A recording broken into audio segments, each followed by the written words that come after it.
All right. Good evening, morning, or afternoon, wherever and whenever you are. Welcome to today's holiday special of Convictor Drive, Made with Love. I have my players here today to participate in this session, and we're going to start off not like how we have in other sessions before, but a little brief moment to take a look at what each of them are doing just a few days before the big holiday itself, Valentine's Day. Valentine's Day is a little special in Japan in comparison to most other Western Traditionally, in Japan, the women give chocolates to those that they care about, and there's several different categories on what it is. There's true romance chocolate, there's obligation chocolate to, like, friends, coworkers, family, that kind of thing that you're not necessarily romantically involved with. There's even chocolate you get that they even have a term for when you buy chocolate for yourself, and go from there. It's very rare that usually men will buy women chocolate on this day or give Valentines to them on this day. It happens. There is a term for it.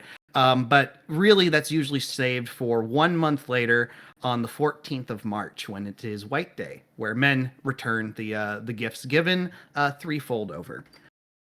Is this a potential hint that there may be a White Day scenario? I don't know. We'll see how tonight goes. But let us start, actually, with let's start with. And I'm going to address each character by the traditional Japanese name, except for Father Pucci, only because his naming convention is not in the typical Japanese. You can call me Mac Daddy if you want. Or big Padre, that works. That works too. Oh, great. Let us start with Takeshita Minato on this day. So, hello. So, Takeshita, you have you've told me that there's something pretty often that you do in the month of February, at least in messages between each other. Why don't you explain what's going on today? What is a usual day on the lead up to the holidays, even with the new change of your employment in Drive? What is happening? Yeah. So I am simultaneously juggling a couple of tasks, one of which is probably a video call with some friends of mine who aren't necessarily living in the same city, but are still very close, and making sure that my leave request has been granted, that my travel request has been granted, because next week I will be taking a trip to another prefecture to visit a memorial that's very special to me. Mm-hmm. And we'll be paying some respects to some folks Very while true. I'm there. And on this video call, are you sharing this video call? I'm assuming with the two people that you had mentioned to me in your background. That's going on right now. So yeah, they I imagine will probably meet me there. Yeah. So at the moment, you're probably in this video call and you're starting to build plans. And Hisoka Saki, who's an engineer on the Kinetic Force Displacement Supports Project, or the KFDS, is currently on there. The other one, Toshiaki Kawamoto, who's the geologist on the same project, has currently stepped away for a brief moment. As you know, with these things happen, something comes up, so you have to walk away. So for right now, it's just you and Hisoka on the phone. And aside from the general pleasantries that have been going on, for a moment, there's a pause after she leaves, and he kind of takes a moment and he goes, "So, you've been with Drive for about a year now, is that right?" Man, it doesn't feel like that long. It feels like I just joined yesterday, but I guess it has. Yeah, anniversary coming up. Yeah. Well, all things considering, do you think maybe at the very least we should do something extra special for the 1 year? Mark? Oh no, there's a lot of anniversaries happening right now, and I think it would be better to just focus on the other anniversary. I don't know if that would feel right celebrating. And he kind of gets a Solemn's look at that moment, and he nods for a moment. He goes, I understand. I was just thinking, given all things, I mean, he kind of pauses for a moment. And he goes, to be honest, being on the outside of Yokohama and seeing everything, hearing the things of what's going on, what is that exactly like? You're not really. I mean, I hesitate to say it, but I don't understand if you're private security or if you're police. There's been a lot of debate on there on what exactly Drive actually does. I like to think of it as a guardianship almost. I guess technically kind of private, but with something this big, like there's no way to get around the infrastructure of needing oversight, and I have learned my lesson there. So I don't know. I don't know if I would call it private or police. It's police in that it is, a funded group of people who are looking out for other people, but it's private in that, or it feels more like the private sector in that I still have a lot of control over the research I'm doing and how it's being applied and all of that stuff. It's not quite as private as you've gone, but he sort of gives a chuckle. Big-time contract workers, so. Well, I'm just lucky that they snapped me up when they did. And it's about that moment before anything further goes on. He's about to go on. Your drive pad lights up and it's flashing red. Shit. And with that, we are going to shift our focus. Let's take a look towards Hashimoto Makoto. So Hashimoto, it's almost Valentine's Day. It's a few days away. What are you doing on this particular day? Well, seeing as that, being the so-called family man that he is, Makoto is currently in the middle of a date with his wife. And I should mention, it's about, for everyone around the time that this is happening, I realized I should have set the time. It's about, I want to say, like 10:30 or so in the morning. So this is a date for brunch. Yes. Where are you having, I mean, you don't have to be anywhere specific. What kind of restaurant are you at for brunch today?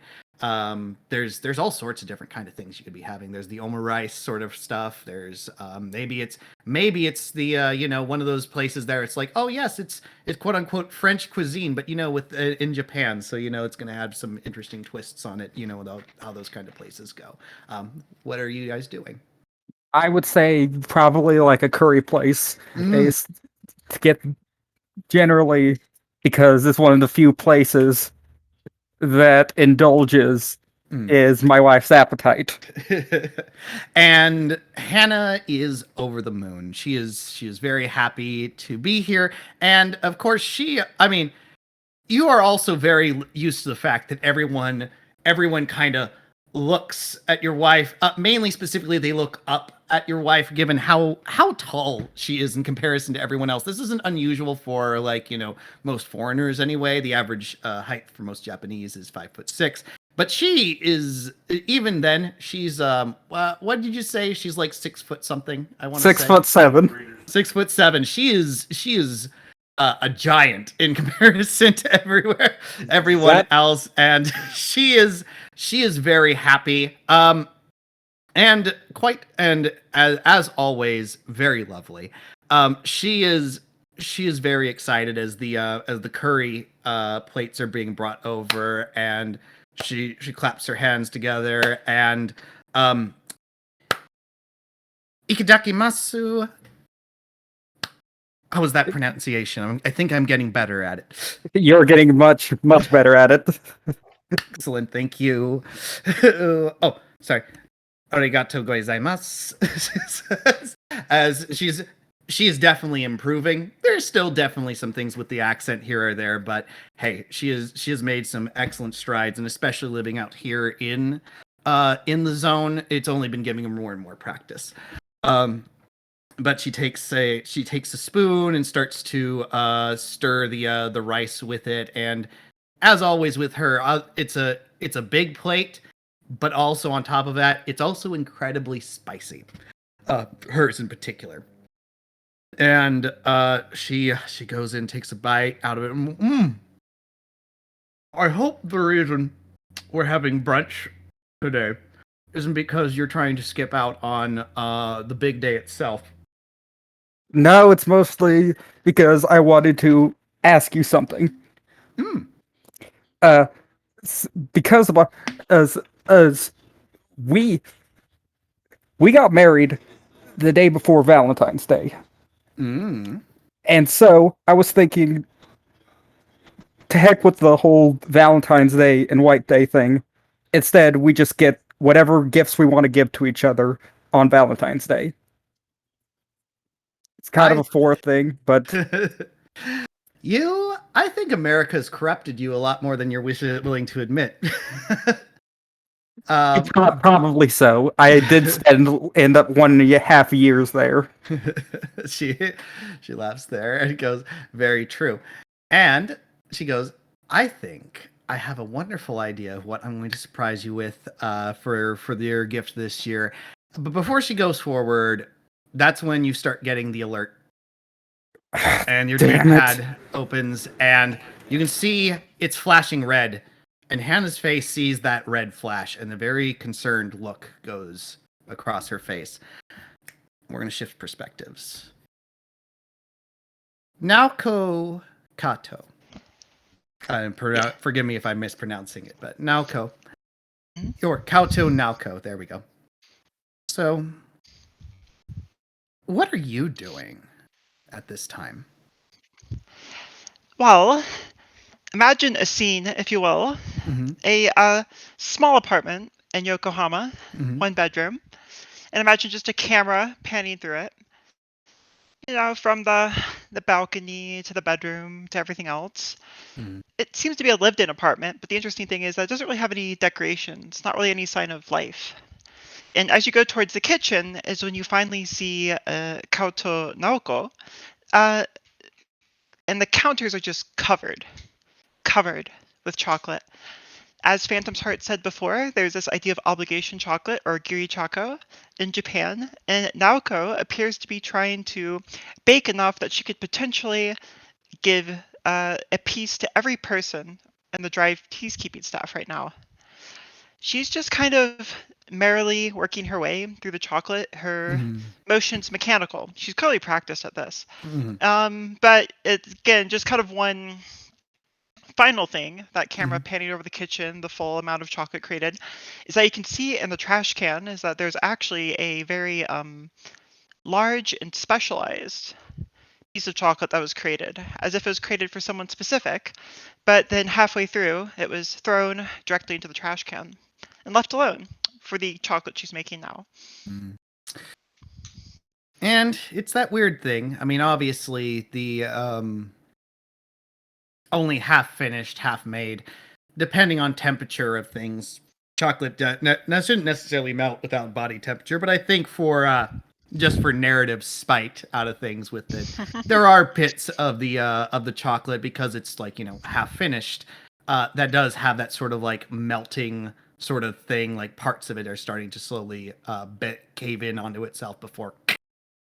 Occasionally, there's the occasional crack as parts of it settles in further with gravity pushing it in further into the trash can. But for right now, I don't believe. But correct me if I'm wrong. That's not where your focus is on.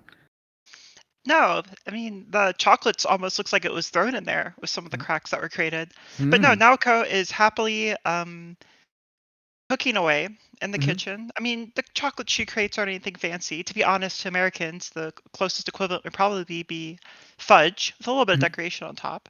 Mhm. And she's art. I mean, this is a mechanical process, so she has an assembly line, I guess is what I'm trying to describe here. So Yeah. she's just kind of bustling between each of it with an experienced ease of Mhm. knowing exactly the amount of time to spend on each step: the oven, the countertop, packing things into little bags. It's always good to have structure. It's always good to have that structure. It keeps your mind off things. It keeps your It really mind off does. um but the worst thing that can happen, even with the most perfect setup of assembly lines, is when something unexpected happens. And it's only maybe about the time where you're getting ready to like start pouring the chocolate into the mold.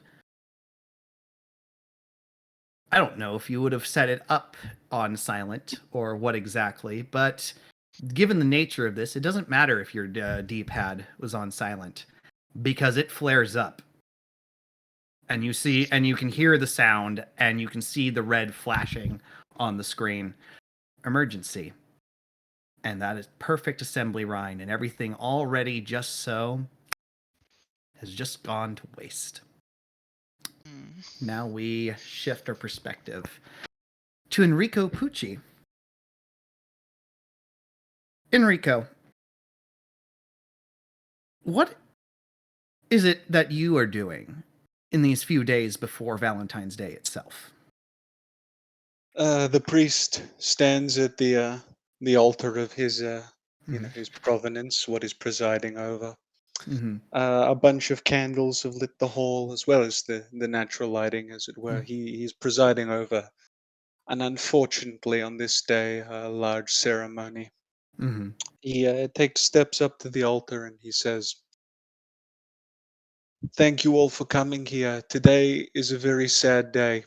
In the presiding days to what all of you may know as Valentine's Day, or the locals would know as White Day. There, unfortunately, as I've spent some time over here, I've learned that there are very very many deaths closer to this date, more so than other dates, due to those who are looking for their partner. And unfortunately, the portraits of those behind me are these people, and we are taking a moment today to remember them and respect their loss. Hopefully, they have found love in the afterlife." It is a very somber affair, and it is very Mm. true. Um, this is a day that is off, or the upcoming day holiday is one that is supposed to be one of celebration of love. Um, Unfortunately, not everyone makes it for one mhm, reason or another. it is very true. And you've probably had to preside, well, maybe not over here, but you probably had to preside over several ceremonies like this in many ways. And But many more over the coming days. mhm. And unfortunately for you, as there are those that bow their heads as as everyone takes the moment for prayer. That is interrupted. You probably don't have your D-pad like right up there at the altar with you or anything like that, but it's very clear you can hear, at least in the distance, the brling, brling, Mm. brling, brling. That begs the question, actually, would Mhm. there be considered a mode for certain professions? Because surely Drive employees are from all fields, so there will be some priests, some who are Mhm. international spies, like some of our other guys, government people, etc. Yes, they're So there sorry, go would be ahead. an integrated mode, surely. Yeah, there probably would be. So there's probably at least, I mean, there's still the alert. There's a reason it's not like going off as loud or anything like that, but it is definitely that kind of indication. Um, they wouldn't necessarily pull people in those kinds of things unless there was an absolute like need Mm, for it. The that kind of thing, because you probably have it as like, yeah, I'm in work mode right now. If that's coming up, that means there's a dire emergency mm. or a big one. So there will probably be some considerations if you are left, but you may have to speed the service along a little bit or hand it off to someone else to continue with it, depending on how things go. But with Mm. that, will pull the focus back a little bit more as when everyone gets an opportunity to actually look at the pad, the screen. Emergency, please report to conference room D12. And there is a time. There is a time, which is a bit weird given the fact it says emergency, but it's basically set for, it basically seems, if everyone's kind of looking at it, depending on who's the farthest out from Drive, it seems to have been like perfectly calculated that if someone were to leave in like 10 minutes, they'd get there about on time. So it seems to at least have been like some kind of consideration for everyone that maybe despite travel time, people will arrive, which is some real forward thinking, especially for an emergency situation.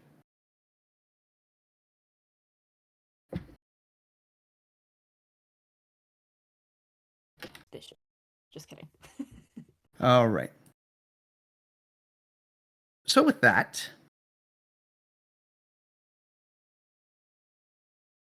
one moment.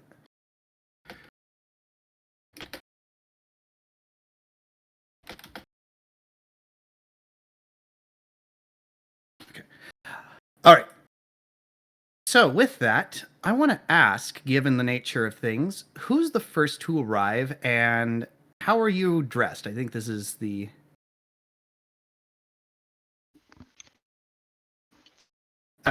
just to get an idea, is like, are you in your full Drive attire, or is it like you just got in the car and went and just arrived with coffee in hand? Like, what's happening? I don't want to assume anything. So, who's the first to arrive? Priest So, Jeep, understandably disgruntled. I think there's a possibility that Naoko could have been one of the first ones. She probably lives pretty close to Drive, Drive headquarters, so I think that she could be one of the first ones there, unless the priest, of course, uses his Jeep to its full potential. Full potential Jeep. There's a non-zero chance that Minato was already there in an R&D lab somewhere. Maximum over Jeep. Normally, Makoto would be there pretty early, but seeing as he was as fairly far, I would say he would probably be the last one there. But he wouldn't be late, like too late to do stuff. So the order would be something like Minato, Naoko, Priest Jeep, and Mr. Wife Man. Okay. Yeah, I could agree with that. All right, sounds good. So, since it was Minato, Naoko, Minato, Naoko, Priest, and Ultimate Wife Man. Sorry. So Makoto. Big lady. Yes. So, Don't judge my taste. Let's go with Minato. Minato, since I didn't ask what your character looks like, what do you look? What are you? How does your character appear as you enter into the room? Oh yeah. So Minato is not super tall. Like she's very average height. Kind of athletic. Mm-hmm. Shaped, like not quite skinny, but definitely like kind of wiry, like rangy almost. She has short dark hair and a faux hawk that's like almost like a ridiculous anime faux hawk at the front, and there's like little streaks of blue that kind of start small further back and then it gets like very blue up toward the front. And she's just in she's wearing like a Drive t-shirt and a pair of comfortable like working pants, like something with like a lot of pockets and some like loops and stuff in case she needs to like set any tools on them. A light jacket, and has a small necklace that she wears with like a blue teardrop shaped stone on it, and walks into the conference room and sees that there's nobody there. I'm going to actually apologize to you. That's okay. I want to apologize. I lied. You are the first of the player characters to arrive. There is someone already there. As a matter of fact, the conference room is already set up. There are, which is, and I'm going to put it this way, kind of unusual for, I think, most other missions. Usually the CAO only arrives after the players usually do, at least so far in most scenes that I've seen. Correct me if I'm wrong. But this is the first time, I think, for our play history. The CEO's been the first one there, and there are 4 seats set up. There are nameplates set up by those 4 seats around there, and there's already like manila envelope dossiers already set up for each person, and with the name on there on who's supposed to be sitting. Your name, you see your name. It's on the other side of the table. You are not the closest to the head of the table. Where standing at the head of the table with the TV on right behind them, as there's just streaming news footage of what seems to be a factory down in another part in the industrial area. What seems to be the industrial area of Yokohama, I should say, with like that the ticker tape kind of thing going on about like hostage situation ongoing kind of thing, blah blah blah, is a man who is very much you can just tell the way he holds himself is someone who was military.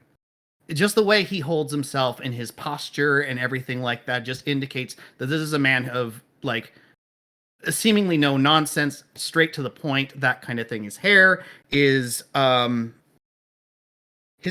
not quite in the way that you would expect for a military, though. It is pulled back into a sleek sort of ponytail. His features are very squared, and he's got very like sharp blue eyes, which is unusual for most Japanese men, but he's got them. And there is a very like, set look on his face as he's looking over some of the reports that he has in front of him. And he looks up at you, and there is a pause as he nods to you, and he looks a little up at your hair. And there's like a hard stare for a moment. And he looks at and it's like he's sizing you up in a weird way. And then he like pulls up his D-pad for a moment and starts looking at something before he looks at your profile, looks up at you again, closes his eyes for a moment and just nods as though accepting something. What that is, we don't know, but obviously he is not stopping you from reaching your seat or anything like that. Next is Naoko. All right, so Naoko kind of swans in, I guess. So Naoko, for those who aren't aware, she really looks like a typical Japanese housewife. So she just has a nice pragmatic bob haircut. She has a nice blouse, kind of professional, long skirt on, and she just kind of wears a drive jacket over that with her new specialist ranking pin prominently displayed, as is appropriate. Though she doesn't have it fully button closed. It's just kind of like a extra coat around her. She has a large, chunky purse on one shoulder. And on the other hand, she has her Convictor case, which really just kind of looks like almost like an origami cube with how it's been kind of folded up together. It's about the size of a makeup box, and it's a full cube. So she walks in, and well, I think there's Minato, I don't want to say anything about what your character knows or not, but Naoko does she does do a lot of organizing within the Drive office about various kind of events, inter-office events. So you may have seen her, even if you don't know her or you've never talked to her before. She acts like she knows you, at least, by giving you, a very pleasant smile and a wave before stopping at the assigned seating. She seems rather pleased by it, actually. Yep. And you, as the second most highest ranking officer in the room, are on the right hand, like closest to the CEO, who also looks up at you, and he looks. At first, it's that same sort of thing, and he seems almost satisfied before he stops, and he's looking at the white box. And there's a moment of him just sort of like staring at it. And I mean, it's very obvious what it is, even though it's like it is. But there's just this hard sort of look at it before he opens up his before he looks at his D-pad again, flicks through it, and he just gives you a look for a moment and looks between you and looks between Minato and looks between you again before closing his eyes, seeming to nod as though trying to accept something, whatever that is. Oh no. Before he continues. Minato, as he like looks away, like looks at Naoko, like just like shares like a look. Naoko Sorry. kind of gives the polite nod at that. Mm-mm. She clearly detects whatever this is, just like Minato did. Yeah. And to be honest, when his eyes finally meet her, she kind of, as she's sitting down, I mean, she puts it down. She sets the box down almost right at his feet. It's not like there's a place to put the case. And there is actually a moment where his eyes go down right to it, and it's like there's a part of him you're not entirely sure if he wants to shy away from it or he wants to kick it or what exactly, but he's keeping a great amount of self-control with it being right there. So he just chooses the best thing, which is just to ignore it. Well, she tilts her head, and like you can kind of see her take a foot and slowly slide it away from him. Yes. Before turning for small talk with Minato, because that's what Naoko does. She does small talk with people. Father Pucci, you arrive next. Please describe yourself. The father is wearing the standard robe of the profession. Everything is typically stored underneath the robe, being a very long affair that the robe is. Other than that, he's the same height as he was last time and the same weight as he was last time. He looks a bit sleep deprived, possibly due to the situation of the events he's been attending recently. He is understandably being affected by it all because people are people. I'm sure you're aware. Oh yeah. No, Nonetheless, it is a rough profession and a rough situation to be there. Nonetheless, he strides in. If anything, he looks, I wouldn't say angry, I wouldn't say depressed, I would say upset at being pulled away from, obviously, the masses. And mass, if you would. Yeah. Is very true. You have assigned seating as the third highest ranked officer in this room, I should say. Your seating is right across from Naoko on the left-hand side of the officer who's there, who does look up at you, and much the same way as he's done with everyone else so far, he kind of takes you in. And his eyes are just, at this moment, it's like, it's been very barely contained. I mean, his eyes have been like, kind of like hard set and stuff. But for those two who have been in the room so far, you can definitely tell his eyes have been slightly widening with the more people that keep coming in, the more things he keeps, I'm going to say, finding.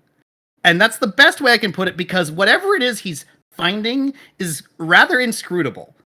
But he once again, looks at, the D-pad, confirms who he's looking at, and seems to, try to compose himself and resign himself to whatever it is that he's trying to figure out. And he's doing a really good job at maintaining his composure. It's very that strict military thing. But whatever it is, there's something, it's just whatever's going on is something really internal. And finally, he's never worked with Drive before, has he? Hard to say. That's a hard thing to say. I will save some stuff that may come to light for when our final person comes in. Makoto, please describe yourself. Makoto is currently wearing a two-piece suit with a nice tie hanging from it, which seems to have been handcrafted, and with slicked back hair and little to no facial hair. He stands a bit taller than the average Japanese man, and is and is currently wearing sunglasses and holding a what seems to be a reinforced wooden and steel briefcase. Okay. You enter in, and you have a seat. Your assigned seating is right across from Minato. As you are both the trainees, you're the lower ranks, so you're the furthest away from the CEO. But you see the CEO, you see the man that I've talked to, and the rest of the characters. And he looks up from his paperwork, and here the eyes are just everything else about him is like composed, but the eyes have just reached a point of like, the best way you can describe this is like with everything else going on, it's like, you got to be fucking kidding me. Is the way that the eyes are just seeming to go here as he's just takes you in, looks at the report, and looks around at every single one of you in the room before he puts the pad down, closes his eyes, reaches into his left pocket, and he pulls out a rubber goldfish into his left hand, and there is a slight sound as he squeezes it, and the eyes of the goldfish bug out. Oh, that poor man. So, I will allow you to interpret this how you want to, but this is going to be a little bit of outside knowledge. This is the meta perspective. How you interpret this in here, because there's no way you would be interpreting this meta. This is a man who is very grounded. This is at least something you can probably get in character. This is a man who's very grounded. This is a very man who's like, clearly the way he's got everything set up, everything has to be just so. Everything is by the book. Everything is this, and especially with the way he carries himself very militarily. Clearly used to very certain procedure and protocol and stuff like that. There is a way things have to be done. But it seems to also indicate a man who's kind of stuck, not willing to completely adapt with how things have changed. Like, especially the way he looked at the Convictor was kind of a, oh, Jesus, kind of thing. It's like, no, not now. Even though he's having to work with these people.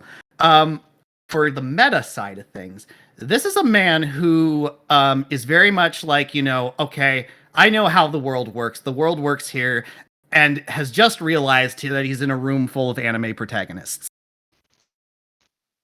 That's the meta perspective. Interpret that how you will with your own characters, because there's no way that's the way you'd probably be thinking. So what you're saying is stress-related boldness will be affecting him heavily by the time we're done here.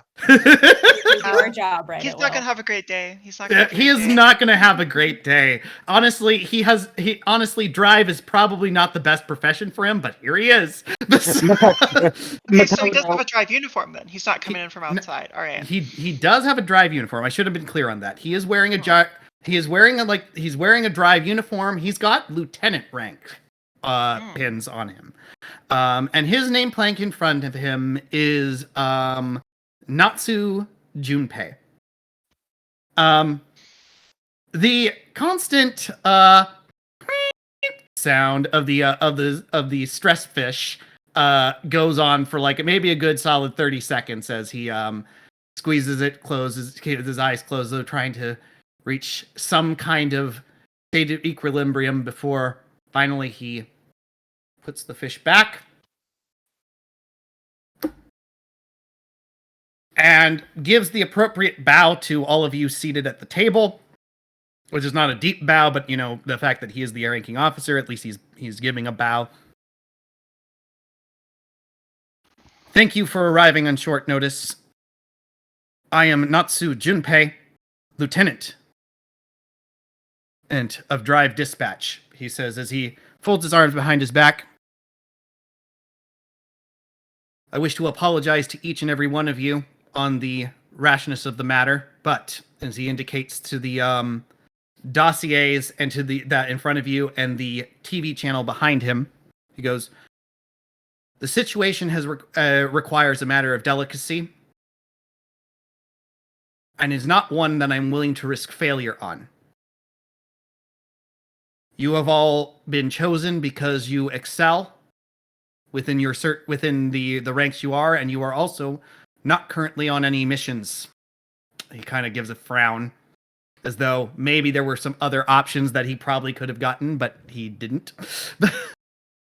And he goes, And he turns to the TV, and you can definitely see there's the news footage of the Yokohama, and he actually clicks like something on the remote, and it sort of pauses in a moment, and he sort of like rewinds a little bit as the clearly it's been simultaneously recording here. There's a hostage situation within the Yokohama chocolate factory. A bit unusual, he says, and there's just this heavy sigh of like resignation of just like, what kind of nonsense is going to come out of this? But he goes, originally, this was going to be a matter for the Yokohama Zone Police. After all, this seemed on the surface to be simply a typical hostage situation. However, and he pauses at a certain moment, some footage was released, minimal footage of what was able to be captured on the security cameras. And he presses play, and there you can actually see there's a tour group of people walking down some of the factory floors. Some of the you can actually see it's like for a factory, then a chocolate factory, it's very automated. There's a lot of like, the drum barrels sort of like pouring over the chocolate into the molds and stuff like that in just the right way. There's stuff going there. And in front of the crowd is a man who is dressed in a very purple suit, with a cane, a big over the top, like chocolate, purple hat. His hair is dyed green and is curled in perfect coifs, and has a mustache that is also dyed green in that big, like almost like very curly, like sort of thing. He looks like some kind of entertainer as for the tour group. And there's a bunch of women. You're not entirely sure how many. Quick count, it looks maybe about it of those that are caught in the footage, maybe about 10 or 12. But you're not entirely sure if that's the exact size of the crowd. However, as it seems like things are going on, suddenly one of the mechanical arms starts wildly going out of control, and then suddenly a bunch of people in like masks, holding bats, holding pipe, and holding what seems to be some very weird looking guns. They aren't like, standard typical like issue guns, but they look like kind of like, for lack of a better term, almost like sonar dishes at the end of them. But the big thing that comes into frame is a big bulking sort of exoframe that's fully enclosed that comes in and tries to grab at the man in the suit, who is like instantly like backing away, and it's like only when it's like the fist hits the ground and there's definitely an indentation into the metal as it like actually sends cracks through the floor that the camera shakes and transmission ended. Willy Wonka on heroin has been kidnapped. Yeah, that's what it kind of looks like. As a matter of fact, as you're looking at this, like as the scene ends, like there's silence of, to let the reality of the situation kind of set in. But you can see Natsu is like looking at the one point in the screen where the quote unquote Willy Wonka on heroin was. And there's just this absolute look on his face of just like, dear fucking God, what have I gotten myself into? Before he closes his eyes. Ken Makoto just look at him, is like, "Are you all right? Are you all right, sir?" He reaches into his I'm here to perform last rites for him if he's gone off. There is actually a moment where he pauses and he reaches into his pocket, pulls up a clean white cloth and dabs under his nose for a brief moment before he puts it back. It's clearly there's some red. But he turns back to the rest of the group. And pretending that the question wasn't asked and that no one actually, and that what he just did wasn't seen. And he goes, given there have been other reports. And he just continues on as though the question was not even asked. It's better not to address it, otherwise it's going to cause him to break down. It's very clear the thing where he's going with. He goes, it is very clear, based on a number of the hostage takers having heavily modified exoframes. That this has become, and reports of several officers attempting to go into the building, being attacked by the machinery and androids within the factory. That this has become more a drive jurisdiction. Pauses for a moment. However, he goes, despite the fact that Drive has jurisdiction in this moment, the zone police are not entirely. He seems to try to find a diplomatic way to put it. It's like, are not necessarily aware of where our jurisdiction actually begins and where it ends. We are still in very tenuous ground with our relationship with the zone police.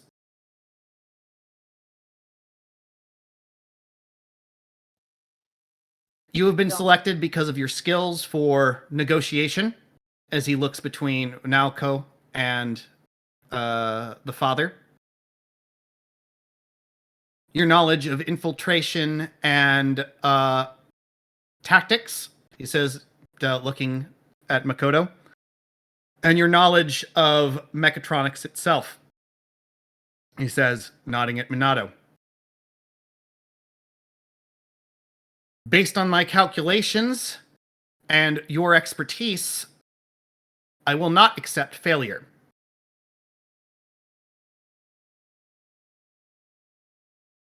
This is going to be a very tenuous situation, not only with the hostages, but also with the peacekeepers of Yokohama itself. There's more information in your dossiers, but do you have any other questions before you are dismissed? Do you have a direct number of how many people have been kidnapped? He looks at his it's in your dossier, but the report so far seems to be about 43 women. So kidnapping 43 women so near Valentine's Day, this was done deliberately. It is not necessary. We do not know that. Yeah, go ahead. Out of character question. So, is there, like, based off of Naoko's background at least, would she know, like, is this chocolate factory just really popular with women right before Valentine's Day? So, generally... Is it popular with a certain demographic? Are those all housewives, or... So, that's a very good question, actually. And, I will give this as a bonus to you. Go ahead and roll knowledge. Okay. You just need 2 successes. Just 2 successes. Well, I only have 2 dice for knowledge, so we'll see how this goes. Let's see how it goes. Yeah, well, we'll see if the dice gods are with me. Let's see, 2d10. Wow, the dice gods are with me. Yeah, 2 10x successes. So here's the thing: there has been a Yokohama chocolate factory and museum in Yokohama for quite some time. Probably over the last almost 100 years, maybe a little more, a little less than that.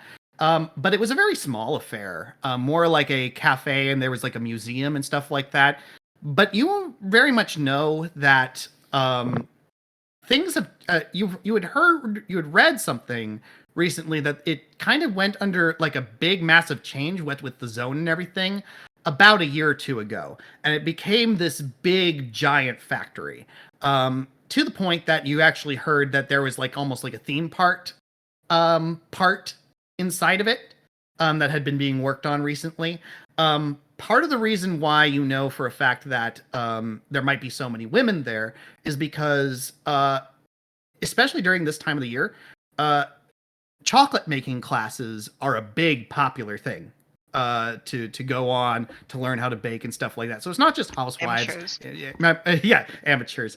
So it's not just housewives. It might be people who are just wanting to get the practice in, or grandmothers taking their daughters or granddaughters, stuff like that, to this sort of thing. So it's like almost like a family thing, and it also seems to be an opportunity to like tour the insides of this place for maybe a reduced fee kind of thing. And given like the miracles of mechatronics and stuff like that, being able to tour the factory and be able to learn how to make chocolate and have a chocolate making lesson, seems like a good package deal kind of deal.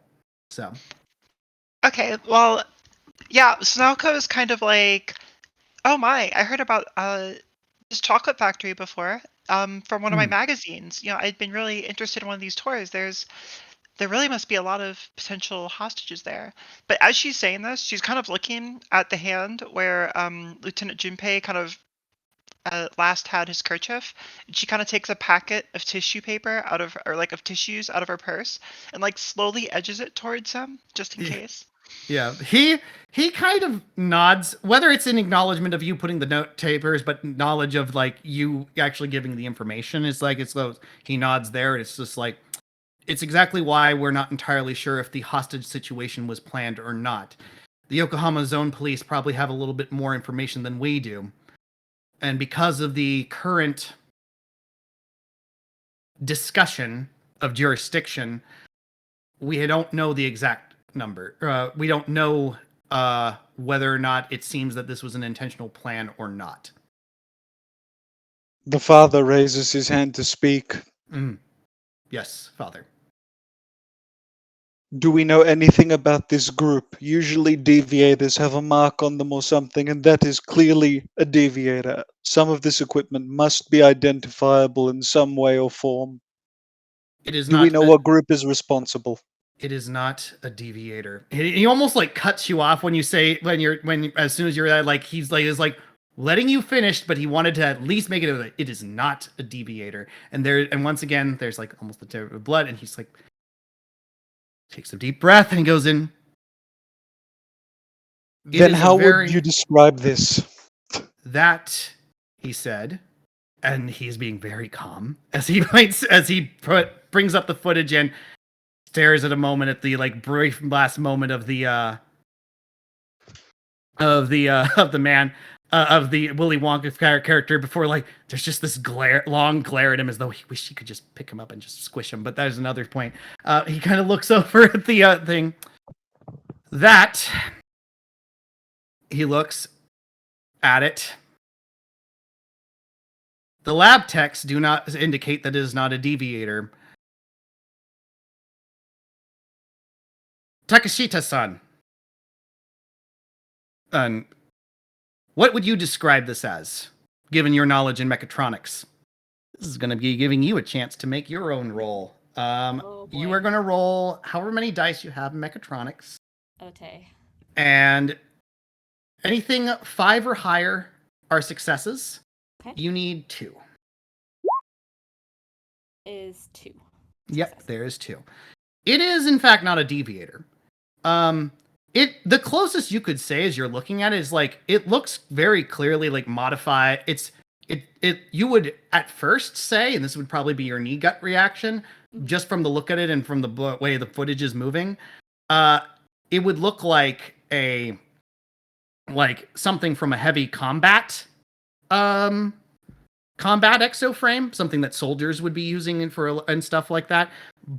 But despite that, you realize there's certain parts of it just don't work together. What this actually looks like is you kind of like take the moment and you like square like enhance the footage and like clear away the blur and everything like that. Is this actually is a very, very heavily modified construction frame. Heavily modified. There are no marks to indicate what group was doing this, probably because of the fact that this was a very illegally modified sort of frame. But despite it not being a deviator, it is still a very potent frame, especially with like heavy construction. Up close combat, if you're not careful or prepared, it can put a heavy dent into a Convictor. I will relay that information to my friends here and say, that is not a deviator. That is somebody's garage project that they should not be doing. It's a steaming pile. It's a steaming pile I wouldn't want to get within swinging range of. Well, I'm sure you could find a better way to describe it than that. It's a kindergarten art project I wouldn't want to get within swinging range of. Naoko seems happier. Yeah. But that still doesn't. That still begs the question: this equipment that they all have, you went into great detail describing it, and it's on the footage and such. Surely we know somewhere that makes similar equipment. I was going to ask that if I could see any markings on the construction base that would list like a company or something. That's the thing. There was no company base. If there was, it's been heavily scratched off. If anything, all the serial numbers filed and stuff like that. It's just like, well, any number of companies could make something similar to this. Drive is perfectly capable of making such things. But what about the assault troopers, the ones that have the I should radar dish guns? He goes, that I don't know. He goes, and that's the concerning thing. We don't know who made those. So what do we know? Not a lot. And unfortunately, that's what you're going to have to find out when you get there. The police have not been very forthcoming with what they have discovered, given the jurisdiction issues. Love to get my hands on one of those guns and take it apart. Well, depending on how things go, you might just have your chance. Any other questions? None, sir. Makoto bows his head.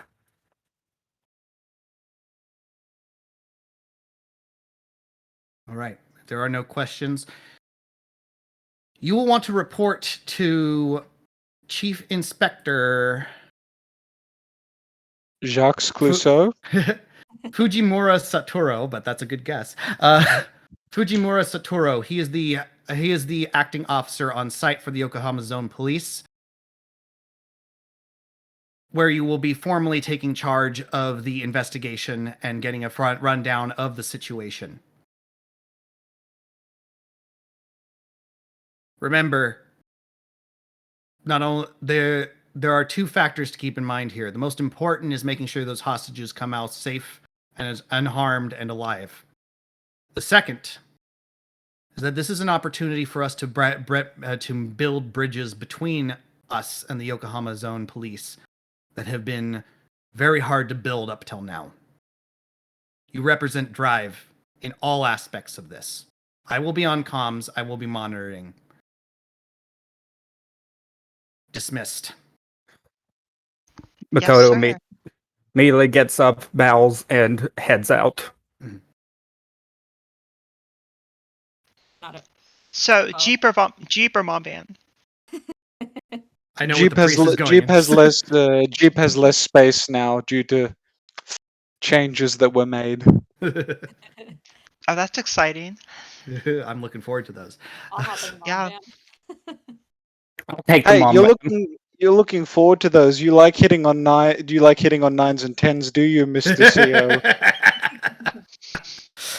Hey, I mean, I always feel good when I hit high numbers, but that's another story. So Jeep only has 2 seats now. Okay. All right. So it sounds like a convoy then that heads out. Yep.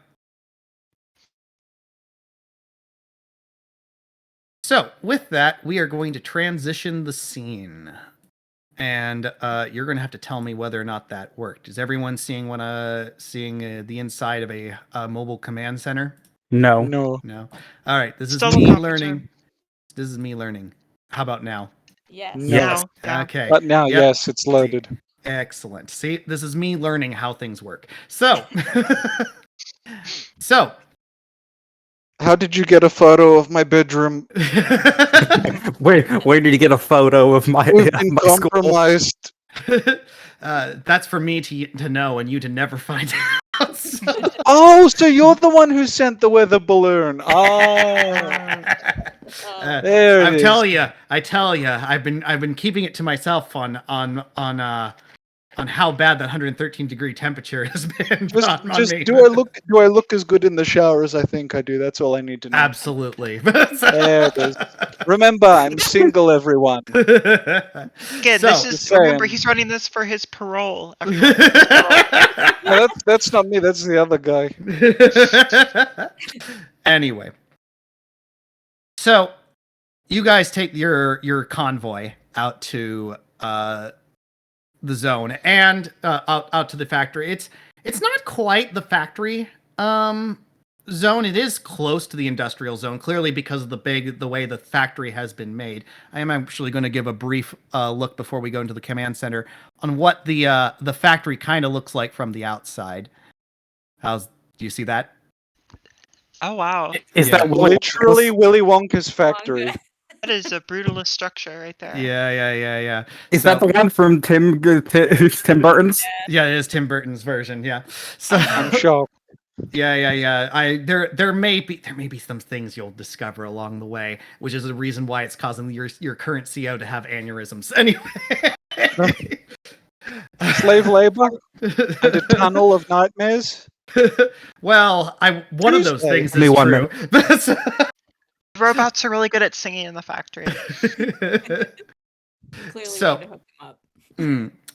So as you guys come in, there is definitely there's police cordon there. I believe the mom van at least has the drive symbol on the side of it and everything like that. The police who see you guys, and when you show them badges and stuff, they do a very good job at keeping themselves composed and sort of like guide you in and move the blockades. But there's just this heavy air that you kind of get the sense of that they're not really thrilled to see you.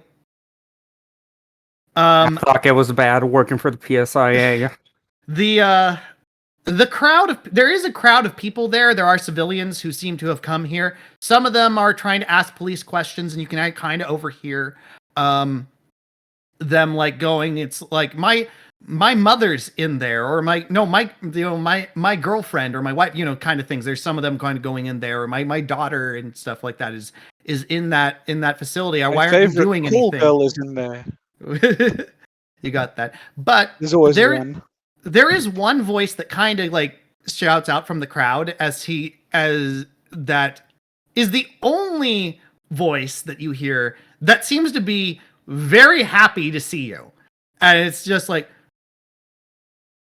hey, it's going to be okay. It's going to be okay. Drive's here. If Drive's here, then everything's going to be okay. I bet you there's Convictor pilots in that. As a matter of fact, he's like, looks at that. He's like, and you kind of, those that do look, there's a man who seems to be in like very late teenage years, probably 18-ish. He's got a lab coat on, and he has a Drive t-shirt on, but it's not the one of like, he's an employee of Drive, more like he got it at a booth somewhere kind of deal. And he's looking there, and he seems to be like over the moon to see this. Like the bet Christmas has come early, Drive is here, and he's specifically looking at the Jeep, and he's like lowering his glasses, and he's like, oh wow. He says, as he's looking at that, it's like, I've never seen a frame in the form of a Jeep before, as you guys are just corned off, and before. It was made in heaven. Stop making JoJo references. Yes. Do you say that to him out of curiosity? No, No. Is Okay. he like it's running not up worth to us, the or is time. he, like, in the He's crowd? gonna be He is in gonna the- be my syndrome. Oh no.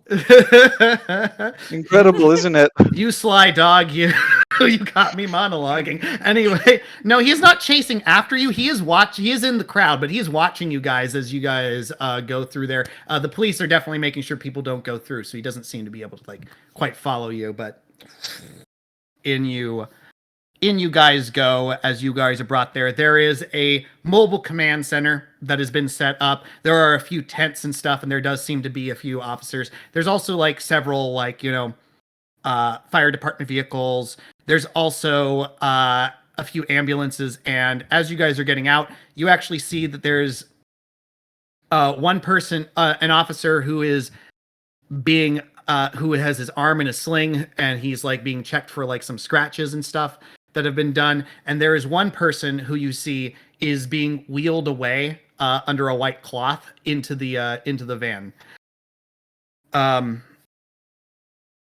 As you guys step out in formation, one of the officers, Chief Inspector Fujimura, is this way, and he escorts you into the command center, where there are a few other things, and there are two people that immediately stand out. One, clearly the Chief Inspector. He's an older man, seems to be within his like early 50s. Definitely has like the gray in his hair and everything like that.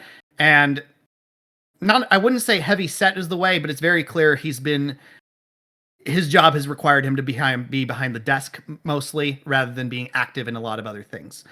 And next to him, by a phone that has been there, is a woman that seems to be within her late 20s, early 30s.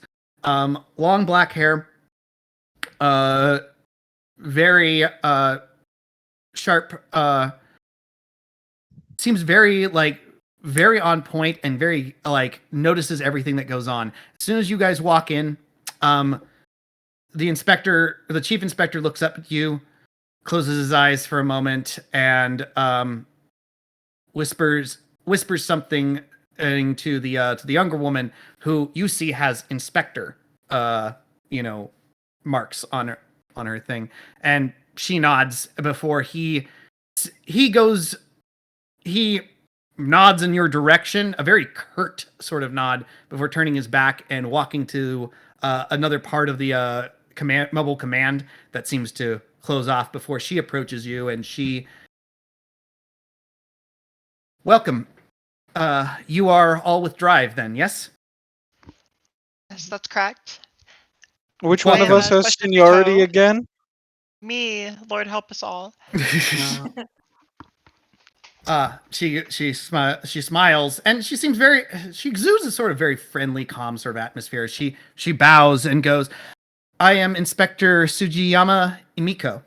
And from like almost a place where you weren't able to you're not quite sure where she got it. She seems very practiced at this in the proper ways. She hands out her business card to you, Naoko, in the proper way of holding the corners, fold out that way.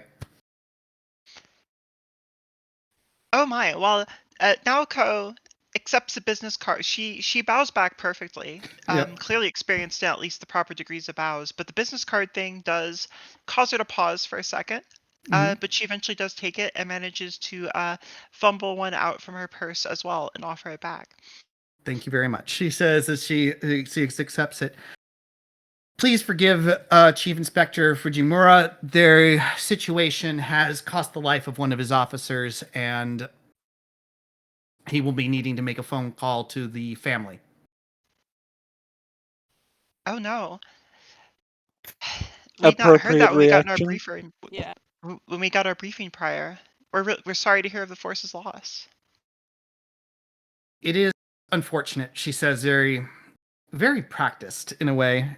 But this is in service for he died in the line of duty in the service to make sure the lives of others were kept safe. Please, come with me, she says as she brings you to the mobile command, and she goes, how much have you been briefed of the situation? Well, a bit. Not as much as we would have hoped. It was mostly about the minute details that we haven't gotten much of. Yes, we are given a video of the initial, it seems to be hostage taking, but we don't understand the situation on the ground, obviously. She nods. She goes, to be honest, we would like to be able to confirm exactly how the situation on the ground is. What I can tell you for sure is that the only hostages that seem to have been taken are the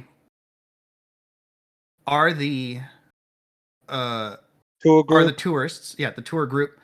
And as far as we know at this time, the owner of the factory, Koga Nobuyuki.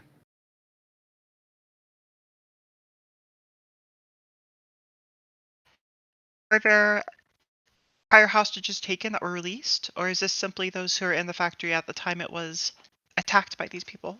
Those are all that's in the factory. It appears that the factory has no employees other than Koga Nobuyuki.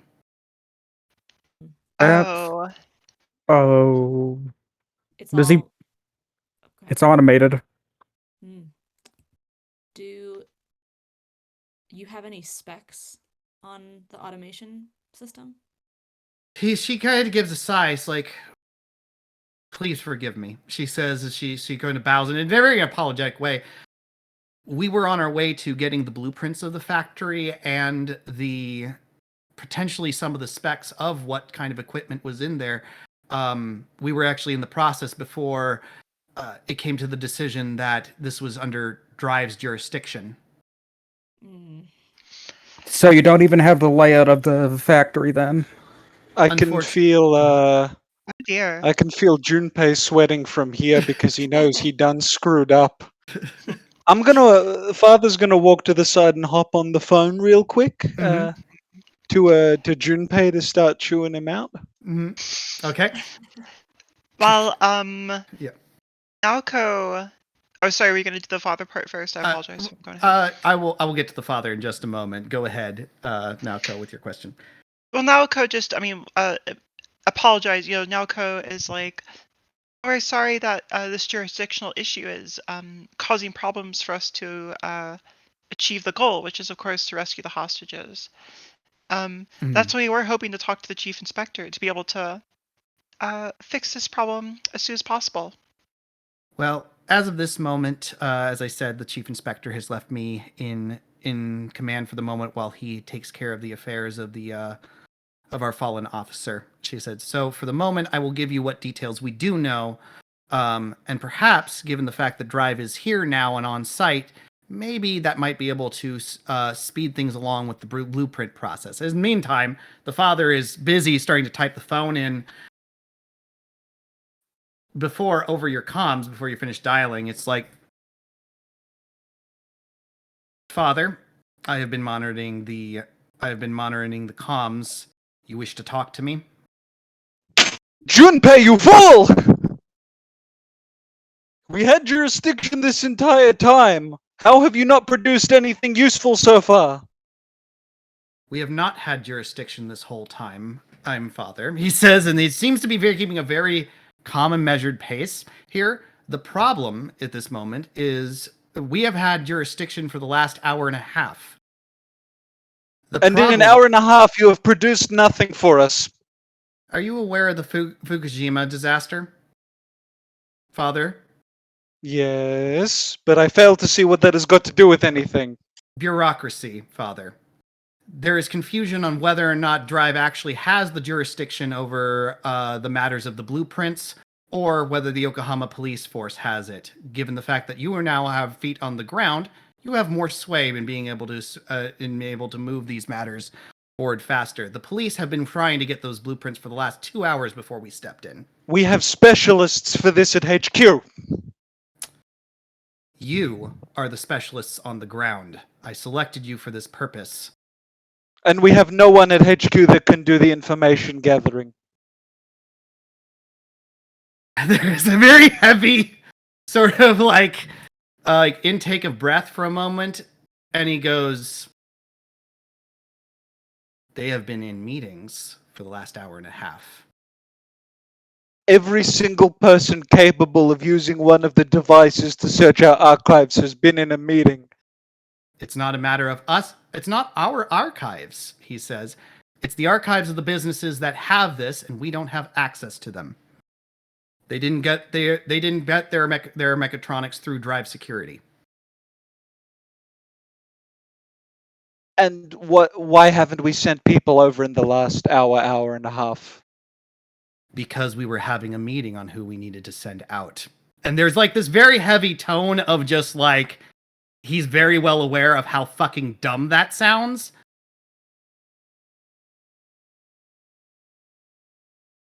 The father sighs. I hope you lose more goldfishes than we lose people here today. I hang up. Yep. Gasp! Wow! Wow! Striking directly Now- at the man.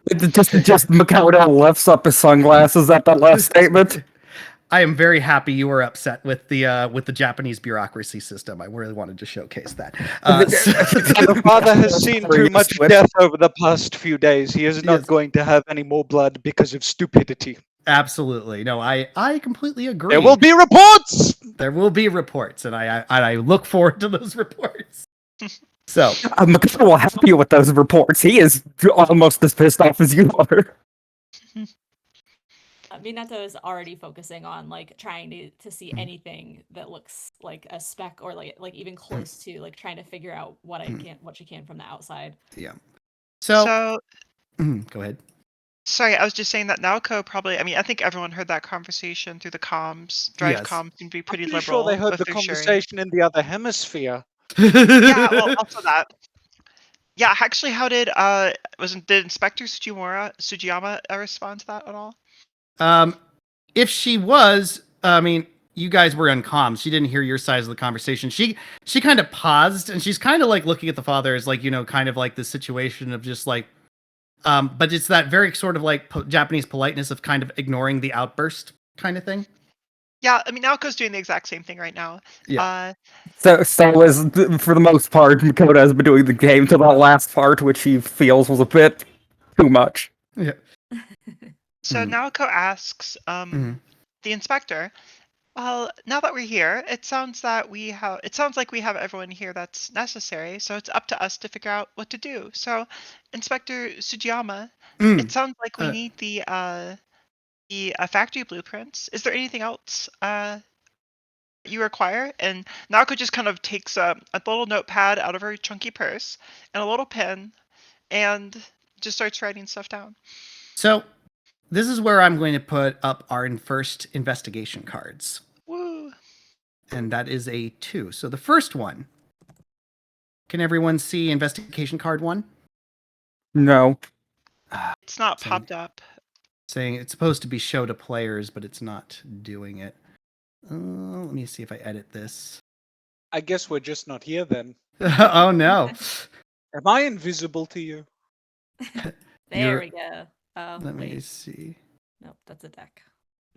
That's a deck of cards. That is the deck of cards.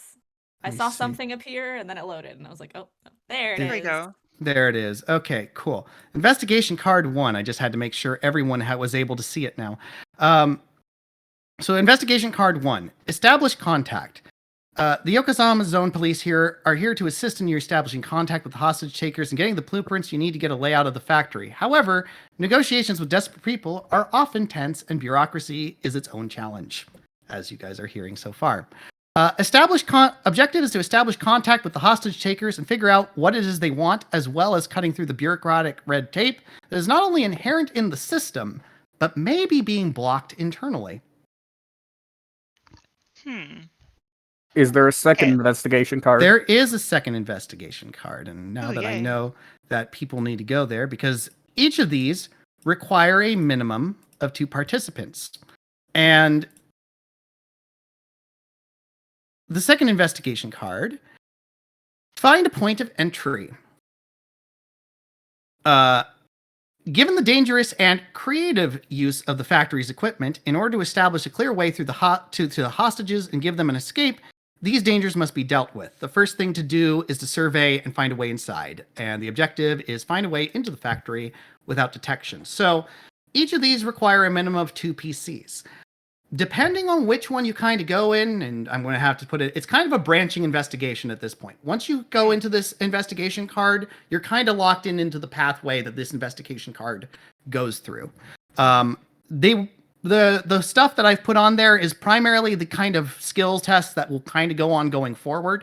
Some investigation cards will pull up a few other additional skills depending on the situation, but you're primarily going to be focusing on these things depending on which branching path you go down. So investigation path number 1 is mainly going to be negotiation and knowledge based. Investigation path number 2 is primarily going to be suppression, knowledge, and mechatronics based, but both of them might have some additional stuff or other creative use depending on what happens. Makoto would like to go with the second one. Okay. Same. Okay. Priest would like the second one. Priest would like Oh. the second Naoko one. wants the first one. I am Mhm. only really useful on the second one. I'm also useful on the second one. Mhm. My suppression is very high. I've got knowledge in mechatronics, and those are my Same. two. I have knowledge and suppression, so Priest We- has none of those things, but he's not in the mood for negotiating today, as you can tell. Yeah, yes. So Naoko, so Makoto and the priest will go path 2, unless something changes, because I think this is though that will have like the moment to make things shift around. The other way is and path 1 will be Naoko and Minato. Actually, Okay. I think what Mhm. would be better is I'll let everyone else make the decision where I go for me. Priest is clearly not thinking well. Mm. He's very emotional, so other 3 team members can choose where Priest goes. Okay, that's a fair point. I've I got think high knowledge too, so I can be efficient on number 1. I just also have high mechatronics, so I could be efficient on number 2 as well. So I'm happy to go number 1. so. Naoko, Minato, investigation 1, Makoto, Pucci, investigation 2. Going Yep. once, going Sure. twice. If that's what the end Sold. verdict is, I'm happy with either, though. I'm just saying, so if anyone wants to interject. Well, technically, the senior officer on site, specialist Naoko, could overrule everyone. Oh no, yeah, I I'm could. happy. Yeah, I'm it's more than it's a I'm bit of more a than balance happy. there for me. Yeah. No, I'm more than Just happy because, to do aggressive negotiation. Yeah, Yeah, I'm no, also I fine totally with get that. It's just that so if we're talking about it this way, basically Mm. for Naoko, on the for the out of character way, like obviously what the players want to do first is the most important thing for me personally. Yeah. But then like in character, like Naoko is kind of conflict averse, you could say. Mhm. I think Yep, that's yep. pretty easy to tell. So she could definitely be swayed by the priest, and so obviously I think the optimal quotation marks to her option is having the 2 trainees go in with their skills and then the 2 senior officers doing the police line. But it's also just as important as making sure that each of the trainees has an officer with them, because after the public nature of some prior missions that have occurred, I feel like Drive is probably concerned about that, making sure that Mhm. trainees just kind of aren't going off. Yeah. So Leo. I can tell you Calling right him now, out. I am nothing like Leo. I actually have professional training, unlike Leo. Yeah. yeah, so like the point is like just having a senior officer there to help with the convictor side of things essentially. Yeah. So I can manage either way. So I think the way that Naoko kind of folds to this, Hmm. I think. So she does Okay. kind of fold to the priest, and that basically after kind of some moments of quietly thinking behind her mask, she kind of nods and goes back to the group and says, after further discussion, we've decided to I've decided to split things up based off of seniority. So, are you Officer First Class Phantom? Is that where you're I at now? genuinely don't even remember. It's right under Specialist, I think. So, I think he might be second class, maybe. whichever one, I Well, forget which one. The I point got is that no, 15. 15. I got 15 points in the first game that I did, and then in Fry's game, which is the ongoing one. Other Phantom said he was going to honor those points. Yep. I got something like 4. Okay. So I think you're still second class because I think you have to hit 20 in order to get to first Yeah. class. So, Officer Second Class Puccini will be going with trainee Hashimoto, and trainee Takashita, and she kind of offers an apologetic smile to Minato, will be staying with me to handle the negotiations. Minato smiles, like she like no hard feelings kind of a thing, right? Like she's like, okay. Makoto, in his hand, actually takes off his sunglasses and cracks it in half before pulling out another pair of sunglasses and putting them on. Oh dear, the infinite sunglass.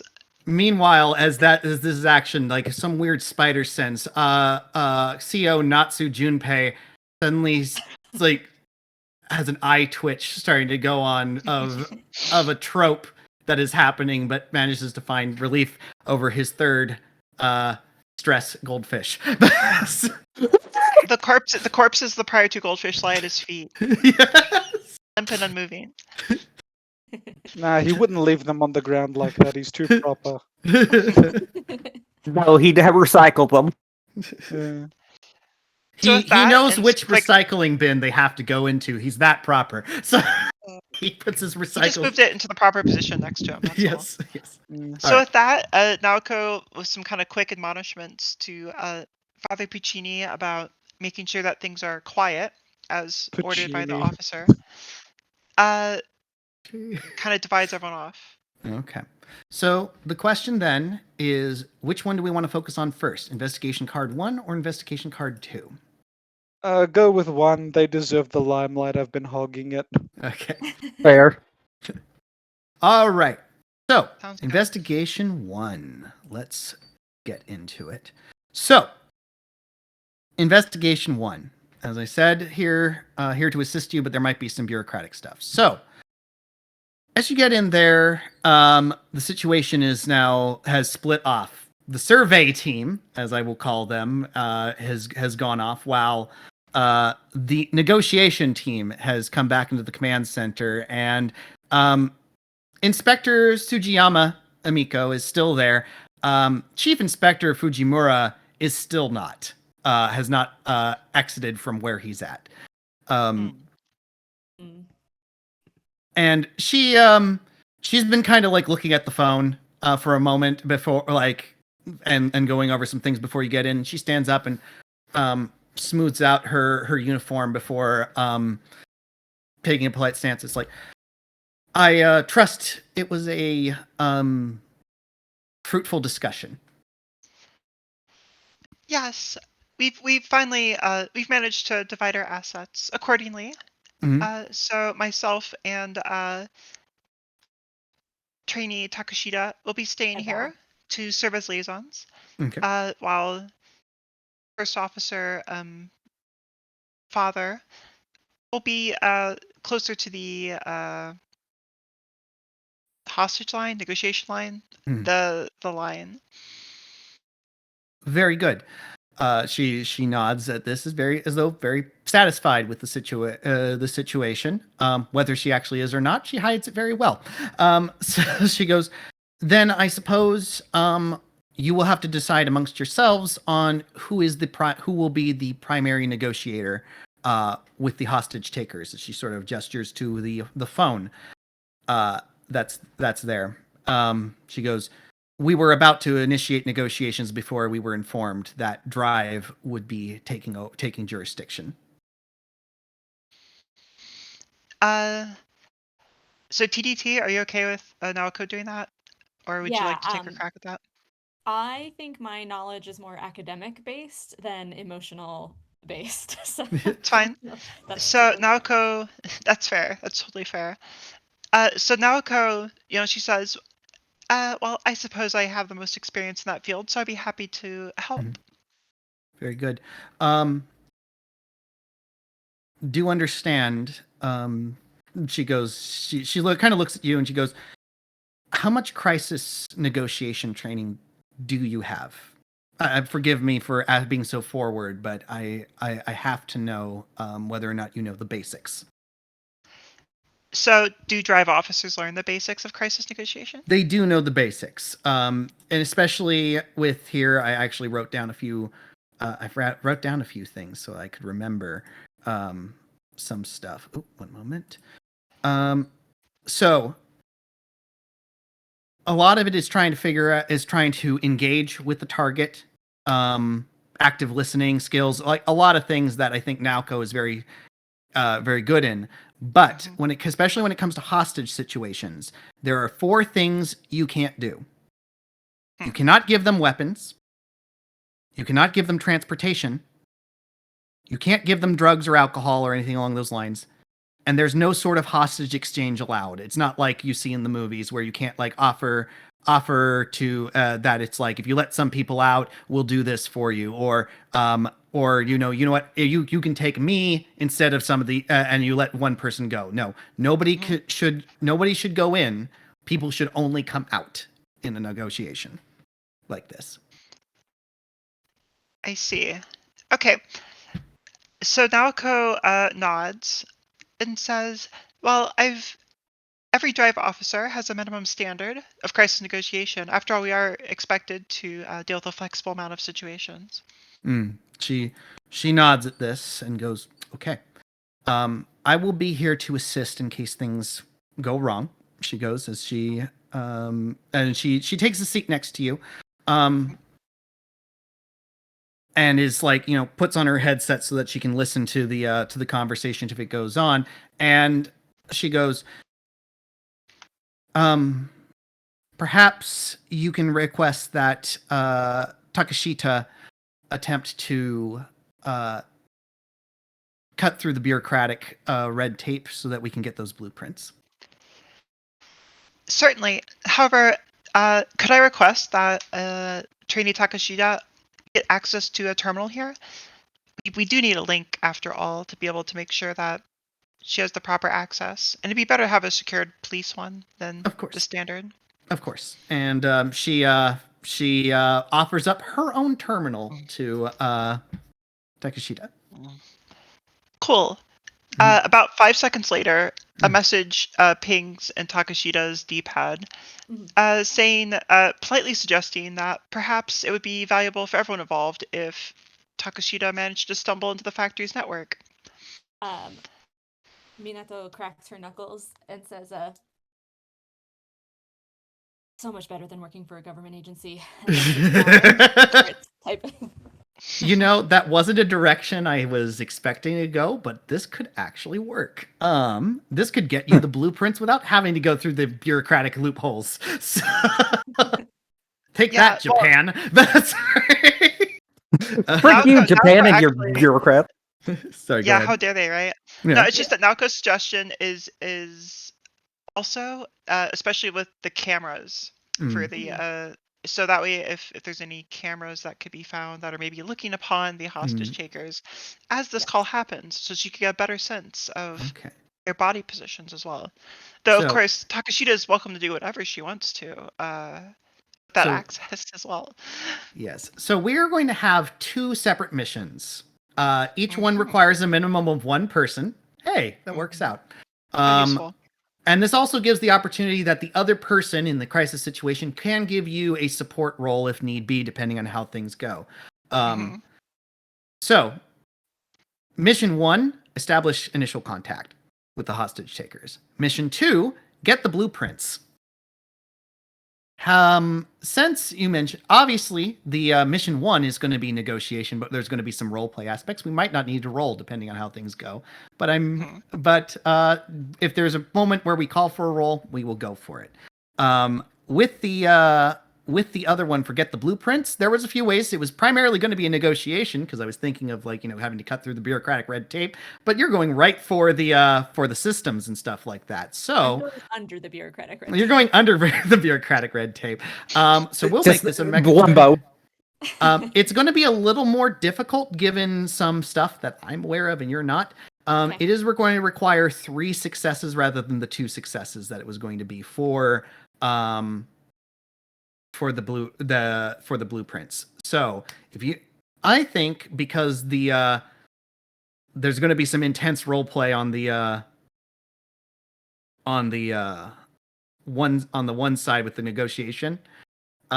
Let's focus a little bit on the mechatronic side or the blueprint side first, just so because that one unfortunately is not going to have as much interplay as I was expecting, but there could be some good information.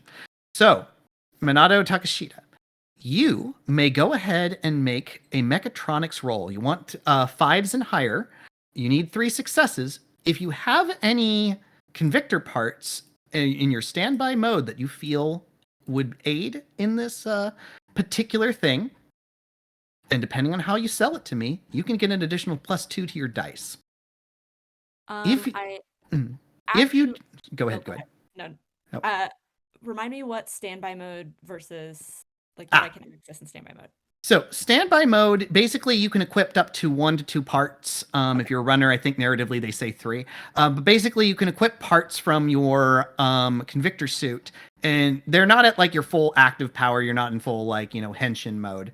But basically they can give you depending on what it is and depending on what you're doing, you can do some sort of narrative justification on how it helps you out in a particular skill. And this one you're doing mechatronics. It's like cracking into the system and stuff. So I think we had one in a previous game where they were using their attack targeting computer to attack the viruses or there was threat of attack, so they were able to counter hack. Yeah, I definitely will activate my head parts then for the enhanced computer. The enhanced computer. I do think that'll help you run the calculations that'll help you out there. So go ahead and give an additional 2 dice on your check. And I think I get to roll +4 to a die of my choice. Is that true? That is only when you're in the active. Oh, that's okay. That active. This is just the standby bonus gives you the dice. Dope. Still, I'll take it. Yeah. More dice is always good. More opportunities. Do we wear parts of our suits while we're doing this? Yes. Okay. So you get a mini transformation sequence. Yep. It's very mini.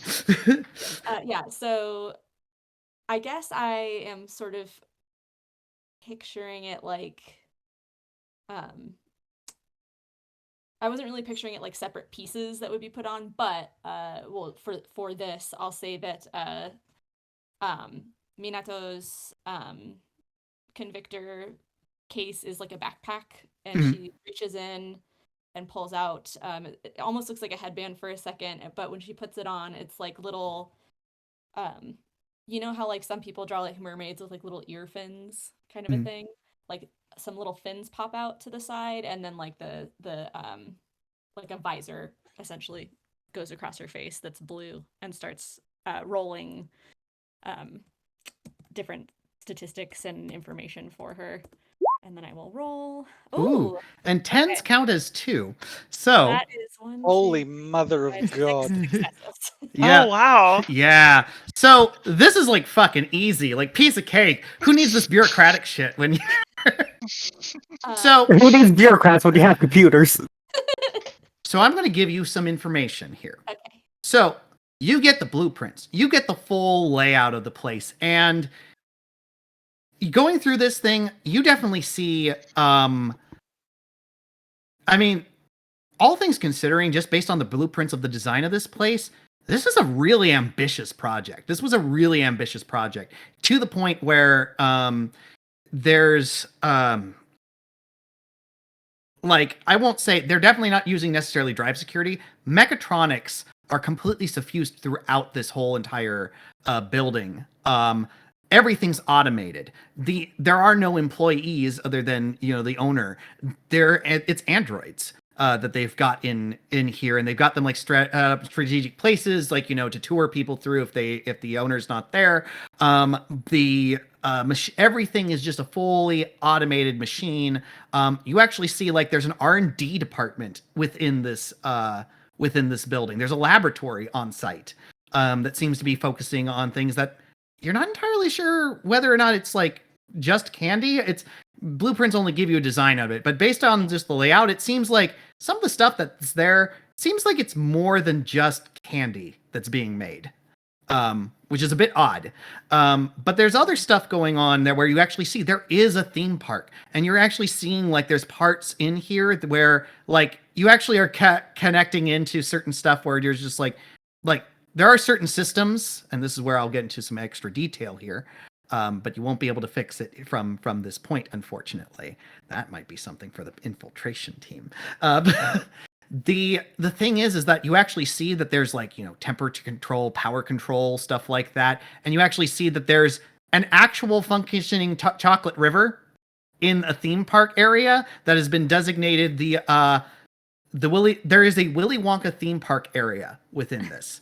Okay. And I genuinely mean that they've done it. He's like apparently fully replicated the that little room from the Gene Wilder film for everything. But the stuff is edible in there. There is a functioning chocolate river, unlike the actual film set where things got turned real bad because of like all the heavy hot lights and stuff. It is perfectly temperature controlled so that people can actually drink out of the chocolate river without any issues. The mechatronics filters are keeping that kind of thing going. It's actually like, all things considering, it's eccentric, it's over the top, but actually really well made. And only in the Yokohama zone would something like this be capable. But there is something you do notice as you're going there. You can't get access to the cameras. The cameras have all been blacked out. Every time you try, there is like, a counterattack. And it doesn't seem to be, it's one of those kind of things where it's just like, no matter what you do, remote access, you're luckily able to get the blueprints. But everything else, you have no control over. There's something in one of the control rooms that is keeping everything like, going haywire. You see everything like androids, machines and stuff in like there's weird code going in there that is basically going to attack people that do not meet certain designations.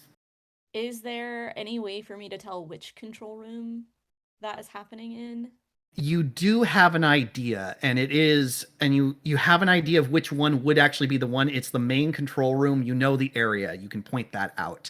Okay. Whether or not it's anywhere near, and unfortunately it's not anywhere near close to any of the walls, it would have to be something people are going to have to travel through.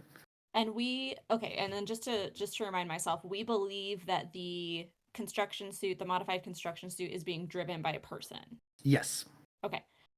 So I would like to send the blueprints to the D-pads of all my compatriots with the information about the, like I'll say to Naoko in character, like, I got the blueprints, but something weird is happening with all the other systems, and I can't see anything. And we'll convey the information of like which control room I think it is. And then you said I could access temperature systems and stuff. If I can't get to the computers, can I get to any of the other minor systems? See the minor. Okay, here's the way I'm going to put it. You can see the minor systems, but if you try to interact with them, you're blocked. Okay. Yeah, Then and that it is seems what to be I'll- whatever the same thing that's doing that. You can see all this stuff. You have all this information I'm trying to give you. Like, Yes. you have like this thing is like top to bottom. Like, you have, if it were not for something else that's blocking you, you would have full access from here. I will relay that stuff to my friends, and then like out loud, I will also say just under my breath, like, I would never put this much mechatronics in one building. And that will be what the end of my shit.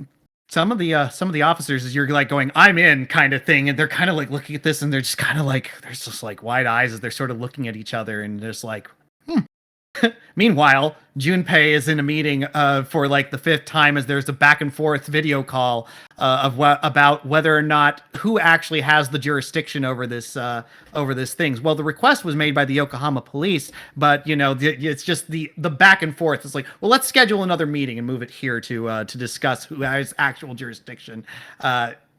Is kind of a moot point now. So, but we have a phone call to place. So we're not entirely sure where in the building they actually are. We have a list of all the phone numbers to go into the building, as you're getting a list here.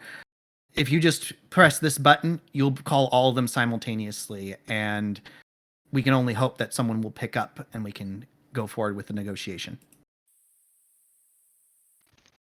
Oh my. Well, Naoka kind of takes a breath, though she does ask Takashita before, just to back into the call, just to be prepared or to watch her back, if you will. But she says, oh my, well, in that case, and she takes a deep breath, and she kind of just looks at the phone. And she finally presses the button.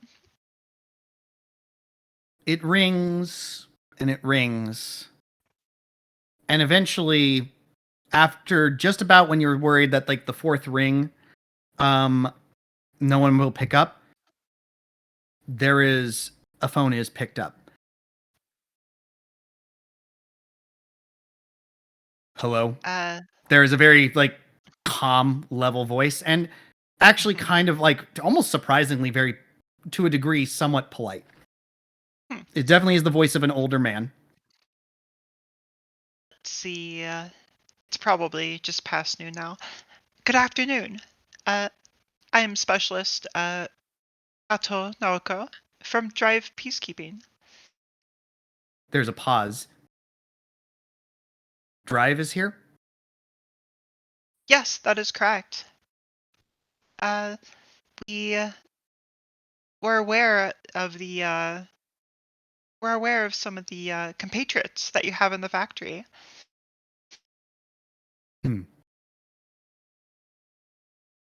There is a kind of thing, and there's a long silence.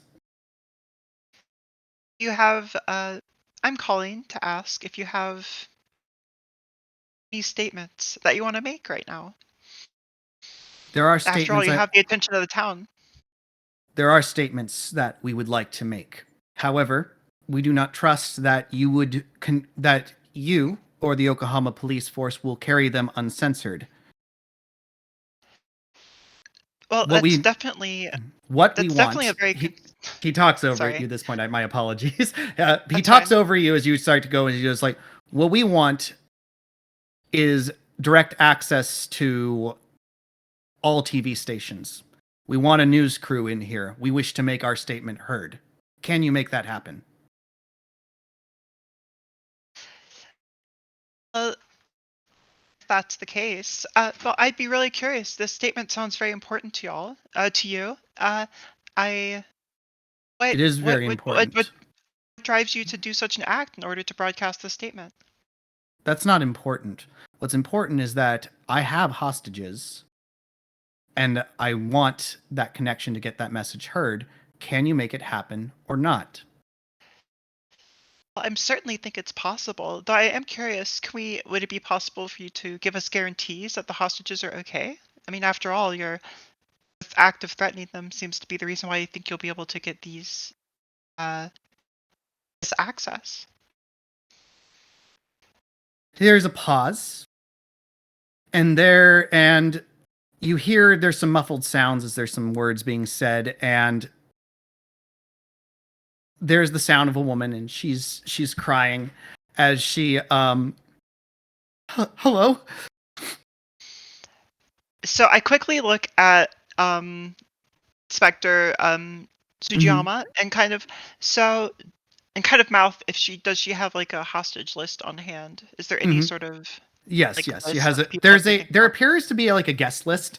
You do see that seems to be it is a guest list that seems to have been people that had signed up for this, not necessarily who actually arrived. There are an additional 43 people was what you were told were there. There's about 48 on the list, so there might be some people who didn't make it. I see. So I quickly pulled the list to my D-pad and I say, I see really, like Naoka says in her most understanding voice is that, hello, I am, this is Specialist Kato from Drive Security. We're here. We just want you to know that we're monitoring the situation closely. I'm sorry, but may I ask your name? Miyata Kade. I quickly check the list, or at least have the inspector do that. My brother goes on about you all the time. You're here. Oh, thank you so much. And that at that moment, like the phone's taken away from her. It's like, you have it. You have a guarantee. I have hostages. They're okay. And I'd like to ask that of Miss. Her name is. What's her name? Miyata Kade. Miyata Kade. I'm sorry, sir. Actually, I don't think I got your name. What should I call you by? I didn't give my name. Oh, well, I'm not asking for your name. I'm asking what I should call you in your organization. There's a pause. And he goes, "You may think of us as the disenfranchised former employees of this business. Now, are you going to give us, now, as to Miss Miyada's condition, it's really going to depend on your answer. Will you give me access to uninterrupted access to a live interview or not?" Well, I think it's time to find that out. Unfortunately, that means I'm going to have to talk to some other people who aren't you. Will you be okay holding for 15 minutes? Call when you're ready. Mm-hmm. And at that point he hangs up. And Okay. with that, I think we are going to give you guys intel card number 1. So. Oh, okay.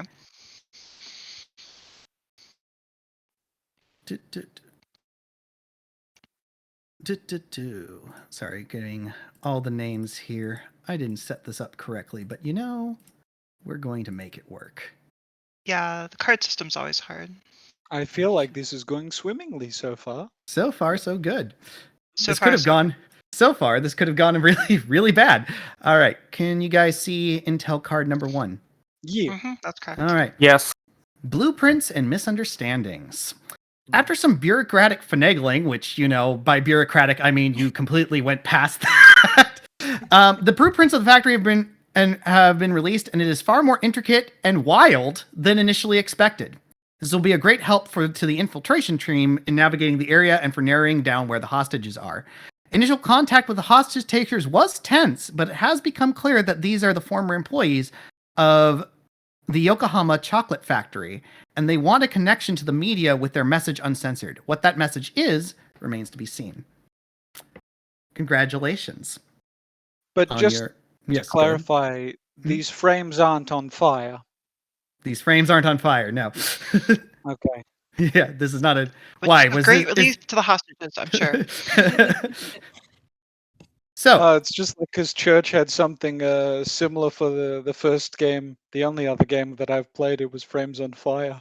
Well, I was not aware. I didn't watch that whole thing, so I wasn't aware that I may have lifted the plot. But Well, I'm not saying you lifted the plot. I'm just saying there was a lot of there were people who were upset about being replaced by mechatronics as well. So, yeah. But they weren't terrorists, so that's okay. Yeah, well, there you go. Well, we'll see how this goes. There's a lot more of this investigation to go.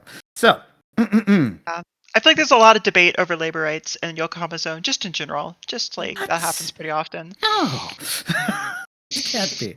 So, moving on. So, on to investigation card 2. Point of entry. So,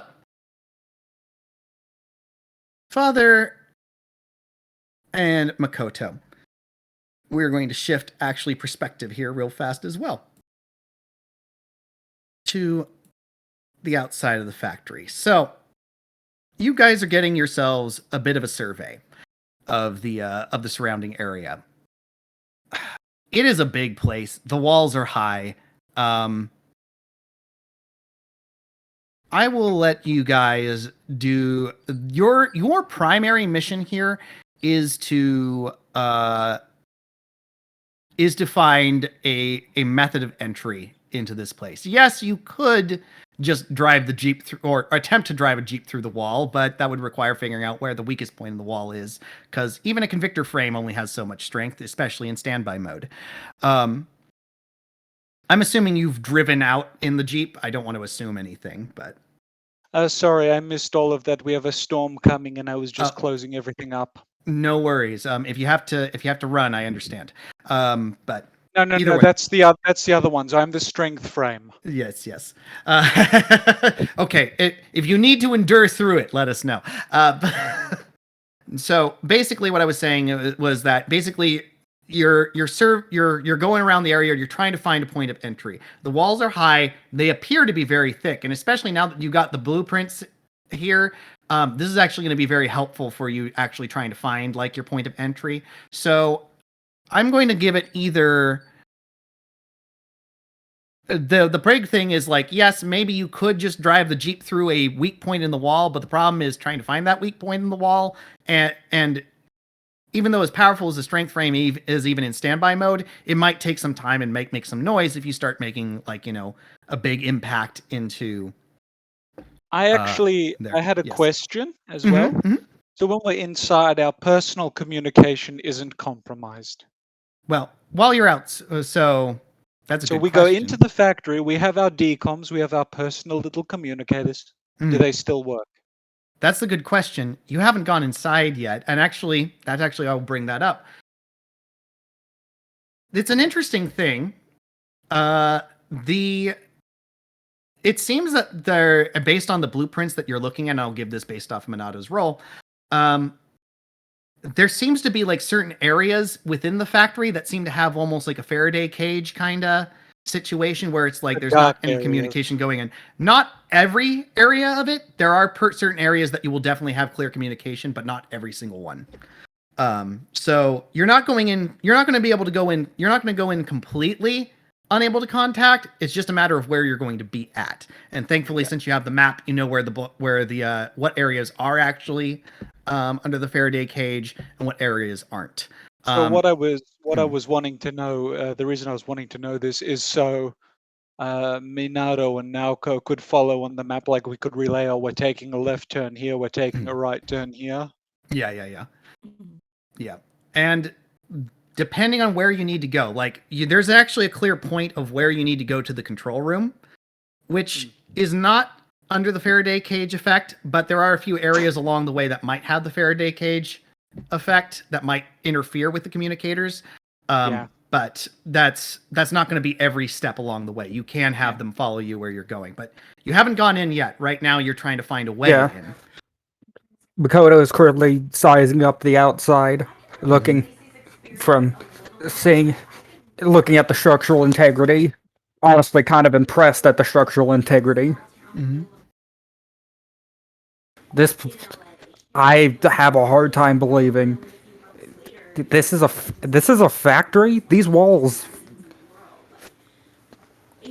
How much concrete are in these walls? Look, based on that blueprint, a lot of money has gone into this.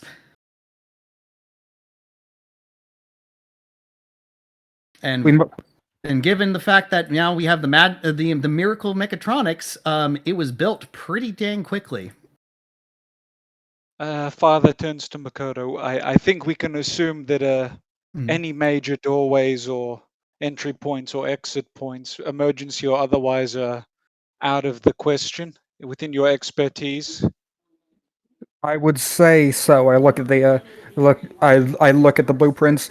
It seems that from the little we know, it seems that there will likely be either they're locked down or there are guards. Probably going to be guards in the way.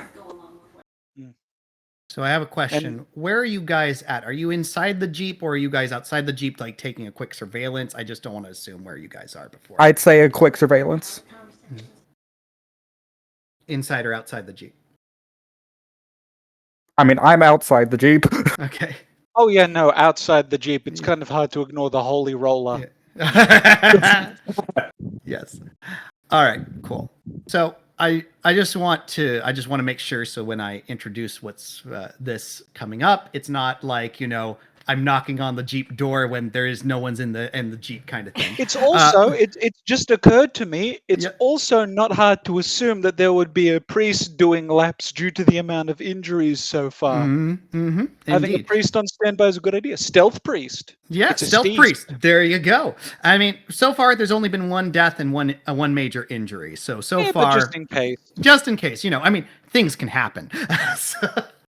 So as you guys are like kind of doing this, before I have you guys do your surveillance roll, you're kind of interrupted as you probably spot them running up to you first before you go there.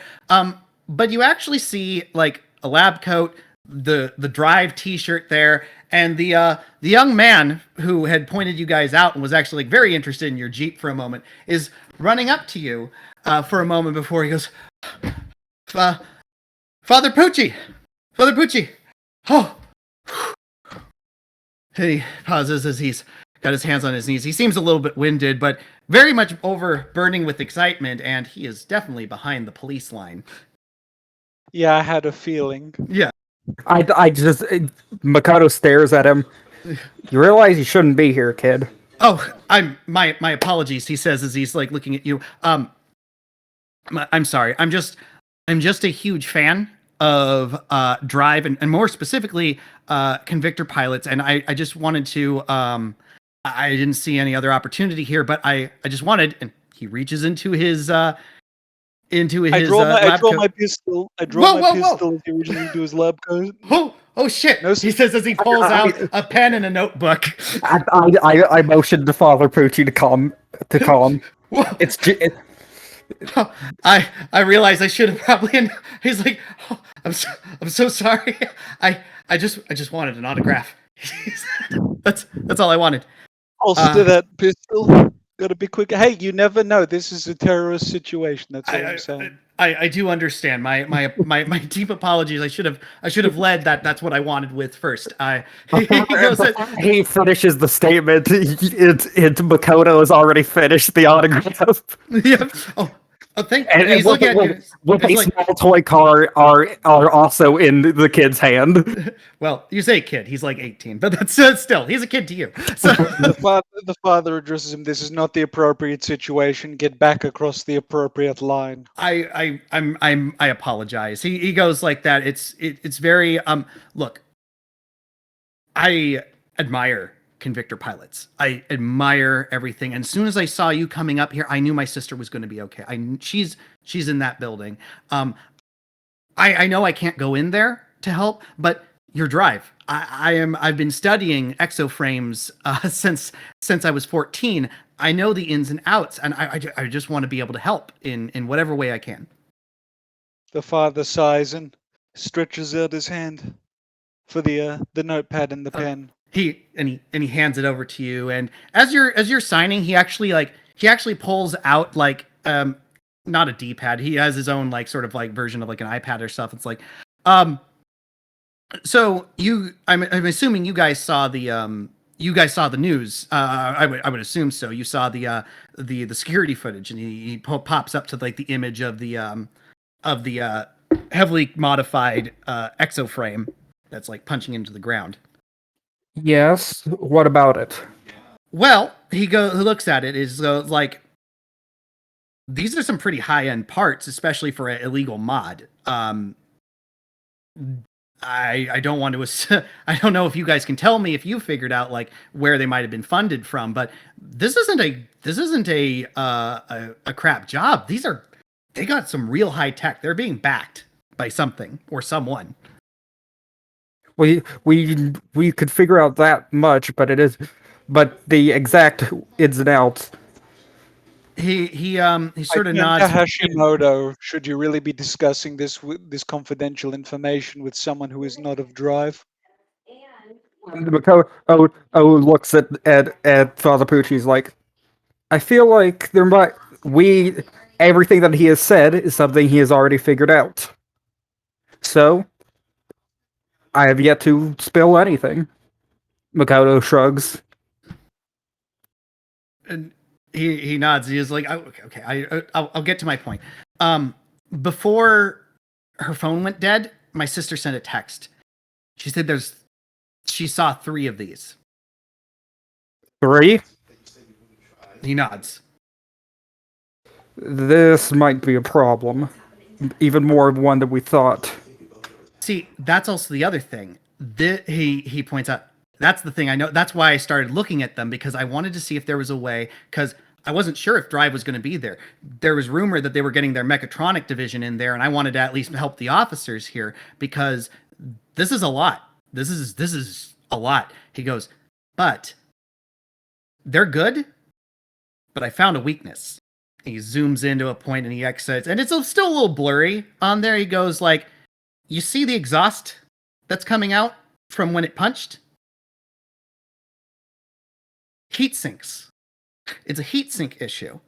These things are very powerful, very frame, but if you target those heat sinks, It won't knock them out completely, but I think you can at least have a better fighting chance against, well, all of them. And that's assuming all of them are built the same way, which I have no reason to believe that they're not. I look.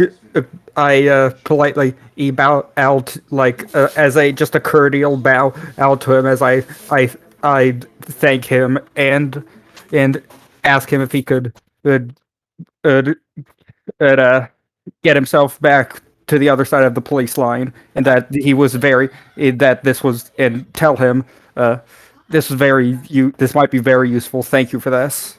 I got. He's like, thank you, and he'll take the stuff back from Father Pucci, and he's just like very like he seems very happy, and he looks at this as like, and Hashimoto Makoto's, pleasure to meet you. I look forward to learning more about what kind of pilot you are. He says as he bows, and he's just like, and he goes, it's like, my sister is oh, I didn't tell you my name.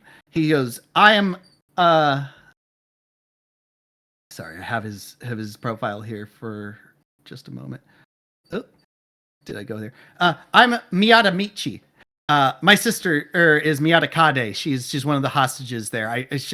I know you're going to take care of her. No, I know you'll be able to help her. No problem. And he's just very exuberant as he starts going off. And he's just. The father puts a hand on his shoulder. We Yeah. will get your sister out safely. I know you will. I know you will, Father. Or he goes, it's like, after all, you've dealt with a situation like this before.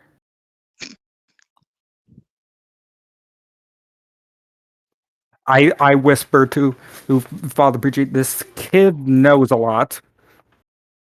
I agree. We should get a background check run and also see if we can find out the model on those heat sinks. That might help. I quickly send the information to the other two. Yep. We'll get back to those heat sinks in a moment. But now the kid is actually going off. But it is kind of surprising. He does know a lot. Weird. But you guys, I've been in confession enough times to be suspicious. I understandably so. But now Confession booth and the Jeep comes out. Oh, God forbid. God forbid. So now it comes down to trying to figure it out. So with the blueprints in hand, I'm going to give you guys an extra die on whatever you decide to do as far as trying to figure this out. This is going to be either a suppression or a knowledge check to determine which is the best way of entry to get into the building. It requires at least one person, so one person can take point and the other person can aid with this if the initial roll fails. But because you have the blueprints, it gives you an additional +1. I would like to take charge on this one if that's possible. Because I do have. I would like to probably suppression. Okay. See if because I have an idea. The emergency exits might not be as blocked as they might appear. So it might be is that if we take out one or two people, that might be completely have a completely defenseless position. Okay. So if we go in and take out a small amount of people, then quite literally it's open season. For sure. All right, go ahead and make your roll. Remember, you're getting a +1 die from the blueprints. That's and 5d10. And if you want to use any of your pieces, any of your standby mode stuff that you feel like you can justify with this, you may do so. I don't know if you know what. I'm gonna just go with the. Okay, with the 5. Sounds good. You need 2 successes, and that's enough. So there are emergency exits, which seems to be more in having been built for possible former employees and possibly for tour groups and stuff like that. It's uncertain whether or not those have been blockaded or not. If anything, given the information from what I'm assuming Naoko has probably passed along at this point, it seems they're former employees. They're probably aware of all the exits. So it's uncertain whether those are there, and not to mention any other security footage that had been got before it got cut didn't show them coming in through those things. They came in through somewhere else. So when you're looking through it, and it's probably as you guys are like going around the building for a little bit and trying to get some things, you actually notice something, and it's like, wait a minute, there's an emergency. There's a shaft that goes into part of the factory floor. That is where the excess runoff goes to. It goes through the runoff tunnels, which the runoff tunnels are big enough, and that's the other thing. The frames that you saw, way too big to fit through some of those emergency exits. But the runoff tunnel, more than large enough, could fit the Jeep. And there's at least, like, depending on how much of, like, and given like some of the gratings and stuff that can be moved, that's where those frames might have come through. So as you're looking at there, the best point of entry is honestly the way that they probably came in. Makoto sees this and pulls out, opens his briefcase, pulling out his revolver, and loads it with. So they primarily have, most of them primarily have exoframes, right? Well, there's 3 exoframes. You're not sure how many people are in the building. Well, then he decides to load them with rubber bullets. Then, well, you might not have much of a choice on that matter at the moment. So yeah. There isn't really anything else, and I'm not going lethal this early. Laser rounds. Laser rounds. Oh god. Taser. Taser. I would have used taser rounds if they had a lot of mechatronics. Okay. Or we could just tase them. It's funny. I'm not. What if one of them has a heart condition? Well, that's unfortunate then, isn't it? Absolutely. So, with that, you have your point of entry. And let me double check Intel card 2. I want to make sure I gave you. Yep. So, I will now give you Intel card number 2. And I will ask you once I give it done what your approach is going to be. One moment as I'm getting it all set up here. While we I have this appreciate your moment, patience. I'm Yes. looking at the Convictor Drive books that we got. Yep. And in the bottom left of each page is our order number and our name, which is really cool. Yeah. It's neat. It is neat. Personalized. It's all for you. I know. All right. Can you guys see Intel card number 2? Yeah. Yep. Drive's biggest fan and the entry point. The interaction with Miyata Michi has not only confirmed the danger of the frames that the hostage takers have, but also a potential weakness that could be exploited in them. A useful tip in case things get messy later down the road. The climax. Your own surveying skills and infiltration tactics have also found a way in through the blind spot in one of the runoff grates. This has also led to the discovery of how the hostage takers got in the first place, further solidifying that they know the layout of the factory. It's best to be careful going forward into territory that the enemy knows better than you. That's not ominous at all. All right. So, with that, I will ask our investigation card 2 holders how they would like to proceed, and once we get that going, I will reveal the next 2 investigation cards. In that case, what do you think? You're the specialist on this one. I think the best thing would be to go on foot, staying in the out of the light, and if worse comes to worse, we could just call the Jeep. Well, if that's the case, though, I'm going to bring 2 pieces of the Jeep with me because I'm not going to be able to go back and forth then. For sure. And you can be in standby mode for 4 hours, so pick your pieces. I will also. So how many pieces can we have? 2 pieces. Then I would like to equip my head and my arms. Okay. And the father? I'll equip the 4-layer armor for the maximum layerage. Perfect. And might be useful. And the close-in weapon system. Right. Sounds good. And with that, you make your way to the grate and begin to go on through. All right. Now to bring up the next investigation cards. And investigation card number 4.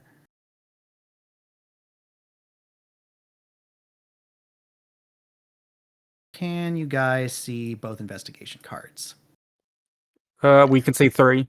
Mhm. I see 3. Can you guys see 4 now? Yes. Yep. Okay, cool. So we have. I must have failed to rename the other investigation card. Whoops.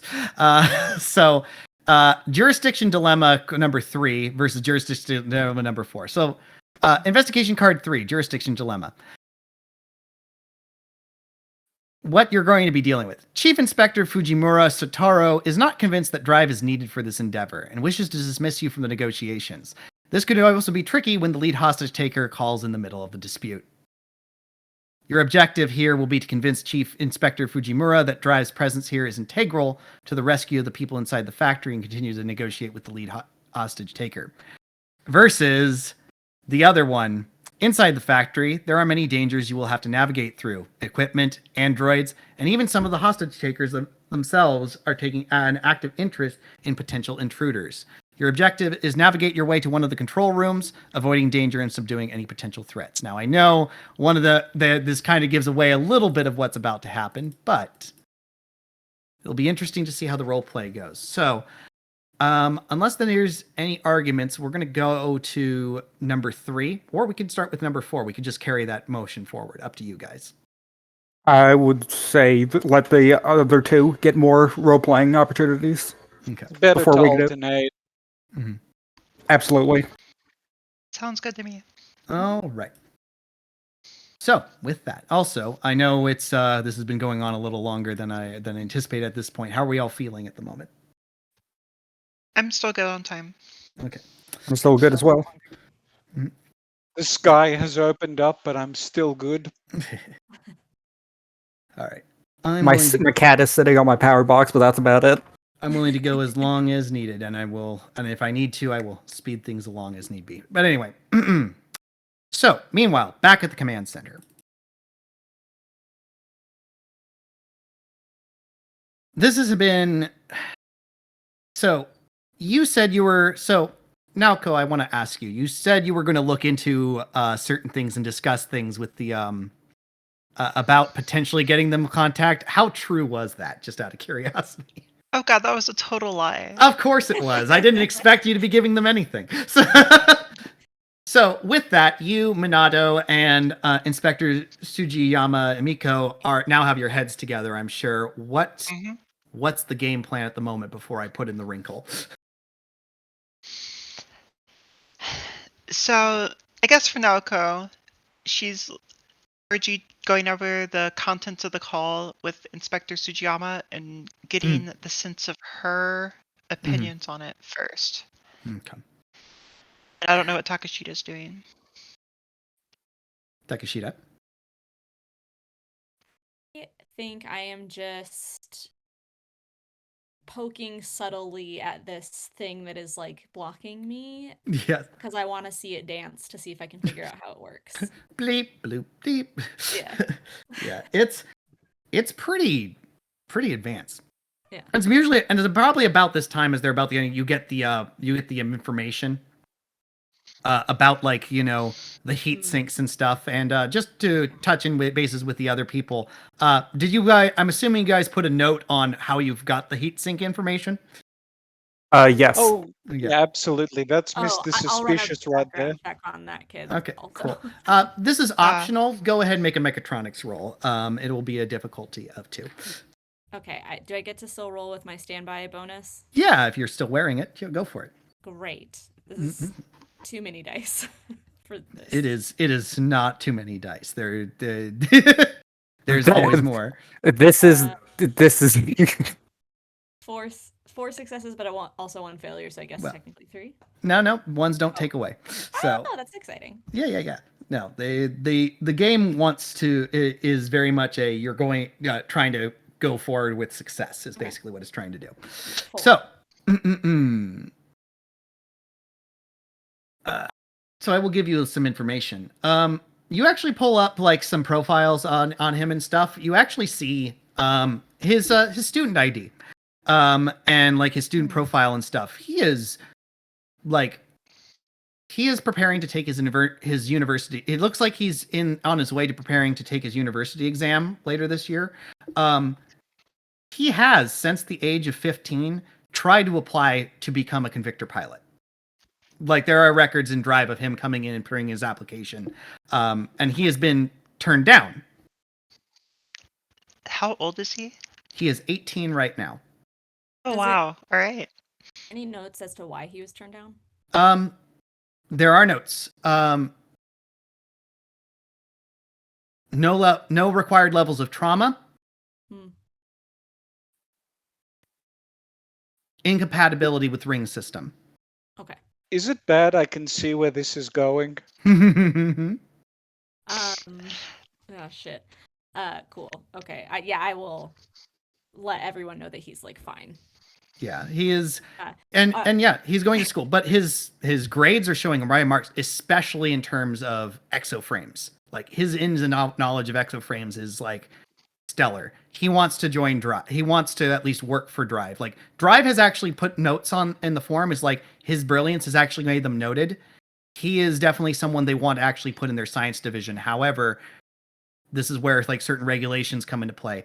The only reason that there are like certain pilots that are like, 15 or like younger is because Drive is in need of pilots. Exceptions are made for people in this line of work for that. Because he does not meet those qualifications to actually be a pilot and probably never will. What they want is him to at least have complete his university schooling before they actually put him in as an actual employee.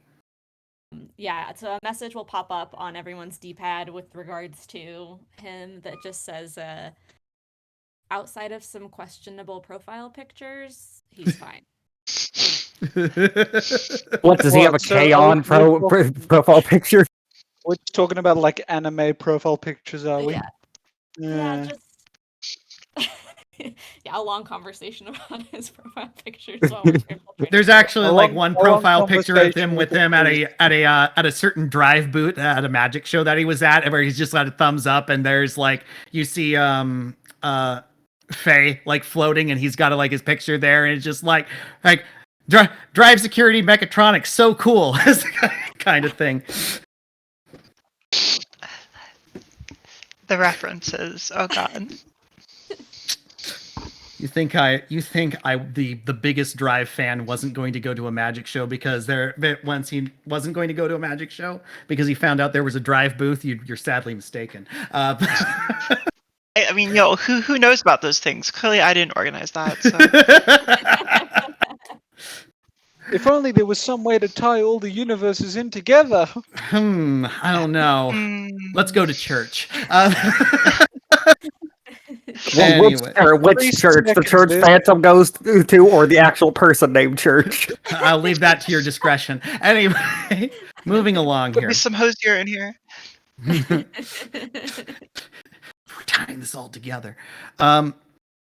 So the conversation's like, okay, probably a non-issue. His sister is legitimately in one of the hostages, so kind of a thing there. Either way,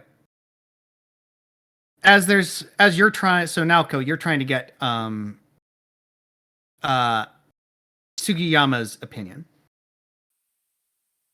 So she's thinking for a moment. That's the first. I mean, I'm first trying to understand the opinion. There's another thing I want to talk to Takashita about, but first talking with the partners. Okay, cool. So Sugiyama kind of like gets your opinion. When you ask what's her opinion on that, she's like, I don't get the feeling the hostage taker actually wants to hurt anyone. Despite the excess of the frames and stuff, easily could hurt someone, but didn't immediately, as soon as he answered the phone, it wasn't with a demand, which is They interesting. did He seem didn't. untrained. Mm. And if what he's saying is true, that they were the former employees, she sort of thinks for a moment. This entire factory is just run by mechatronics, just androids and mechatronics at this point.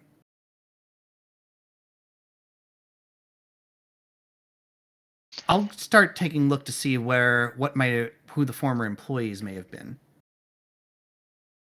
Or someone else could. No, I think the Yokohama police are perfectly suited to be able to make that happen. You have the Indeed, resources I that do drive believe. doesn't. Indeed, I do believe that the Yokohama zone police are perfectly suited to this investigation. As an interruption, out from the back comes Chief Inspector Fujimura. Sorry, you're gonna have to have that conversation with Takashita a little later. Mm. And he comes in, and there's definitely like a very deep frown on his face as he comes in. He looks between the two of you. It's like,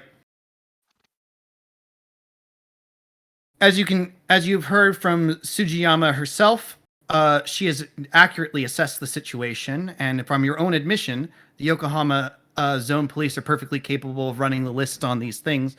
I do not feel that it is proper to inconvenience Drive any longer with the situation. This is something that we as police officers can negotiate thoroughly without any outside assistance from private security. So Naoko stands up Mm-hmm. and gives the chief inspector a deeper bow than usual to a superior officer. Obviously, says, Chief Inspector, it's an honor to finally be introduced to you. Thank you so much for the while I understand the Yokohama police's position on this, Drive does think that there are some important stakes here that require our presence. I'm glad you understand. He says, but that's the problem. I don't understand. I don't understand why a private security firm should be involved in police matters, in these sort of matters. Well, from my understanding, and I apologize, since I am only a simple Drive officer here, but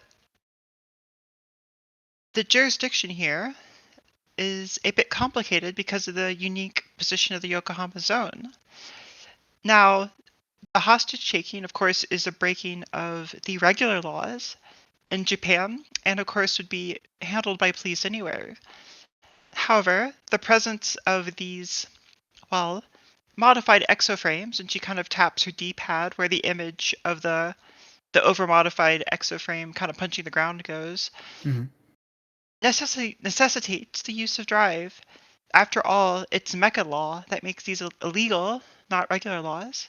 I have 2 members of the mechatronic unit in the Yokohama zone here on site. They should be more than capable of doing this actual police work rather than outsourcing to a private security firm. But before there's any more of the discussion to be had, the phone starts ringing. So now there's going to be 2 missions. One, and each one requires one person. One person needs to answer that phone and see what's going on with the with what the hostage taker is taking, because that's the phone. The other needs to convince Chief Inspector Fujimura that Drive security, which you're making good in ways, but it's very clear there's a gap here of understanding. That Drive should absolutely be here, and that is actually, and it's better that they, that it's integral to this mission.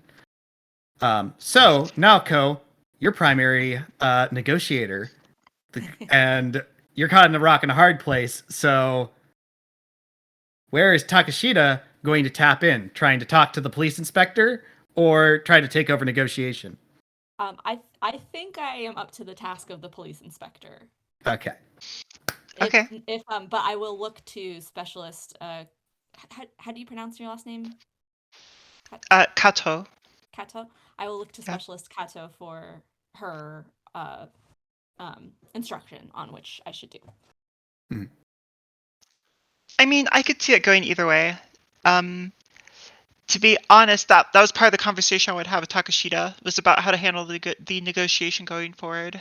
But I mean, again, we have the support roles and stuff like that. Yeah, no, I mean, that happens. It's how it goes.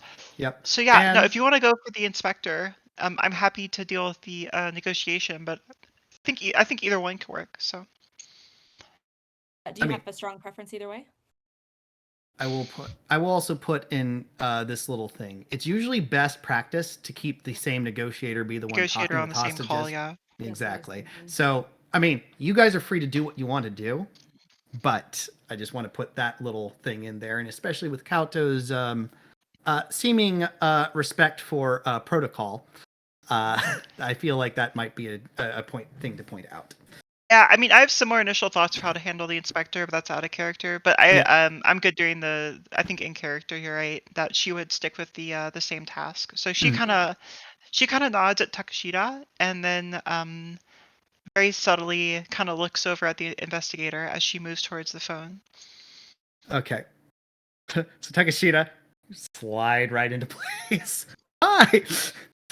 Hey, and he just continues on with like where he was going with this, with as though like Naoko was still in front of him because obviously you were right there. As he continues, it's like, this is my concern, Ern, as he's like I said, completely taking on where as though like no one had just been replaced. Everyone in Drive is the same face as far as he's concerned. There's like, here's the thing. We as officers took an oath to serve the public, to serve the community. One that I am told Drive has also taken, but we cover more aspects. Drive only focuses on mechatronic crime, not to mention the fact that while you have police officer training, you are not officers of the people. You work for a company that that is a subdivision of Atani, a machine, stuff like he's going on this thing. He goes like, I am very concerned on the fact that what seems to be happening here as more and more of these crimes are going on is that police officers are not able to do their work, and that the people are having to turn their sights and their hopes to a private security firm in order to get things done. I'm very concerned on the way that Yokohama is going, if this is the case, and if this is a continued matter with this little experiment that the zone is being. I am concerned for Japan as a whole. Takashita bows and says, Chief Inspector, I absolutely agree with you on many of these points. It is worrisome that a private company holds so much power. It requires a tremendous amount of oversight, as does government and any bureaucratic office of the like. I worked for a government agency for many years before joining Drive. I intimately understand the frustration with the entire structure. Having said that, you seem like a passionate man who does not lack for boldness or intelligence, and to that I can only say, you, in your capacity as an officer of the law, occasionally are required to cooperate with specialists, because you understand, as a man who likes to get things done as efficiently as possible, that every problem is not a nail and every solution is not a hammer. We are a specialized tool. We are very good at what we do. We would not venture into parts of your world where we would not be useful. And I hope that you would be wise enough to appreciate that just because a new tool has appeared, it does not make it better than an old tool, and that both of them have applications to which they are perfectly suited. And this is ours.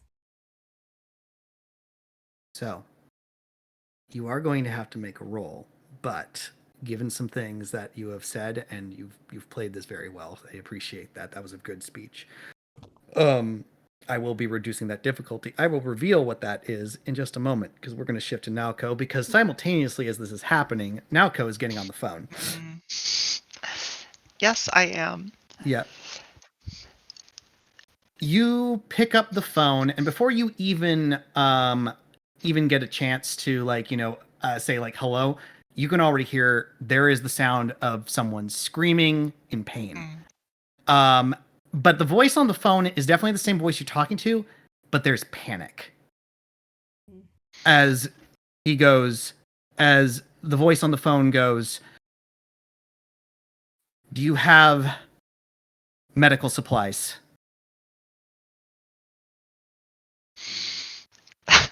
Okay, wow, throwing me the big ones here.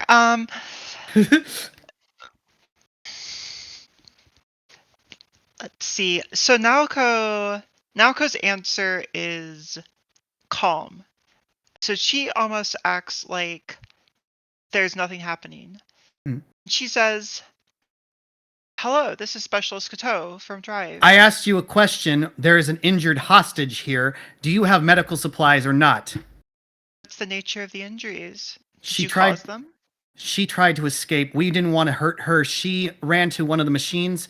The machines are out of control. They don't react to the former employees. They react to everyone who isn't. We tried to make sure she didn't get there, but it punctured her and it started filling her organs. Oh, I wolf. see. Yeah, that's a big wolf. So I assume the capability is there for me to connect this call directly to the infiltration team, just so they're fully Yes. aware of this. Yes. I don't give them any voice Oh privileges. God, of I course. hope you didn't just No tell them voice that there's an privileges. No voice infiltration team. privileges. Priest cannot break in on this.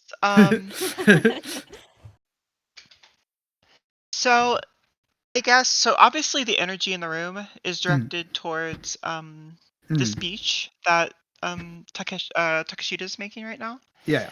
Although you have the other Sugiyama is there and focused on you. Sugiyama's here, so- and is she caught up in that? Is she Yes. Well, she's focusing on you at the moment. She's focused on you. She has her head on the call with you. Good. Everyone so what's else her reaction? she is. Because I assume her reaction is the same as "oh shit" as mine. Yeah, it's very much a wide-eyed thing, and So I whispered and to her, she writes down on a pad and points to it. It's like it's the same thing that happened to the deceased officer. Okay, so that information is definitely getting processed as well. Naoko kind of mouths back to her, "Do you have medical supplies available?" She nods. Yes, we do have supplies available, but what? This woman's this- dying, and you're just going to sit there and you're not going to give us medical supplies while she's dying out here. There's a panic going through him, and you can even hear the phone on his end is kind of shaking and clacking. No, we want to see this person. We want to see this civilian safe. We need to make sure. But tell me true. Does your organization have anyone that's capable of providing this medical care? I come from a long family of doctors. I can probably patch her up at the very least, keep her stable. But she's going to need to go to a hospital.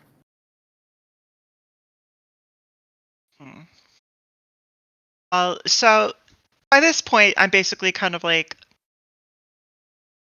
I'm kind of rushing out of the trailer at this point, kind of yeah. gesturing the inspector along with me. Yeah. Like, no matter So what, you got it like we on need to get those portable supplies. headset kind of Yeah, thing. Portable like headset. we need to get those supplies no matter Yeah, what. So yeah, like that's the first thing, is at least like I'm kind of like, all right, we need to grab those supplies. And I ask him for a list of what he needs to make sure Yeah. that that's actually like a package that we can put together now, no matter Yes. what, since this is There- a short-term situation. there- This is a quick situation. Yeah, there is some things that he's asking for and it's very clear that while he does come from a long family of doctors, he himself is not exactly a doctor, but he knows enough the technical terms of certain things that it's kind of like, okay, clearly he's someone who's taken some advanced first aid course at some point in his life, and what he's saying sounds like it could actually work, but it's definitely not going to solve the issue. It's definitely going to be at least a patch job. It might buy the person some time, but it's very critical. Okay, so while Naoko's getting the package together, Naoko isn't being insanely responsive to his calls. So she's almost deliberately trying to kind of amp up the pressure, kind of like this is an uncertain situation, and so like you're not getting definite answers right now, so making him a little more stressed. Yeah. So by the time she actually has the package in her hand, which probably takes a few minutes later, she finally says, "Well, hostage taker-san, the issue, while it's possible to get these medicine in your hands, we have concerns over the training. If possible, we'd like to be able to actually have a medical professional here have a God, what do you call it?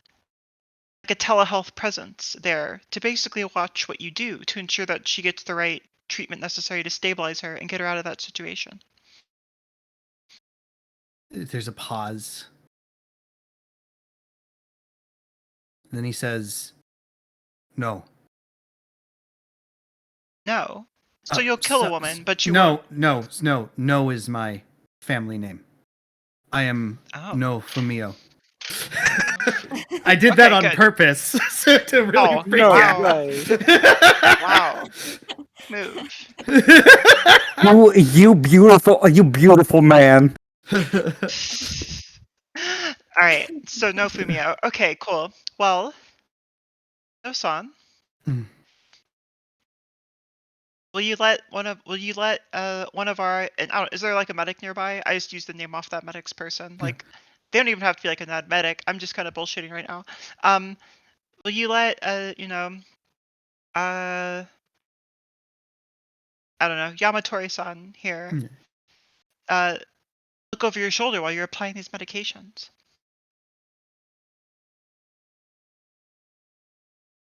I could do that.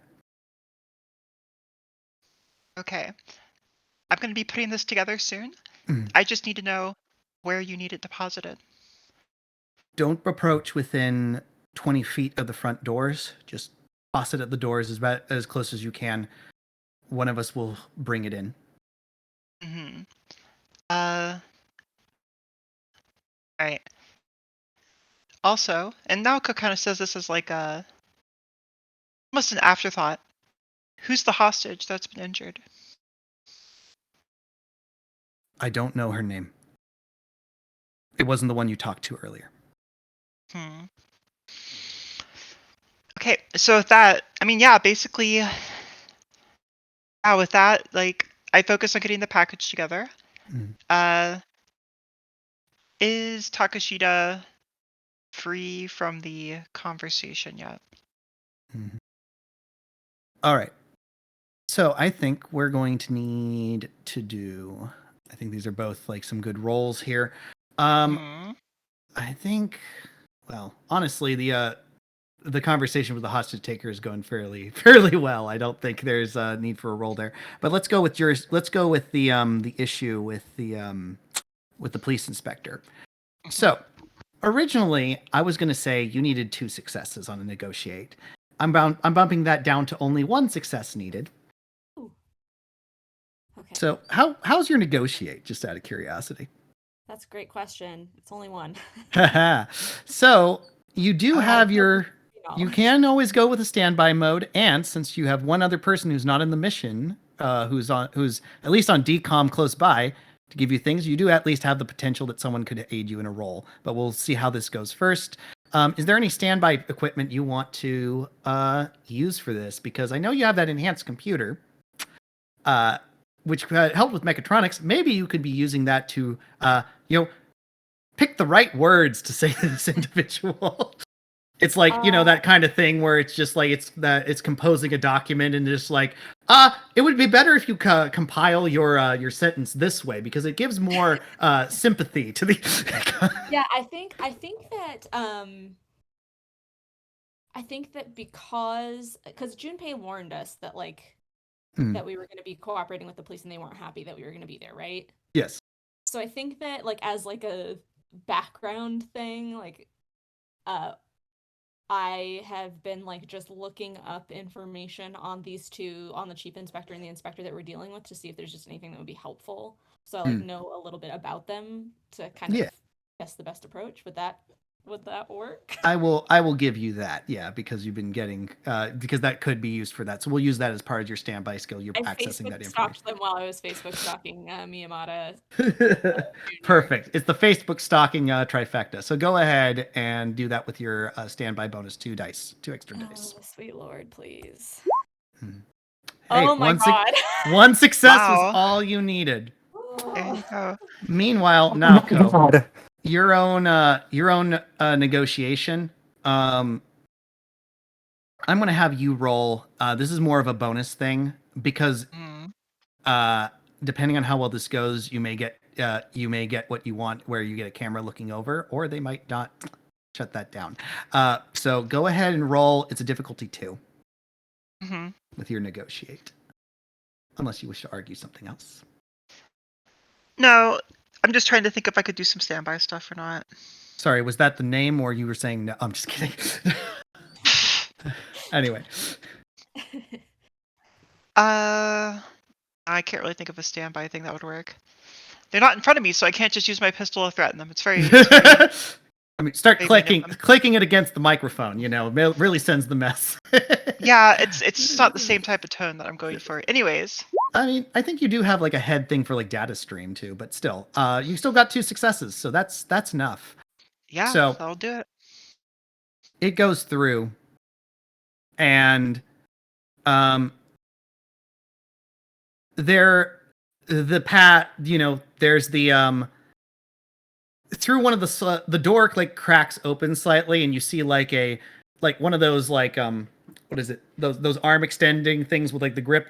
Grab it and slide it back in, and a paper airplane goes flying out in response to bridge the the 20-foot gap, and on there is a frequency code for being able to watch the procedure. That's cool. If I may, yes, I feel like what happens is that the airplane kind of goes out, and then Naoko kind of reaches down, and a gauntlet from her Convictor case kind of goes off, and she just kind of shoots it in that direction to grab the plane out of the air before it comes back to her hand. Perfect. So I do give the frequency code to whatever poor medic I roped into this shenanigan. Yes. Yamamoto. It's just that I also connect the feed directly into the command center. Yes. So that way we can have all the analysts look over it as well. Yes. So I'll spare some of the details, but it is there is a woman there, young woman. There is you can definitely see there's a huge puncture into her side by something, and what looks to be it's somewhat mixed with blood, but there's also some kind of goop that's in there that was probably white-ish at one point. So it's just this weird, it's almost it's the only thing keeping a lot of things intact. But you can see her abdomen has swelled and stuff like that. Whatever this the machine one of was, those animes. No, it's not. Is this a language situation? What was no? Is now going to have to bring down the language hammer?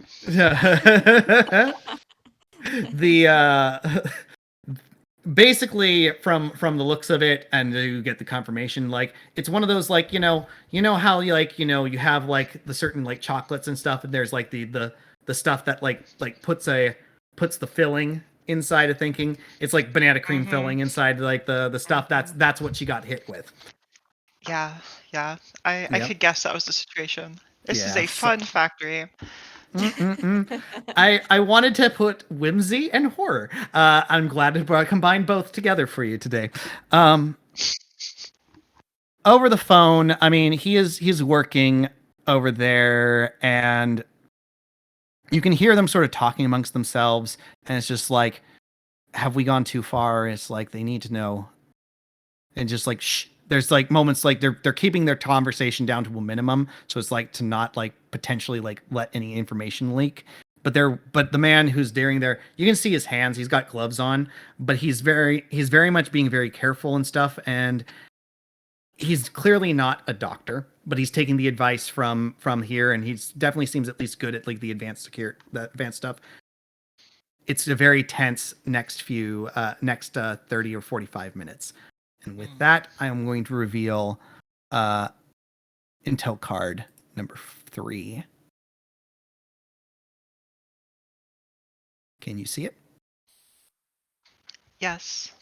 So, with the one thing as we're going there, as the conversation about with food, so Chief Inspector Fujimura is said, and he looks at you, and there's a very long look before he.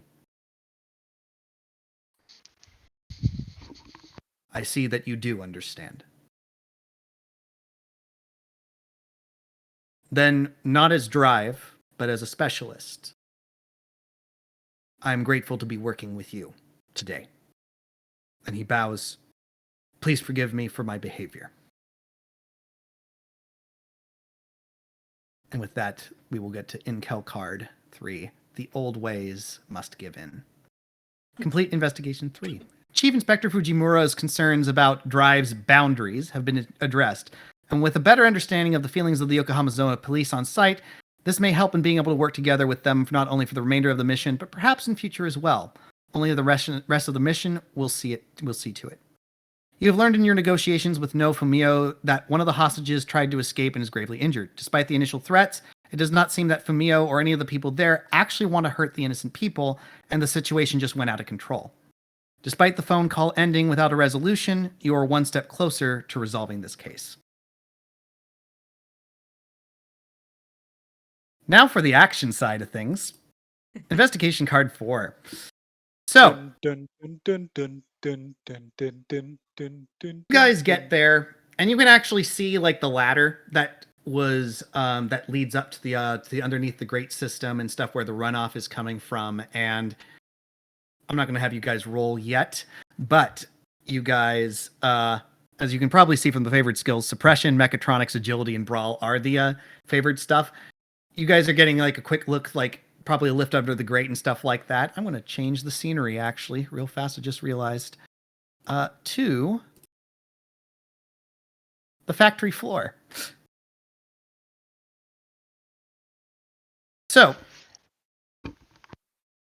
you can see the machines and stuff from where you're at the moment. You're in the right place where nothing is like, you're not within range of anything, but you see things like moving around. I mean, you actually see that the machines are still actually doing their work, which is kind of odd because you heard they were going kind of haywire. They're still like producing at the moment. You see the androids are walking around and doing the things that human tasks should be doing. Like they're standing in the assembly line and they're putting things together and stuff like that, and packing the packages and moving boxes and stuff like that. It's very odd. Despite the fact that you heard everything was going haywire, everything seems to be business as usual. But perhaps that's when perhaps things may change if you get too close. So, you have a pathway. You know where you need to go. It's probably going to be a little difficult. So, the first things first, I'm going to ask, are you going to try to make your way through this stealthily? Or are you going to just go in blazing and start smashing things on the way? Absolutely stealthily. Father? It depends. If we go in absolutely blazing, do we get to play Smell of the Game in the background? I mean, I'll let you play your own soundtracks, but that's another story. Tragic. Okay, stealthy it is then. Okay. All right. So this one is going to require the both of you to make successes. And you are, unfortunately, this means that you can't aid each other. It's up to you. You both have to make the successes. It's going to be 2 successes. So Both of don't you need suck. success. Mm-hmm. So go ahead and roll agility. Or if there's another way you wish to make an argument for me, I want to hear it. I want to say is that likely if there's anyone that's directly in the way of line of sight, I would like to see if I could take them out stealthily.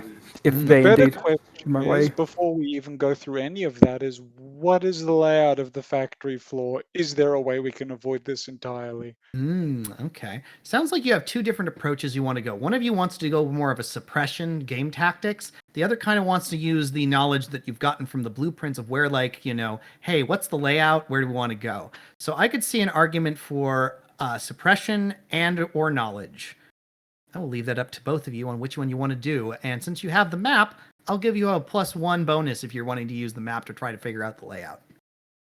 In that Well, case, it would be a 4/4. Hashimoto is Snake, and I'm the weapon to surpass Metal Gear, so I'll leave it to him. There you go. So, I knew it. It was only a matter of time. Oh no, a weapon survives Metal Gear. Metal Gear. Anyway. Please make your decision on what you wish to do. You both have to make this roll. You both need 2 successes. Mr. Stealth Specialist, you go. Alright What do then. you think? What's your knowledge at? Very low. Remember, What is your- you will get a +1 if you're using the blueprints if you decide to go knowledge. Okay. My skills in knowledge, brawling, and agility are all level 2. Very good. Negotiation is 1 million. In that case, I have a knowledge of 3, so we could very well decide to go knowledge. Yeah, sure. There's nothing wrong with the balance of probabilities there.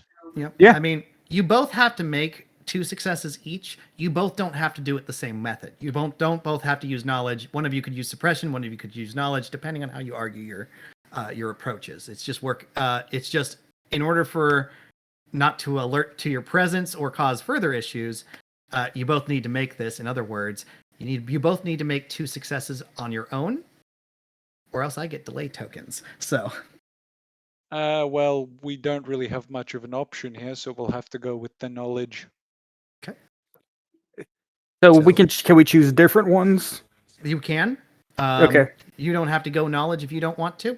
The other, it's up to you. Both get your own choice on what you want to do. You just get a +1 bonus to the knowledge. +1 die bonus to the knowledge, only because of the map. All right. Then, do you mind if I make my suppression roll? Go for it. All right then. Any standby tasks you want to use? I don't need it. Fine. Yeah, I think you're fine. I think you're good. You're Just professional, huh? just is put suppressor on my revolver. And Priest, you go. I'm just thinking. So that's what the 3. odds are. So if you go knowledge, that would be 3 dice. Yeah. I'm just trying to think if there's a better way. And screw it. You got this. Hey, 2 successes, and you needed 2 successes. So the map is definitely helping. You know exactly where to keep, what's really probably helping you is making sure that you guys stay out of the Line of sight. line of sight and also the Faraday cage stuff, because that's the thing that's kind of possibly interfering with your updates with the people at the command center. You're going through, and you guys are actually figuring out where the radius of these of the machines are and stuff like that. It seems you need to be within at least 5 feet of the machines before they recognize you as being a potential threat and activating and going after you. That's the initial test that you guys are figuring out. Because of the suppression, I'm going to give this to you as well. You do actually see there's at least one or two of these. You pass by at least one or two of these hostage takers, which are very much in they're in factory factory worker outfits, but with like gas masks and stuff over their face to like hide their identity. But these are one of them has a pipe like kind of thing and is walking by, and it definitely seems the robots and the androids and the machines is not responding to them, which seems to fit the idea of that. Okay, whatever they did made it so that the former employees weren't actually going to be attacked. They were correct on that front. Yeah. But one of them has one of those weird radar dish guns. Would I be able to stealthily take one of them out? Given your, I was going to make it a separate test, but given your exceptional success there, I will just say you're able to subdue that one. Just drop him onto my knee. Yep. And, stealth him back into there, and, you and the father have this gun, and you're kind of looking at it. Who wants to make a mechatronics roll? Whatever isn't me. We both have a one in mechatronics, don't we? This is a mechatronics roll, unless you want to make or a knowledge. This one will not give you the map bonus, but a knowledge will give you different information. It'll just be a slightly higher difficulty. If you go mechatronics, it's going to be 2. If you go knowledge, it's going to be 3 successes that is required. In that case, I'm willing to roll a L3D10. Okay. And only one person is required for this mission. The other can assist if need be. Any standby frames you wish to add to this? That I have would really work. You said you had a headpiece. What was your headpiece? Outside. Which really wouldn't work here. Yeah, probably. What else wouldn't. do you have? The reloader arms. Mm-hmm. If I had the recoil compensators, I could probably make an argument, but no, I didn't take those. Mm-hmm. Alright, just let me roll. All right, let's go for it. Only one success. You need 2 more successes here. Father, is there anything you wish to, any way that you might be able to try and assist him? No. Okay. Nothing I can justify. Mm-hmm. Okay. Well, you do have a decent knowledge, so I mean, I will let you roll your knowledge because maybe the both of you putting your heads together on the knowledge might be able to go there. Since you have 2 knowledge, you can go ahead and roll that. Who knows? Maybe those 2. Maybe you will have enough successes to help. Hey, No. 1 additional success. Go ahead and roll again. 1 additional die. Nope. Yeah, I don't think. Trying to figure this thing out. It's really weird. And you're going to be spending a little bit of time to try to figure this thing out because this might actually be useful. You have a feeling if they're carrying this around, you need to know what kind of weapons they're using. So this is where I get 1 delay token. Woo. We should have just left it. We really should have. Well, there's some stuff on the intel card that I have regarding this. So go ahead and roll 3 additional dice. This is the... Got it. Yep. This is the next phase. And there you go. Now you do it. There you go. So it takes you a little bit. Luckily, you're sequestered away in a thing, and it's really as you're kind of like trying to figure it out and stuff like Just that. holding it in my hand as a gun would be held. Yeah, exactly. And it's probably by, you like, there's at least one point you decide to you try to pull the trigger. And this is probably the thing you're like, okay, well, you know what? I'm going to muffle the muzzle on it and just in case it fires out, kind of thing. And you fire, nothing comes out. It's just this is very weird. And it's, you saw the script on the side of the thing and it didn't make sense to you because it's very weird for a while. And it's only now that you're kind of and it's probably actually starting something clicks at a certain point where you kind of Google it. Smell-o-vision is what's said on the side of it. This isn't a gun. It's not a gun. I mean, it looks like a gun. It functions kind of when you point it, you click it at someone, but you can definitely see based on like the settings and stuff like that. Basically, what it does is that if you point it at someone and you click it within a certain range, it'll overwhelm their sense of smell and taste with whatever it is you want them to have. And it seems that these have been cranked up quite a bit. So even if it was something very delicious tasting, it's probably going to overwhelm someone's senses. It's been weaponized. But on top of that, as you're looking at this, it's like, here's the big thing where the knowledge is coming in. This is not something that's been made by any of the other factories. No company in the Yokohama zone has made this. You see the branding, it's been made in-house. I think we might have just found our motive, or at least something related to it. Yeah, there is definitely something going on here, as I'm going to reveal the next card here. One moment, please, while I get everything set up. It's Intel card 4, yes. You know what, I think that this delay counter might have helped us in the long run. Yes. The things I've been giving you so far are things that might help you in the climax phase. So... If it was made in It's house, weak I don't point for know massive how. damage. Yeah, sorry, go ahead. I don't know how you could fit one of these in Hugh Laurie. Did you just make an E3 reference? No, I just made a house. No, reference. no, not you, not you. Attack the weak point for massive damage. Crab. It happens. The crab, just crabs. There's only one step to the crab cycle, and it is crab. But that's beside the point. Can everyone see the intel card? No. No. I do not see it. Do you see Yes. it now? Okay. Smell-o-vision? ? And this is the thing your guys are starting to put together here. The Yokohama Chocolate Factory has apparently started branching out from just chocolate. And some of that seems to be in the direction of actually building mechatronic devices that are outside the purpose of candy making.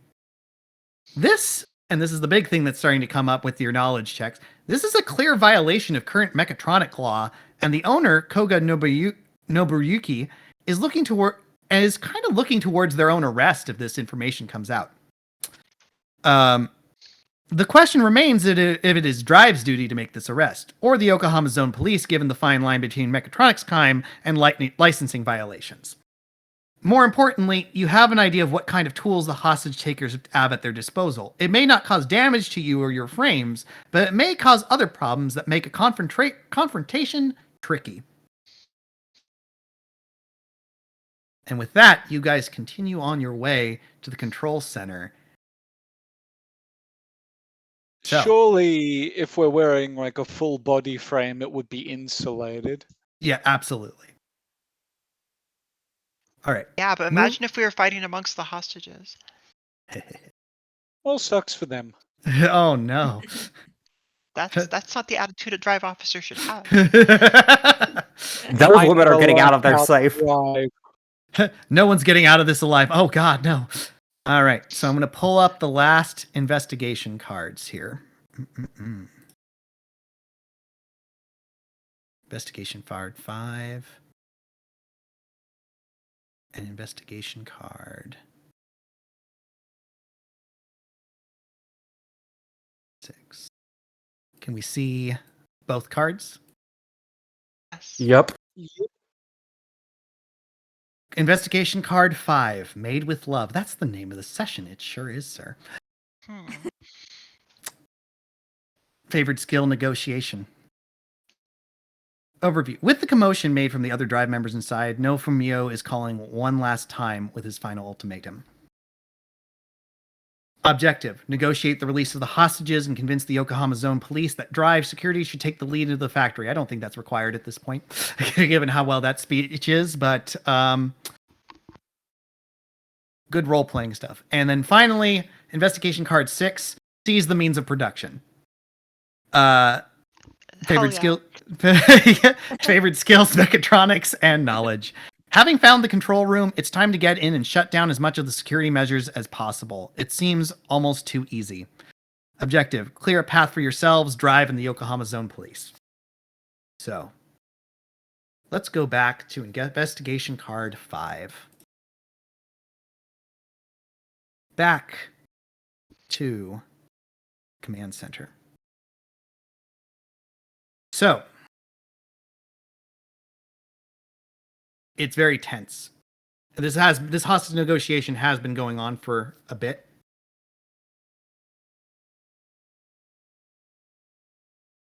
There are some concerns about whether or not the woman's going to be able to make it. She's been stabilized. She should hold out for at least another hour or two, but she's going to have to get to the hospital. As soon as the surgery is done and everything, the feed is cut, and it's been quiet for the last 20 minutes. What do you do? So Naoko is kind of strained at this point. She'd been watching the feed the entire time just to make sure the one was stabilized, and then has been talking ever since. But she finally kind of finds the time to just sit down next to Minato and just kind of take a breath and ask, Minato, how are you holding up? I've had worse days. But the day's not over yet, I guess. Yeah. Naoko kind of nods, looking back at the screen where the camera had been cut off. Mm-hmm. But hopefully we can make this a better day. I had an idea about that, actually. Quick out of character question for the CO, the real life CO. So I can't. There's something that is making it me unable to change any of the systems. Would that also prohibit me from like reaching, say, the employee records system? You have access to the employee record system. You can pull that up. Okay, so then to Naoko, I say, these machines are programmed to attack anyone who's not a previous employee. I could make all the hostages previous employees. I could falsify records that they were previous employees. The robots aren't going to know the difference. It might keep someone else from getting it cleared. Naoko winces at that phrasing, but notably doesn't dispute it.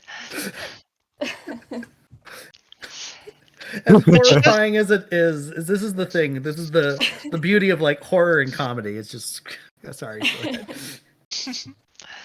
She does look at Minato with interest, though, kind of a new energy in her eyes, and she says, "Do you really think it's possible? If that's the case, then..." And she kind of looks over to two inspectors that she's been working with, just to see what they're doing. Mm-hmm. Basically, sorry, go ahead. No, go ahead. No, I was just gonna say, like, whatever they're doing, she kind of finds a break and basically pulls Minato over to them. Yeah. And just kind of introduces the idea, or at least says, trainee Takashita has an idea. And they're paying attention. And I'm assuming you explained the idea. Yeah, I explain it, and I want to make eye contact with the chief inspector and say, that's the danger of mechs, right? They're not smart enough to understand the distinction. But that can work in our favor this time. He nods and he goes, if you can make this work, do it. And that's where the real trick is going to be. And this is where a little bit of the unknown is going to come into me, because this is not where I expected something to go along this line. You definitely can access the records. It's just going to be a matter of whether or not you can add records is the trick. I don't want to dissuade creativity, but given that this is a new approach, I will allow this as a potential bonus mission. It will be difficult, though, because you're not actually where the thing is. Yes. And given the nature of the program, it's going to require 4 successes. Okay. And Is this this is going to be mechatronics? mechatronics. It will be mechatronics. And can I use my computer, my enhanced computer? Yes. Oh, come on, sweet Jesus. Ooh, hell yeah. That is. Wow. You Wait, Wow. 6. Wait, 5, 6, 7. It's a piece of cake. Whatever they got. So here's the thing. This is actually giving you at least a little bit of insight into this. Is like, because you are going through the profiles of, like, in order how to build these profiles, you're actually going through the profiles of the former employees. Mhm. None of them have any of the requisite skills to do any of this. None of the hacking, none of being able to build these machines. None of these things are things that they are actually capable of. So they clearly got outside help. Yeah. Who exactly is another story, but they definitely got outside help. The big thing, whatever is doing this, is also an automated routine. Okay. It's a very defensive program. It's not you trying to access certain things, like turn things on and stuff like that, or, like, delete a profile or add to an already existing profile. Doesn't seem to work.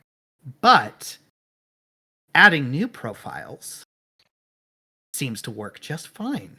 It's like, and it's incorporating it into the routine. You're getting the women into there. You can actually start putting yourselves and the police department and into there as well, as you it's going to take some time, but this will work.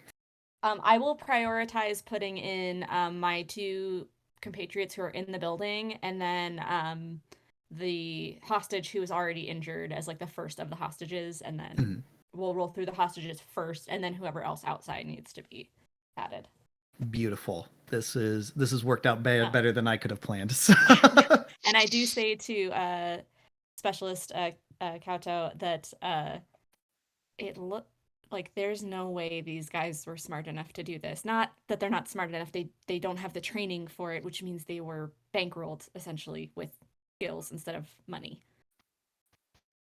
So they aren't the ones that's keeping you out of the network.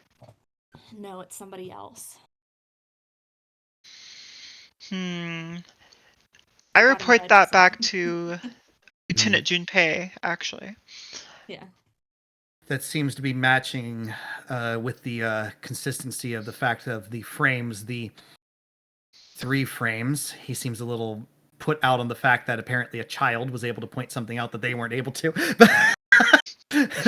but he's like, he goes, that does match exactly where it's going. None of them have the skills, but the question is, why? Why would someone help them to this degree? Well, I think it's time to start asking that question to them. Are you going to call? Because if you don't call, I will. Who's saying that? No, that's me. You can either take the initiative and make a call to the hostage taker, or if you let time go by, I will have the hostage taker call you. So, because eventually, I think Naoko's going to do it, mostly because I think she already set up a path for this in the prior setup that she was kind of deliberately trying to set up. But essentially trying to make the pressure happen so that way he's actually going to release the injured hostage. But it sounds like there's an opportunity to get even beyond that if she plays a few things right. So I basically stride over to the phone and kind of signal Investigator Sujiyama, just so that she's kind of aware. Like, no matter her boss, who's Naoko, has been letting Minato, I guess, handle, in the sense that the chief inspector seems to be taking a shine to the newbie. Meanwhile, I've been trying to keep a track with the person that's actually, like, equivalent in my rank, keep her cycled in with everything. And I call. I basically, I guess the button is still set up to call all the phones in the factory, and I press it.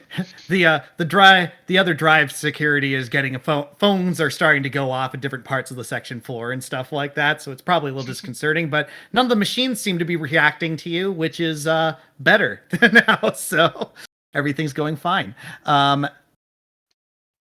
It's near the end of the 3rd ring that the phone is picked up. No, son. This is Specialist Kato. I'm calling for a progress update for the for injured hostage. There's a very heavy sigh. She is stable. I think she'll be okay for the next hour or so, but he sighs. I didn't want this to happen this way. They weren't even supposed to be here. No, son. I believe in your sincerity of this, but you have to understand, taking action like this, so bold, it leads to escalating complications like this. I know that you and your compatriots have something that's clearly very dear and important to you to say, but do you really think that you should continue to play with the lives of these hostages to be able to say it?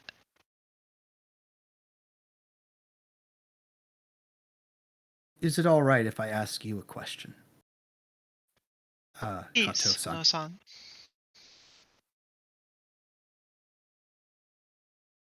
I do not wish to make an assumption here.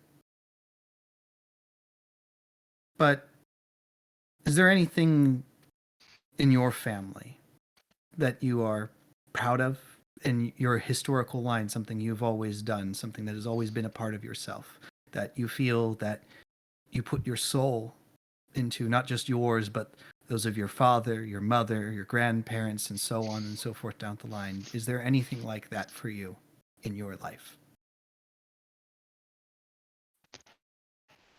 Well, and Naoko's kind of gets a little wistful at this. I can't say that there was, but I tried building towards that. He nods.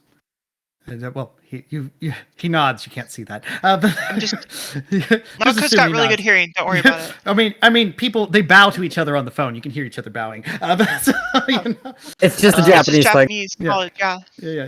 Yeah. He goes, sorry, size. You know, chocolate has been part of my family since the early 1800s. I wasn't lying when I said I come from a family of doctors, but there's always two splits in where our family goes: medicine and chocolate. Chocolate was originally used as as something to help medication, able to make something sweet go in, and eventually it started to evolve into something for more of the upper class. And now it's evolved in what today? My family has been part of this tradition for almost 300 years now.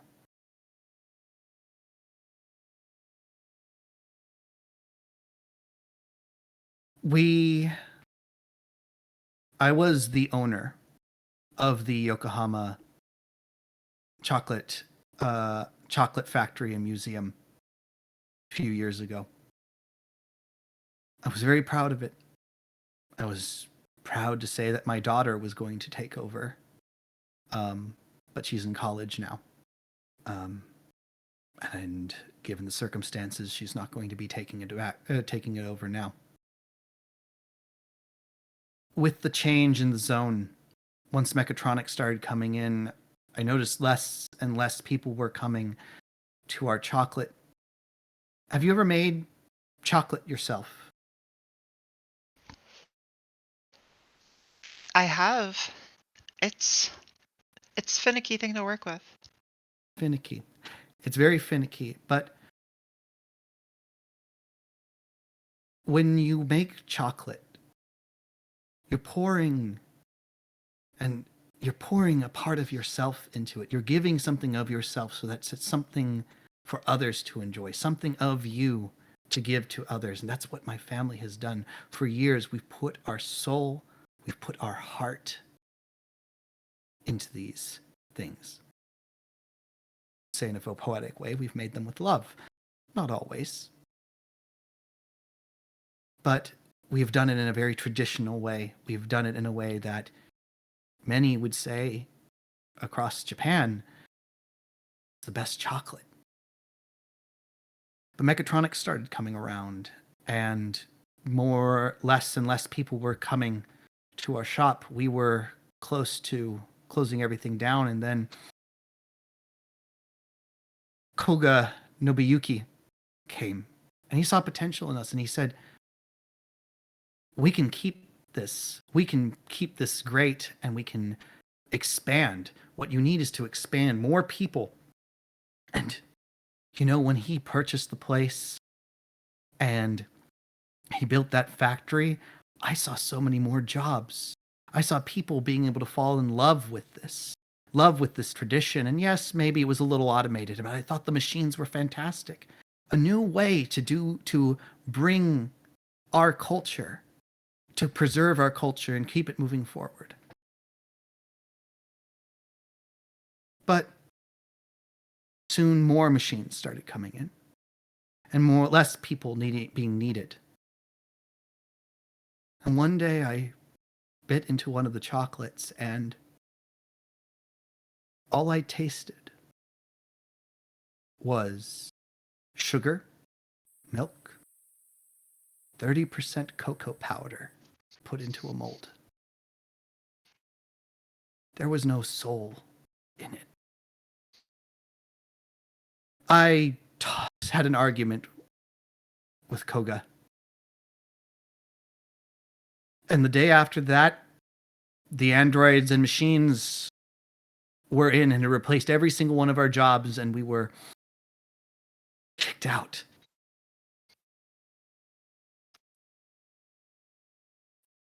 Mechatronics have done some amazing things. I've seen a boy who lost his arm be able to use it full functioning again. I've seen people confined to wheelchairs being able to walk again. I have seen miracles performed in mechatronics. But I'm wondering if we're moving too fast. I'm wondering if we're losing our soul.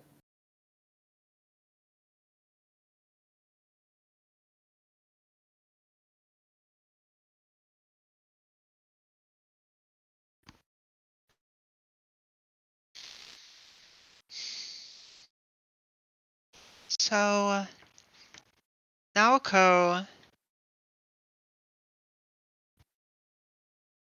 takes a breath. She says,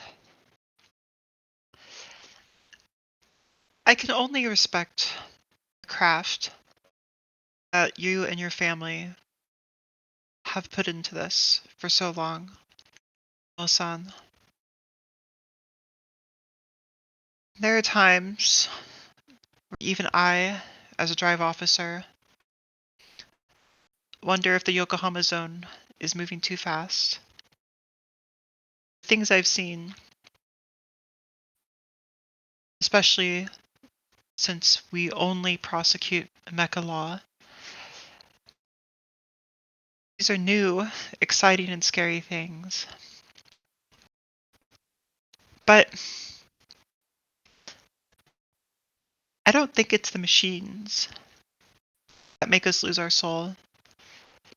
I think it's our reaction to them. And while it doesn't sound like Nobuyuki-san, the respect that was necessary into his machines for this factory, I don't know if we're gaining our soul. I don't know if what you're doing is the right way to do that either. Oh-san, I can feel the love that you have for this factory and this craft, just from what you've told me. And I can promise you that from what Drive has seen, we have plenty of questions for Nobuyuki-san. I need you to help me here, No-san. Please, let these hostages go. Don't damage your soul any further, just to make this point.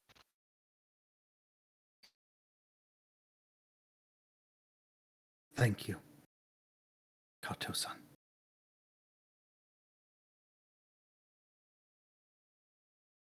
We will release the hostages, but It's going to be a matter of getting the program off. And pauses for a moment, and he goes, "We will release the hostages without issue.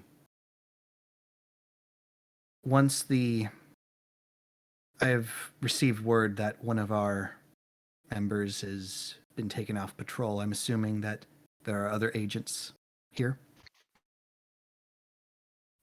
Well, I can't speak to the particulars. I can confirm that's the case. They'll probably be shutting down the security measures soon. Once that's done,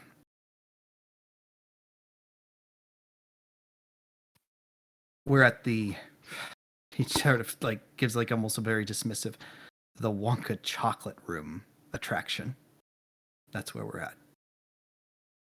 We'll hand over the hostages there to you. But please forgive me. Once the hostages are out of the room and safe, I'm afraid that not all of us are going to willingly surrender. I apologize for the struggle that I must put you through, but I think this is the way that things must be. The old ways have to give in at some point. And always, the new ways, this new mechatronic way, the new ways are always and often born in sin. Think you know, son. You're doing the right thing. Please accept my apologies. That the phone call ends. We'll move over to the next group of players as I give the Intel Card 5. Can we see it? Oh. There Not we go. yet. There Yep, we see go. it. The new ways are born in sin. No Fumio is willing to release the hostages. However, it does not seem they are completely willing to surrender. The Waka Chocolate room theme park attraction is where you will meet with them, and the hostages to be handed over, and the final confrontation will be held. I'm not even going to bother because you had done so well with that last speech. Given the delicacy of the situation and how Drive has conducted themselves, Chief Inspector Fujimura is allowing you to take point on the raid once the dangers towards the hostage location are taken care of. Now it's up to your fellow Drive agents to take care of the machines. Which, you're getting some help from your fellow. Which is going to make your next thing, this next investigation, really freaking easy. So, for the two of you inside, you've reached the control room. And there is there are two androids standing on either side of the door, seeming to take guard. And depending on how well you test, doesn't seem that they're responding to you in the slightest. So, the real trick is getting the door open, which seems to be locked, surprisingly, from the inside. Strength frame. Strength frame. Go ahead. I will give you either brawl or suppression, and of course you can add your standby pro bonus. What sort of door is it? It's like a what's the thing? Weirdly enough, it seems like a lot of these things have big sort of security stuff on here. It's a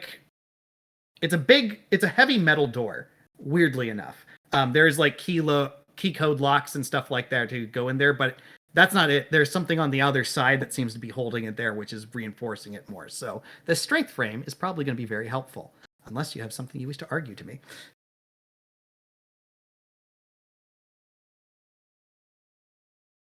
I'm waiting for the other guy to jump in. Oh no! Did we lose? Go ahead. No, so yeah. What was it that you said you were going to allow? Oh, I was just saying it's a brawl. It's a brawl or it's a brawl, possibly suppression, but I think the strength frame is going to give the brawl bonus at this point because it's just a matter of ripping it off its hinges. I think that you will probably do fine with the rolling. You could probably roll just this. You roll just this high with me with your 2d4. Literally everything I'm equipped with is designed to rip that open. And with That's your like what? That's yep. like what? A plus 100 to the dice? It's still going to be +2, but still, I'm lowering the difficulty down because of the strength frame. It's going So to how need many two dice how many dice you're giving +2 are you? +2 from the +2 for the standby mode for the frame. That's the So I basic get standard. I get 4 dice then. Yep. You only need to get 2 successes.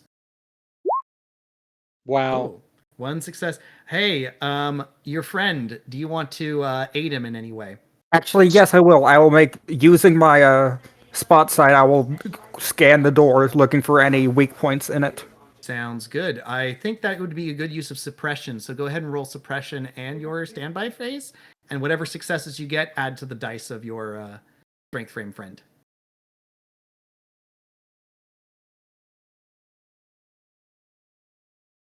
Okay, how I forgot what the direct. One second. You kind of cut out there. Well, There we go. 1, 2, 3, 4, 5. You're getting 5 more dice to roll, Father. So Yeah, that should be enough dice. I just point I out. think- I just point out the top right corners, just like that hinge is slightly off. So I get 5 dice, do I? Yep, you get 5 dice. Go for it. Yeah, go. baby. That's better. Yeah, and that's 5 5 successes. successes. You know, yeah. The point out, and it's actually more on the fact that what's being used to like keep it locked in place from the inside is really what it is. You kind of like fold it in, like tear it open like a fucking can. The androids don't even respond. They probably would have been more of an issue had someone not hacked them, or hacked the profile machine. I could have used the android as a pry bar. There you go. way to take out any potential use of my delay tokens. Anyway, so as the door opens, you come into the command room, and what you see on top of the control panel is like basically this giant like black metal spike that has been driven into the control panel, and seems to be all these wires and cables that have come up from it are just like in different like USB ports and chat and stuff like that in there. And there's like this weird, like, so almost running like red current that's going through it. There's no label on this thing. There's no brand recognition on this thing, but whatever this is, it's definitely the thing that's causing like, you know, more of the issues for potential hacking stuff. You're going to need literal data spike. Mm-hmm. Yep. We don't have people that know how to do that. So Actually, Go ahead. what are you gonna say? I was gonna say, in order to dismantle this, in order to keep some of the information, because there are definitely some things like, you know, keeping the records clean. Like, there are some files that your friend has not been able to access because of not being able to be completely present and the thing blocking them. In order to get some more information, especially about possibly this licensing thing that might be an issue, you're going to have to be very delicate with getting this thing out. You can't just rip it out. You could, but you'd lose all the information. Or the potential to get that information. It seems that this is very tangled in, and it's probably from once someone is sending this information over to Minato, it's like, oh yeah, no, don't just rip that out. Yeah. How would I verify a knowledge check for this? So knowledge might be your best way of like, what's the best order to unplug this thing. It's going to be, you can use knowledge. It's going to be a little more difficult than if it were mechatronics. If it was mechatronics, it'd be 2 successes. For knowledge, it's going to require 3 successes. I'm willing to go with the knowledge. Okay. And anything on your point. I think your point system might be able to like help you out on like which order these cables went in, so you know the reverse order. So I can give you your standby bonus if you want to. It will point them out. Yeah. Let's try this. All right, let's do it. You needed 3 successes. You're 1 short. Father, is there anything you'd like to do to aid him? I can slap it. Give it the old like just Tick rip it tock. down. Wait, what is it called? Hitting something and then fixing it. Tech it's- tap. Yeah. The percussive maintenance. Hey, that's. I mean, we could do that. I mean, I do have 2 in knowledge, so maybe. He only needs 1 success, so So I'll just add 2 dice, will I? yeah, go for it. Either way. Hey, 1 extra die. Let's see if this rolls. Now roll a 10. Hey, Let's go. not a 10, but hey, that's enough. Percussive Yeah. maintenance from the father, as he gives his holy word and a good smack to tell the machine to turn the other cheek. Sorry, that's The assumptions, Father, but Father, the Son, and the Holy. yeah. That'd do it. It like folds in on itself and turns Damn right it blue did. as it deactivates, and it kind of just falls into your hands. You now have evidence in your hand, and files start popping up. And you actually hear as a secret door panel opens up, and they're in a safe room, because for some reason you deactivating this thing also unlocked the safe room, is a very frazzled and very disheveled. His perfectly coiffed green hair is now like in streaks. There's his mustache is a bit askew. Is Koga Nobuyuki, as he's like, ah! So he goes Can we like, leave him in there? Can we just close the door and leave him in you there? I definitely already can. tell. You He's just- already obnoxious. you just close the door, but you're getting to see the files that are starting to come up, and this is where I'm going to give you your final intel card here, because this is where you're going to be seeing, and I know it's late, and I don't want to keep people from getting to the climax phase. So we've been building towards this all evening. I appreciate all your patience. I hope this has been fun so far. Oh, it's been absolutely fun. All right. Mhm. Intel card Shut number it 6. down. Shut it down. Shut it all down. The program that was making the mechatronics attack anyone except the former employees further adds to the theory that no Fumio and his associates had help, but from whom? Unfortunately, that will require a successful capture and interview of the man himself. What's more, Koga Nobuyuki has been found. While cowardice is not an arrestable crime, there are plenty of files of evidence that show white-collar crime, including the fact his Wonka theme park is a blatant violation of the copyright laws. It looks like that both you and the Yokohama Zone Police are going to be making an arrest hand in hand. Oh. Yay! And now, Jolly cooperation. jolly cooperation. Jolly good. So, the convergence happens. You all join back up with your team. We'll just say that the Jeep, the parts of the Jeep that are still functioning as a Jeep, roll on in, so you'll have access to it for this Just a quick climax phase. question. Yes, go ahead. How many goldfish are we on? Let me roll a d20. The goldfishometer. Only a D20. Wow. We are on number 14. So, Good. That's Natsu, another. Natsu Junpei is so fucking sick of this nonsense. He's so close to having a stroke. He is so uptight. He is doing his best to do these things by the book and keep things grounded, but the reality of everything is just keeping him from it. So, Hey, I used to work for the PSIA. I'm used to betting the books. So, Wait. 14 goldfish? Like 14 like Valentine's Day? 14? Oh, it's and these 3 things make a triangle, and you know what else is associated with triangles? The Illuminati. I'm just kidding. So, It's just quite for anybody who doesn't know, the PSIA is essentially the Japanese version of the FBI. So, Okay. that's who I used to work for. Perfect. Delicious red tape. So, Yep. with that, we are about to the climax phase. We're going to take a small break in just a moment, just so we get into the full form. I appreciate everyone's patience. So, we all scroll over. You all get to the theme park in different ways. And The police are mostly surrounding it. They allow you guys to enter in along with some police officers to help escort out the hostages as well as the ambulance. When you get in, the hostages are basically like between you and the rest of the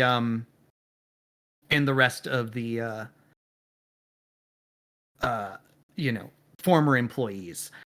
There is definitely plenty of space between people being able to grab the hostages and going. But you can definitely see there are 3 of these heavily modified exoframes right there. One of them is currently empty as a man is standing out in front of it. And you definitely see a number of people holding some of those ray guns. You also see what seems to be a very modified, 2 very modified candy machines that seem to have been modified to make into the form of rail guns. They seem to be capable of firing a very hard type of candy in a rapid succession. Jawbreaker.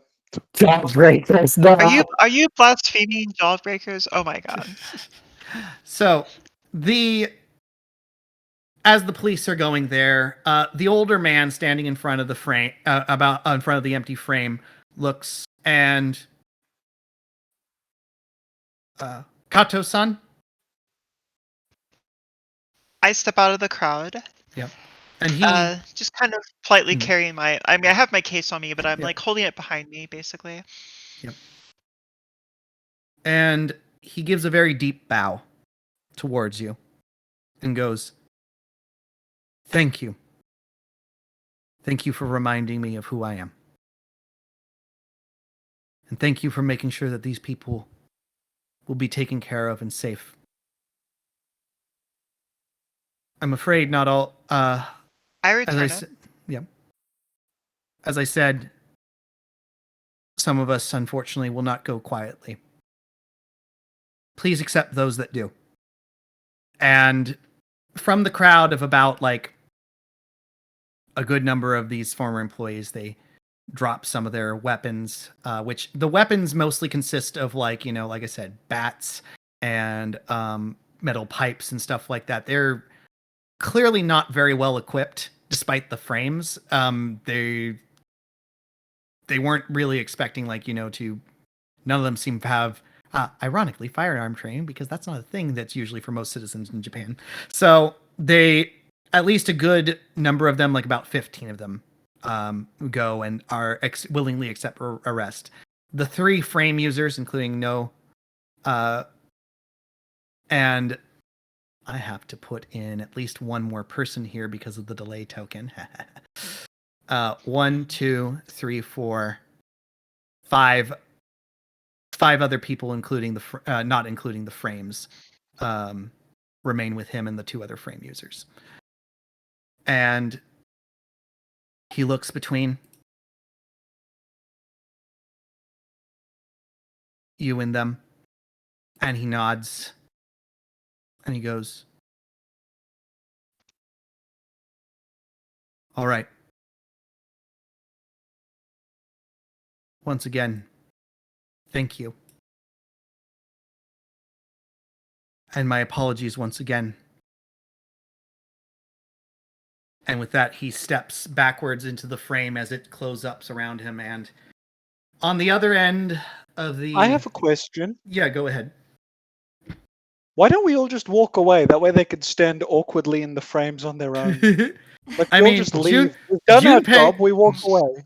Junpei would be absolutely thrilled that you wouldn't have to go into active mode, but that's another story. That's him.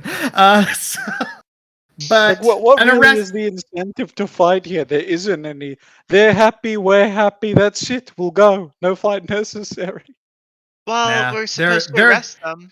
Yeah, unfortunately, that's the problem. And they're going to resist arrest. No. Jurisdiction, it's their problem. It's the police's problem. Good luck getting them to fight. Not with those heavily modified exoframes. It's not. So. Oh, damn. Yep. I am sorry. It's been clear who's jurisdiction. It is time. So we're going to take a small pop break before we begin. I will at least get us to the map, and then we'll go into active. I'm going to go grab a quick snack and a drink. Gotcha. Holy crap, the resolution. Yeah, I know it's not great, but I had to make this afternoon. Like I said, this is my first time. My apologies. I recognize that man in the bandana. Oh, do How you? zoomed in it was. What is that man? Who is that man? I recognize him. I don't know. Well, that's Sorry. Chris Hansen. He wants you to have a seat. So, No. all right, we'll take 5 minutes. We'll be back to it. I hope everyone's been enjoying this so far.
All right.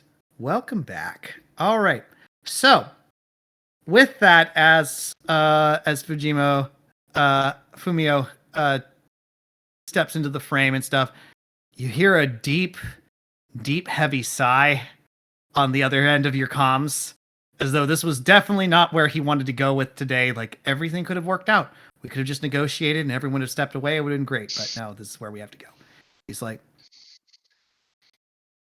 given the fact that there are 3 dangerously modified exoframes on site, and they are going to be used in active combat, I am giving authorization for active mode. Please subdue them. Please do not kill anyone. Minor property damage only. Break anything we can't buy. Got it, boss. All right. Good thing I got a high payroll. Then with that, we are now going to go in to your henshin sequences. So I am going to go based on my Roll20 screen. I'm going to go from left to right. So let's start with Makoto. All right. To preface is after they reveal the info, Makoto had stashed the standby mode parts back away. Mm-hmm. Makoto looks up to the sky, reaching onto his face and pulling up his sunglasses before placing them into his pocket. He scowls at a suitcase before throwing it into the air. The briefcase opens, all the convictor parts falling towards the ground. As they are falling, he looks back down and says in full English, "It'll be just fine, darling."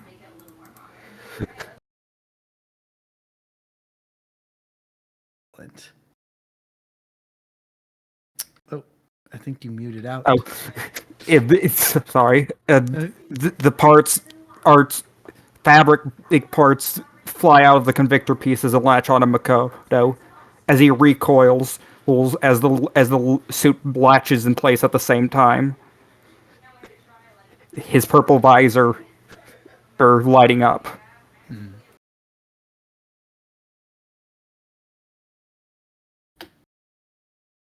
All right. Kato. Okay.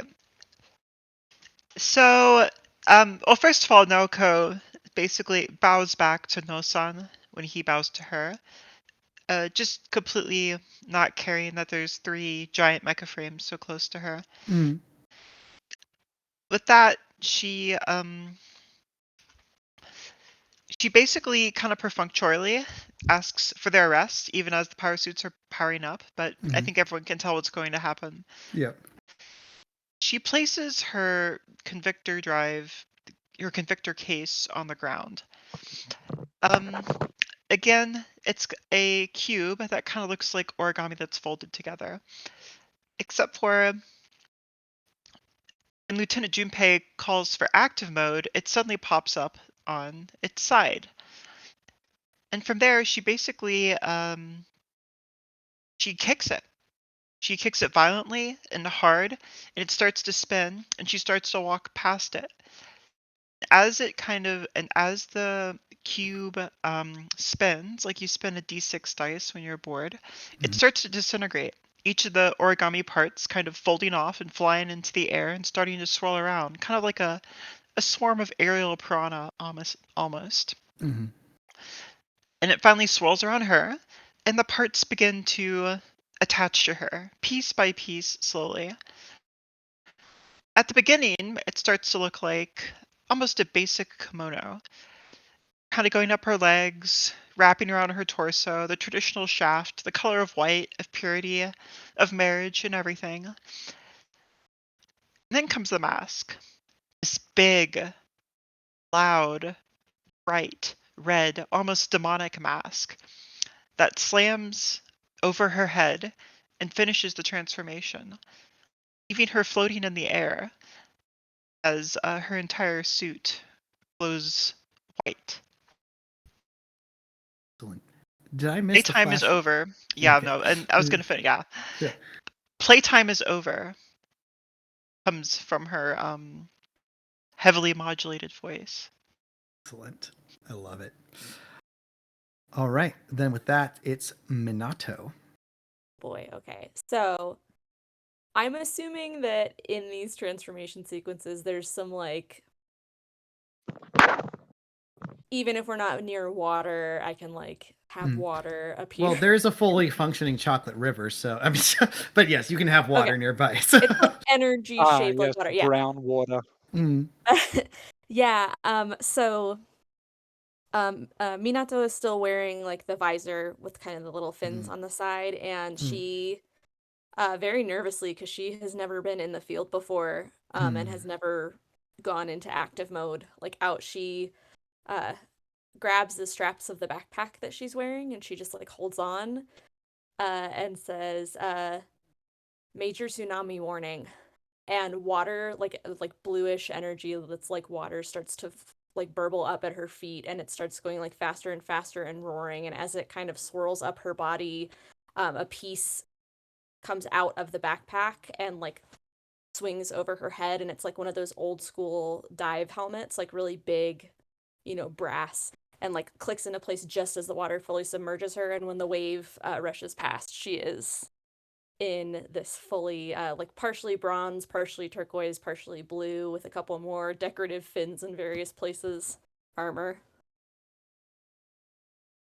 Beautiful. And finally, Father Pucci. You all know about the priest Jeep already. Does it really need an introduction? I just want your flash word and how it forms together around you. That's all I need. Oh god.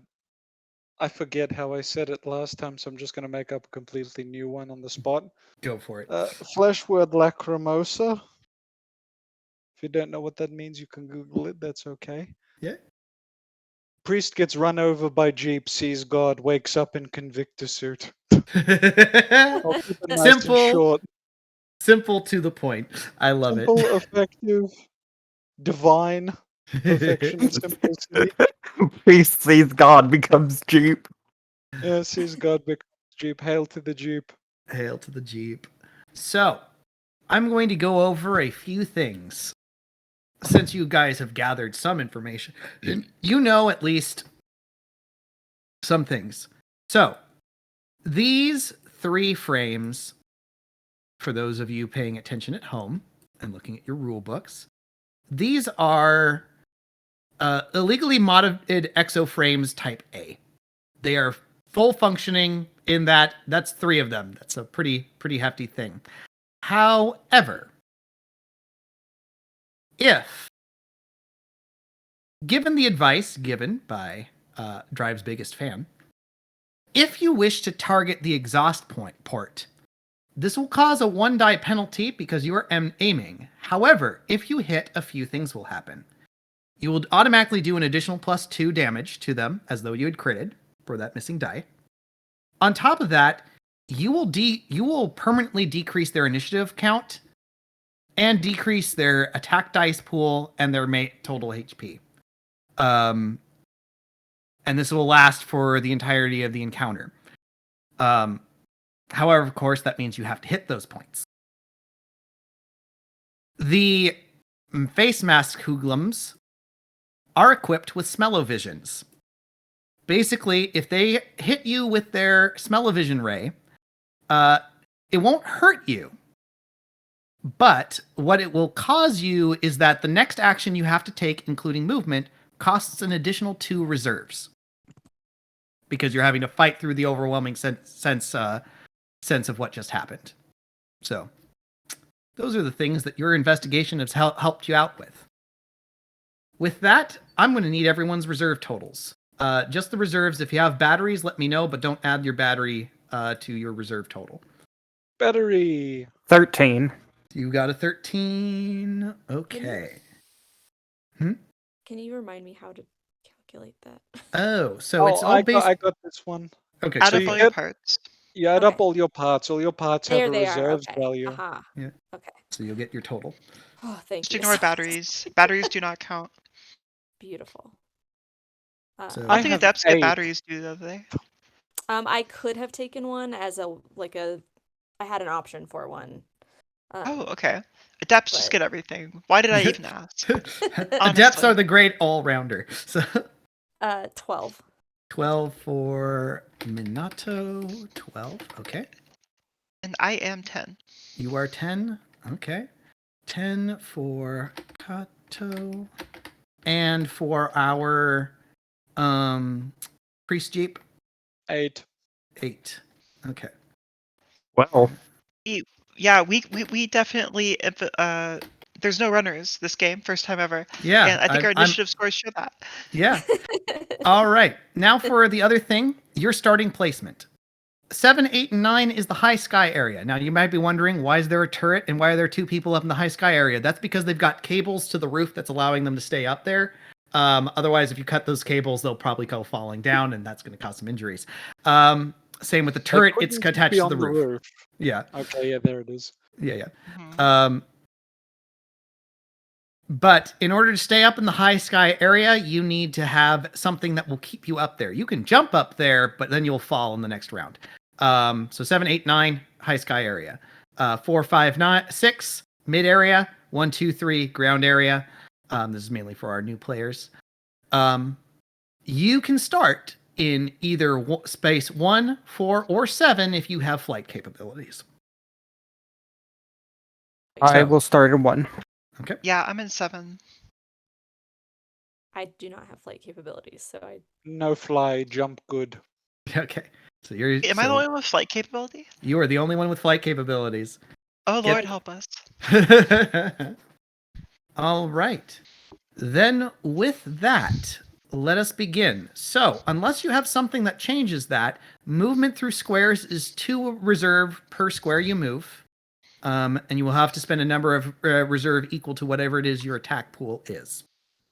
But with that, we will officially start. Makoto, you are kicking us off. Go Makoto. He's dead. Oh no, we've just started, and this. The priest jeep hit him on the way over. Banana Man, are you muted? I see green ring around, but I can't hear him. Yeah, same. The freaking headset. Ah, gotcha. All right. That was my One headset problem. headset. Yes, it was my headset this time. Okay, so I go first. Okay. That was anticlimactic. Okay. He is going to make a. I'm going to, Mhm. from this position, Mhm. make a shot with my high caliber revolver. Mhm. At. Wait, quick question. Mhm. Which one is no? No is this one. Okay. I'm going to take a shot at this one. All right. Are you aiming specifically for the heat events? Yes. All right. So you will have 1 less die on your attack roll, but if you do hit, get all those other bonuses. But I think you have all sorts of other Actually, fun stuff to do. Also, however, I can choose this both before and after the attack roll. I can use my quick reloader to add 1d. Hey, well, there you go. So let's see how it goes. If you shoot the gunners up on the roof and such of the turrets stop working, right? If you damage them enough, yes. I will roll 2d10. 2d10. Here we go. Let's see how it goes. Is this a mat or an energy attack? Matt. Mat. Okay, so since it's mat, they have a mat armor of 7. Well, I don't think. So is that a 4? Include the 2? That's going to be 4 damage to it. Good job. That boosts it down by half, and you hit the vent. So as soon as it hits the vent, like fire starts going out from it as the cooling system goes in there. You can actually see like the frame is like kind of starting to like in certain aspects start to seize up and stuff as there's like fire starts gutting out. Actually, Yeah, I have something too I can do. Oh, After go the ahead. attack roll, I can add 6 to one of my dice. Oh, so you want to make that serious. So 5 damage. Okay. Actually, no, because as revolver crits on 9. Oh, okay. So that's 6 damage. Well, I reduced the health by 2 because you hit that exhaust port, so he's gone. Go ahead and describe how you take him out. Oh, wow. Holy crap. This is going to be easier than I thought. Okay, I'm not as worried anymore. Okay, he's going. Famous last words. He's Makoto immediately thinking in his head, activates his spot sight and aims at the exhaust port and shoots 3 shots towards it, aiming at the exhaust port and he motions to the person in the mech suit before the explosion happens to lean to the other side. and they for them to fly out without dying. Yeah. So they managed to scramble out before the frame just goes out there. Oh, well, that's good. I was really worried. This is great. How many reserves did that cost in total? Yeah, to do in that? total. He didn't have to move, so good news there. Let me see. 1 + 1 + 2. That was 4. 4. Oh God. So you're at 9 right Yep. now. Okay. With that, Minato, or I'm sorry, I should be calling people by their call signs. The groom did especially well here. It's now time for Siren to move. Oh boy. Okay. So am I You are in the mid-air area. great? Because when I'm in midair, my movement doesn't cost me anything. Yeah, you got the arm anchor. I do have the arm anchor. So I will. So to do an attack, I just decide who I want to aim at, Mm-hmm. roll my dice, see what happens. Yep. That's it. Keep in mind the cost of the. modifiers, etc. Yep. Okay, I don't think I have. Hang on, just let me read. Go for it. Let me Take your read this real time. quick. The panic is setting in. It's like, oh God, I'm here. It's happening now. Yeah, I know. The best This thing to is the do with part this is just take your time. Yeah, this is the part I was most worried about. We can always edit in post. It's fine. Okay, so I will, just because I've been very excited to try it. If something has a range of 1, It goes up to 1 square away from you, so you can Great, aim I wanted up, to- down, or in there. So you're I aiming for wanted this to hit guy. this guy. Yeah. And Range I'm doesn't gonna, work diagonally. Yeah. Oh, boo. I am going to use my arm-mounted energy cannon. Mm-hmm. Yeah. So basically, Minato, like, she's like presumably swinging around on a grappling hook. 'Cause I don't know how else she'd be up there. Oh, I mean, there might be other there might be Yeah. catwalks and stuff like that. You know. Or I climbed something, but Yeah. so she, if there's like a scaffolding, or if she could get onto the top of like a guard building or something, Yeah, so that she's yeah. a little higher. Yeah. She I would mean, plant- there's cliffs and stuff here. Just use. Oh use yeah, the, we should explain that there's a bonus for shooting down as well. There is. Oh. Yeah. But don't worry too much about that because you're aiming at this person. So. So she plants her feet on whatever the fuck she's standing on. I don't know what it is. And Looks like 2 that little, hillside with some mushrooms, but that's another story. Yeah. Yeah, 2 little like on either side of both of her boots, like 2 little things like flip out to kind of like give her like more support into the floor, and she raises one arm. I know it says in the book it comes out of the palm, but I want it to come out of like the top, so she's Well, kind of just you making a flavor fist. it how you want to. Yeah. Yeah, it's like a big gauntlet with a We glowing want to thing sell on it. action figures of this, damn it. So we. Hell yeah. When I finish the Action drawing figures are with the very whole important. armor, I'll show you how it looks. But for Yeah. right now, so she shoots it at this guy, so I just roll. So, yeah, you roll the attack dice, but I'm going to ask you a question before you roll. Are you aiming for the heat vents? I would love to aim for the heat vents. Okay, you will lose 1 die to the total roll. Is your attack energy or mat? It's energy. Energy. So they have an energy defense of 5, so you need to hit 5 or higher on your dice. Okay, and is that on total or is that just each die? Each die. So let me double check something.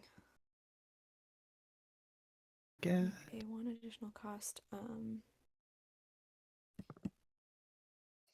So it's gonna be, and so once our reserves are depleted, we like can't do anything anymore. Correct. Yeah, but and it's not until once the and then we go to the next cycle once everyone hits 0. Now you do have a battery. Did you go with a battery? I don't remember. I did if not you go with the battery, but the Yeah. arm cannon allows me to spend an extra cost to add 1 more die. To my There you attack go. roll. Yeah. So I think I'm gonna do that and just make it a high cost just to see if I can nuke this Yeah. guy. Yeah. That would be. I have I mean, faith. See, the father has faith in you. We're good. Here we go. Let's give Fails this a shot. miserably. No. Well, you 1. got 1 hit, so that's going to be Yeah. 3 damage to him and all the other stuff. Because unless there's anything else you want to do to boost some of those dice, I don't know if you can. But Hang on. What can I do? I'm just worried about the smell of visions. I can use my. I think I might have to do it beforehand, but I can use my after attacking. I can use my enhanced computer. Yeah. To add 4 to a die of my choice. So I will go ahead and add 4 to the 4 to make it a 9 and an 8. Okay, perfect. So that is, I said, so that's going to be 4 damage. He's now down to 2 health.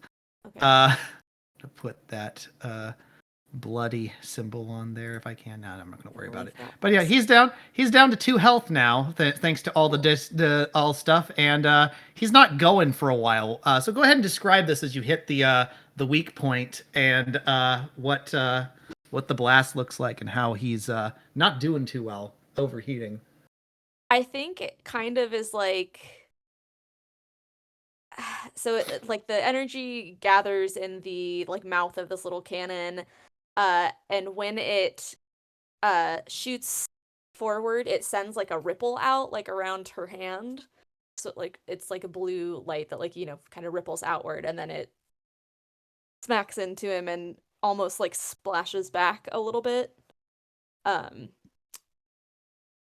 And Minato, I think, like stumbles like a step backwards and just goes, "Whoa," because she's never fired it before. Yeah, and it's clear the suit is like starting to seize up in areas and stuff like that. So how many reserves did that cost you in total? Like a lot. It was like 6. 6. Oh my god! So you're down to 6. I mean, that it was worth it, was it not? Yeah, I think so. Yeah. All right. Kato, I would love to say that you're going next, but unfortunately, it's Fumo. And because of the way these frames work, 1, 2. That's a fast little frame right there. They are. I kind of was like blown away at the fact it's like 2 movement. Holy crap! On top of other things. So, coming right to the diver suit. Great. That fist comes up with all the things, and you can see the intakes going through the valves as it's going there. As the fist comes down towards you, what is your matte armor total? That's a great question. Hang on, it's 6. 6. Okay, so I have to. This is gonna hurt. Yeah. We'll see. 5. Hey, you dice. got better armor than me. 5 dice coming your way. Hey, only 2 hits. So the fist, like. Wait, it's 6. 6? No, he's only got a 7 and a 5. So, oh, no, that's right. No, never mind. Only 1 point. You're right. My bad. 1 point of damage as the fist comes into you.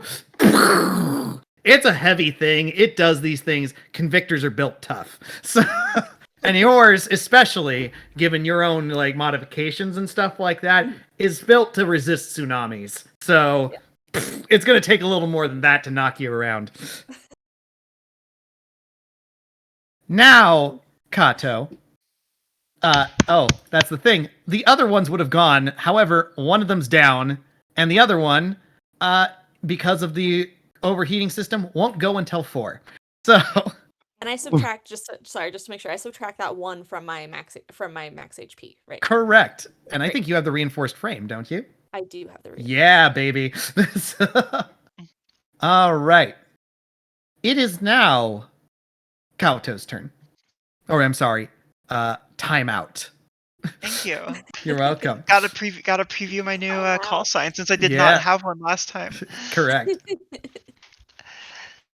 So as timeout is just kind of floating there, she pulls out a pistol, and this pistol looks really almost kind of like a chunky toy, something that you may even buy someone from a toy store aisle to make a kid look happy. She just calmly aims down the sight and says, "Oh, son, please stop resisting," and just pops him with the gun. All right, you aiming for the thing? Yep, I'm aiming for the thing. The balloon popper is on the field. Yeah. So one less die onto your pool Toto. Oh, but I don't think that's going I'm to matter shooting too much. down. Yep, you were shooting down, so I think that negates that. So Cool. your- 4 dice Mhm. against what armor? It's material damage. it's material damage. You're going against 7. What gun is the model of that? Oh, it's a revolver. Oh no. Oh no. Oh well, I guess I only spent 1 reserve for To boost one of those things. Oh no, I only spend 1 reserve for that. So I well- go on 9. So unfortunately, one of them's going to become a 9. Was the No. I'm going on 9 reserve after this because Okay, I only 9 spent reserve. 1 reserve for this whole attack. Well, good thing, because let me double check on everyone else's thing. It's like, well, unfortunately, like pink, maybe it's like the armor, maybe it's the angle he's at it. The balloon popper doesn't quite hit. However, you're next. Yeah, so And you're still next. It's time to bullet hell this guy. no, like this is just a steady rain of bullets that are just going down. Anyways, Hey, there we go. so Once, so that's 3 damage to him. As no. I Sorry, crit go. on 8s. Oh, you crit on 8, so that is 4 damage to him. He has now all been, because of all the deco. He's also down to 2 health. So I go on 8. You I go on guess. 8, and congratulations, you are going next. Oh, actually, no, it's tied between you and the father. So, And me. actually, no, the groom goes next. My bad. So the groom goes next, All right. and then it will be a tie between you and the father. My bad. I have Father to keep can go track of these first. things. So I should just go home then. I don't know. There's this guy in 5, and there's these turrets. I am going to make a move towards 2 Mm-hmm. and take aim towards the turret. Okay. My 2d6, and I will be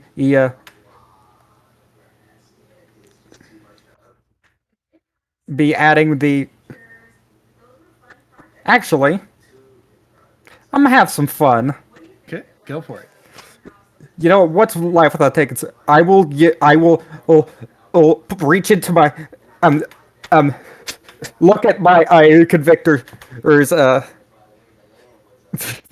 oh my god, this idea though, inspired by the art that you gave me. I pull I flick my wrist, and a full on my arm full on morphs into a cannon, and I aim it at the turret. So I will be rolling 5d10 in energy damage. 5d10 energy damage. Okay, day.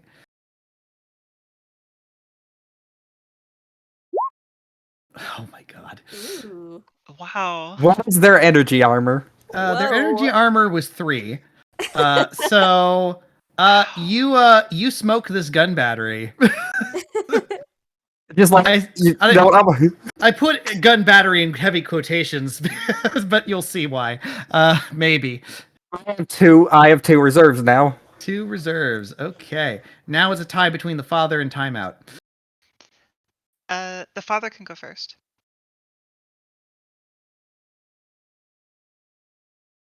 I'll go, I guess then. Yep. Just remember, I don't fly. I jump good. You I'll use jump the good. battery. I'll use the battery to jump, Okay. and then I'll slap her. You'll slap the you'll slap our No, I'll our slap my teammate because that's what good people do. Good soldiers. Good soldiers follow orders. All right. So, going for Alright. him. What are you going to Yeah. do? I'm a slapper with the only weapon that I actually have, tragically. It's going to cost 3 reserve to do it, but what can Hey. you say? And that'll be 5 dice, or I could aim at his butthole. Well, I mean, at this point, there's no point in that because that's the effect's already in motion. Oh, good. Then I'll just 5 dice at him. Yeah, 5 dice at him. Is it a mat or energy? It's a mat, unfortunately, which Okay. means that his armor is 7.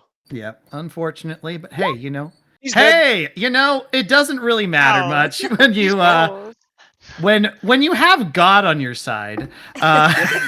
No. It's when you don't fly but jump good. Yes, Wow. with a divine leap. Go ahead and describe how you take him out.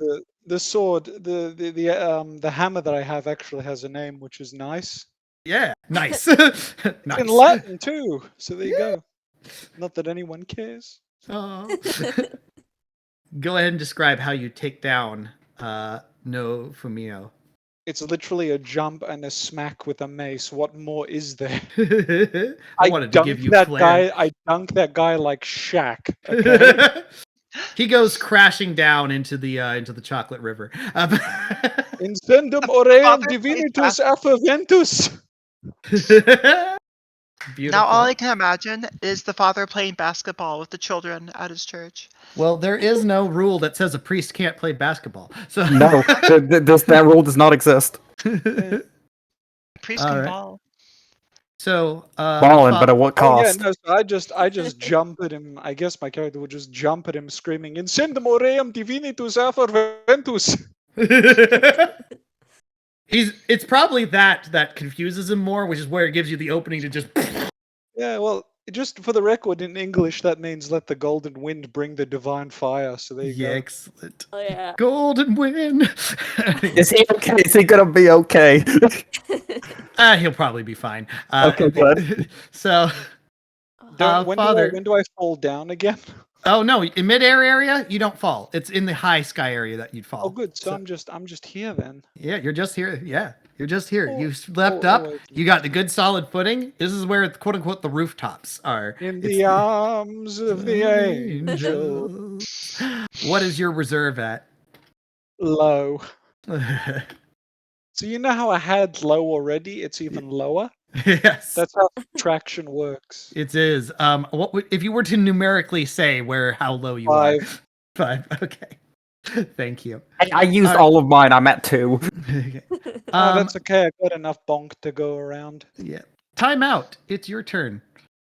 I'm gonna just continue the bullet hell. So I'm gonna reposition first though. Yeah. So I'm gonna drop Okay. my leg jet Mhm. thingamajigs. Make that a 0 move. Mm-hmm. Then I'm gonna use my battery for a move this way, Mm-hmm. and then I'm gonna pop back up here again with another free move. Oh my god. So, But and yeah, just gonna pop another more bullet hell to come. I'm gonna pop the last guy. Okay. Wow. This is.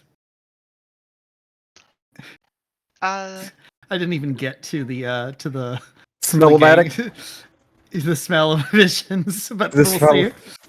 Oh no.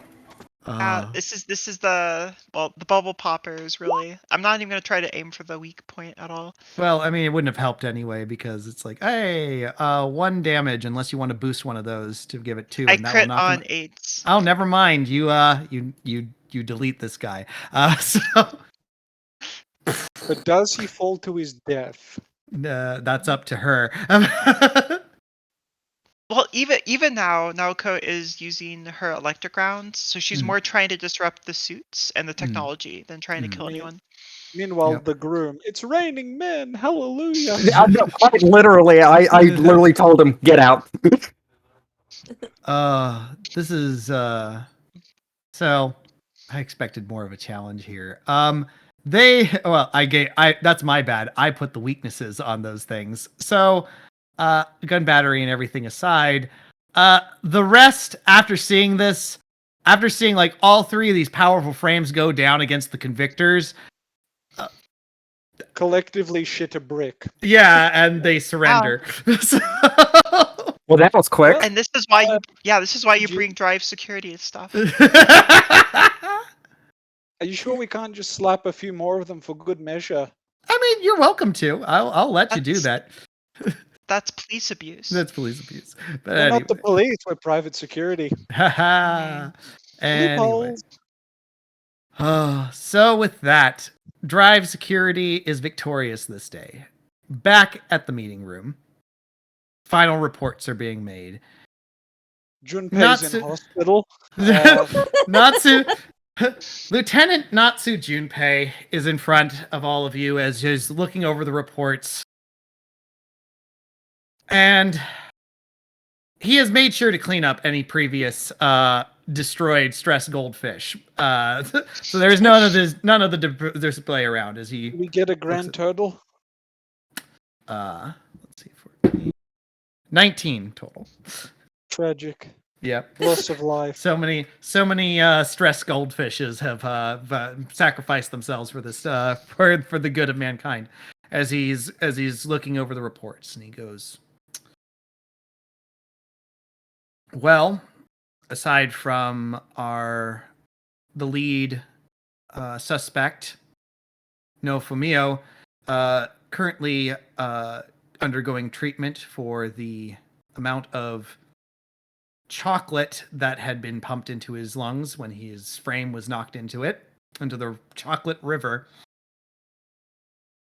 We will be able to discuss with him efficiently about where those exoframes from and who was bankrolling them.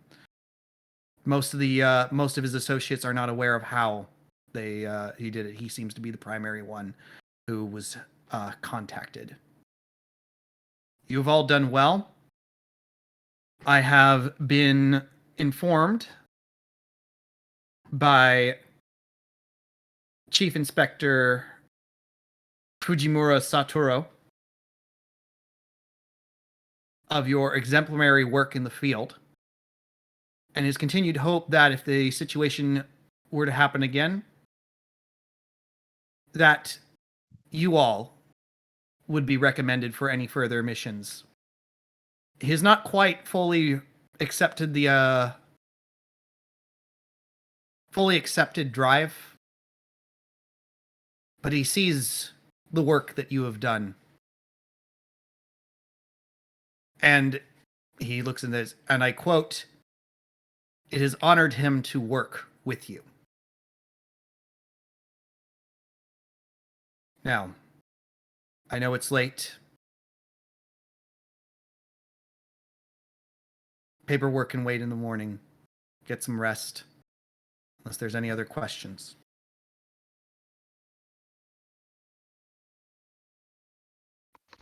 I How raise my late is it hand. by now?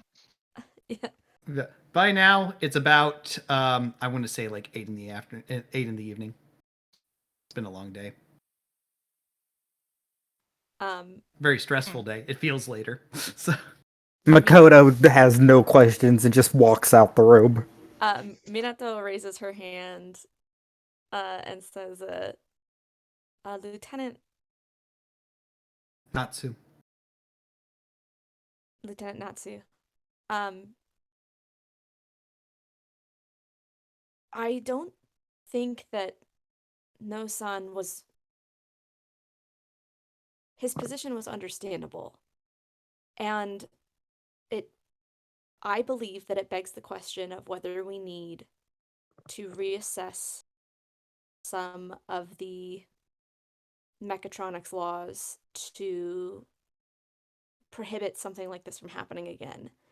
A factory automated at that level, while wildly efficient, is unsafe for a number of reasons, as illustrated by the fact that nefarious parties were able to take control of the entire building from the comfort of a computer.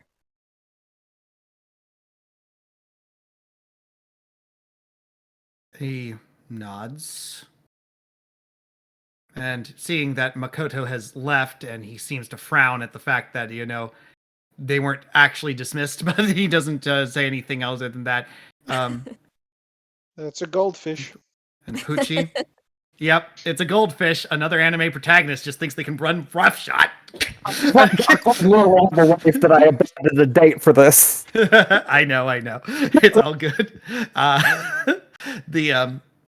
But he turns to the other two more senior officers. Kato-san, father, your thoughts. This is what happens when you get too near automata.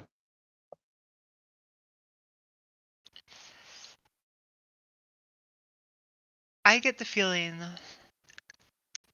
that Drive will be having to deal with a lot more of these issues in the future. And to be honest, I think it would behoove Drive to start reaching out to workers and laborers proactively, rather than having to clean up after their anger boils over. Or Nods. alternatively, just have an electronics exclusion zone or a mechatronics exclusion zone. Or a percentage cap of automation. There are a lot of ways to solve the problem. Well, remember, trainee, we only enforce the mecha laws. Be able to influence them, well, that's another thing entirely. It is, unfortunately, another thing entirely. And with that, the Atani-san, sun sets Sorry, go on Drive HQ. Atani-san has changed the world. The tone in his voice doesn't seem to indicate whether he thinks it's a good thing or not. So, has changed the world. We have seen a rapid change in our society and our culture. But we enforce the laws. We don't make them. But as people who are concerned about how these laws and how this technology and this change is impacting our society, it is up to us to make sure our voices are heard. The government is watching very closely. The Yokohama zone is an experiment, an ongoing experiment. And it is going to be up to us whether we enforce these laws or we find ways to change them so that we can find a way to live harmoniously with these changes. It's going to be up to us and the people of this city. I will forward your concerns up the chain. And I also entrust to all of you that you will represent Drive and you will represent these people and represent our future. Unless there's anything else, you are all dismissed. And the music plays. Mm-hmm. Makoto was waiting outside the door during that entire speech. Just like no. All right. And with that, while I would normally ask to get final thoughts from each of the characters as they go back to their lives, it is very late and I don't want to keep you going. All I want to say before we head out for this evening is that this session and the characters that these people who I've had the pleasure to run for have made their characters just like this session with love. We love this game. We love the stories we get to tell with it. And I hope you love what you've heard. Happy Valentine's Day and good night.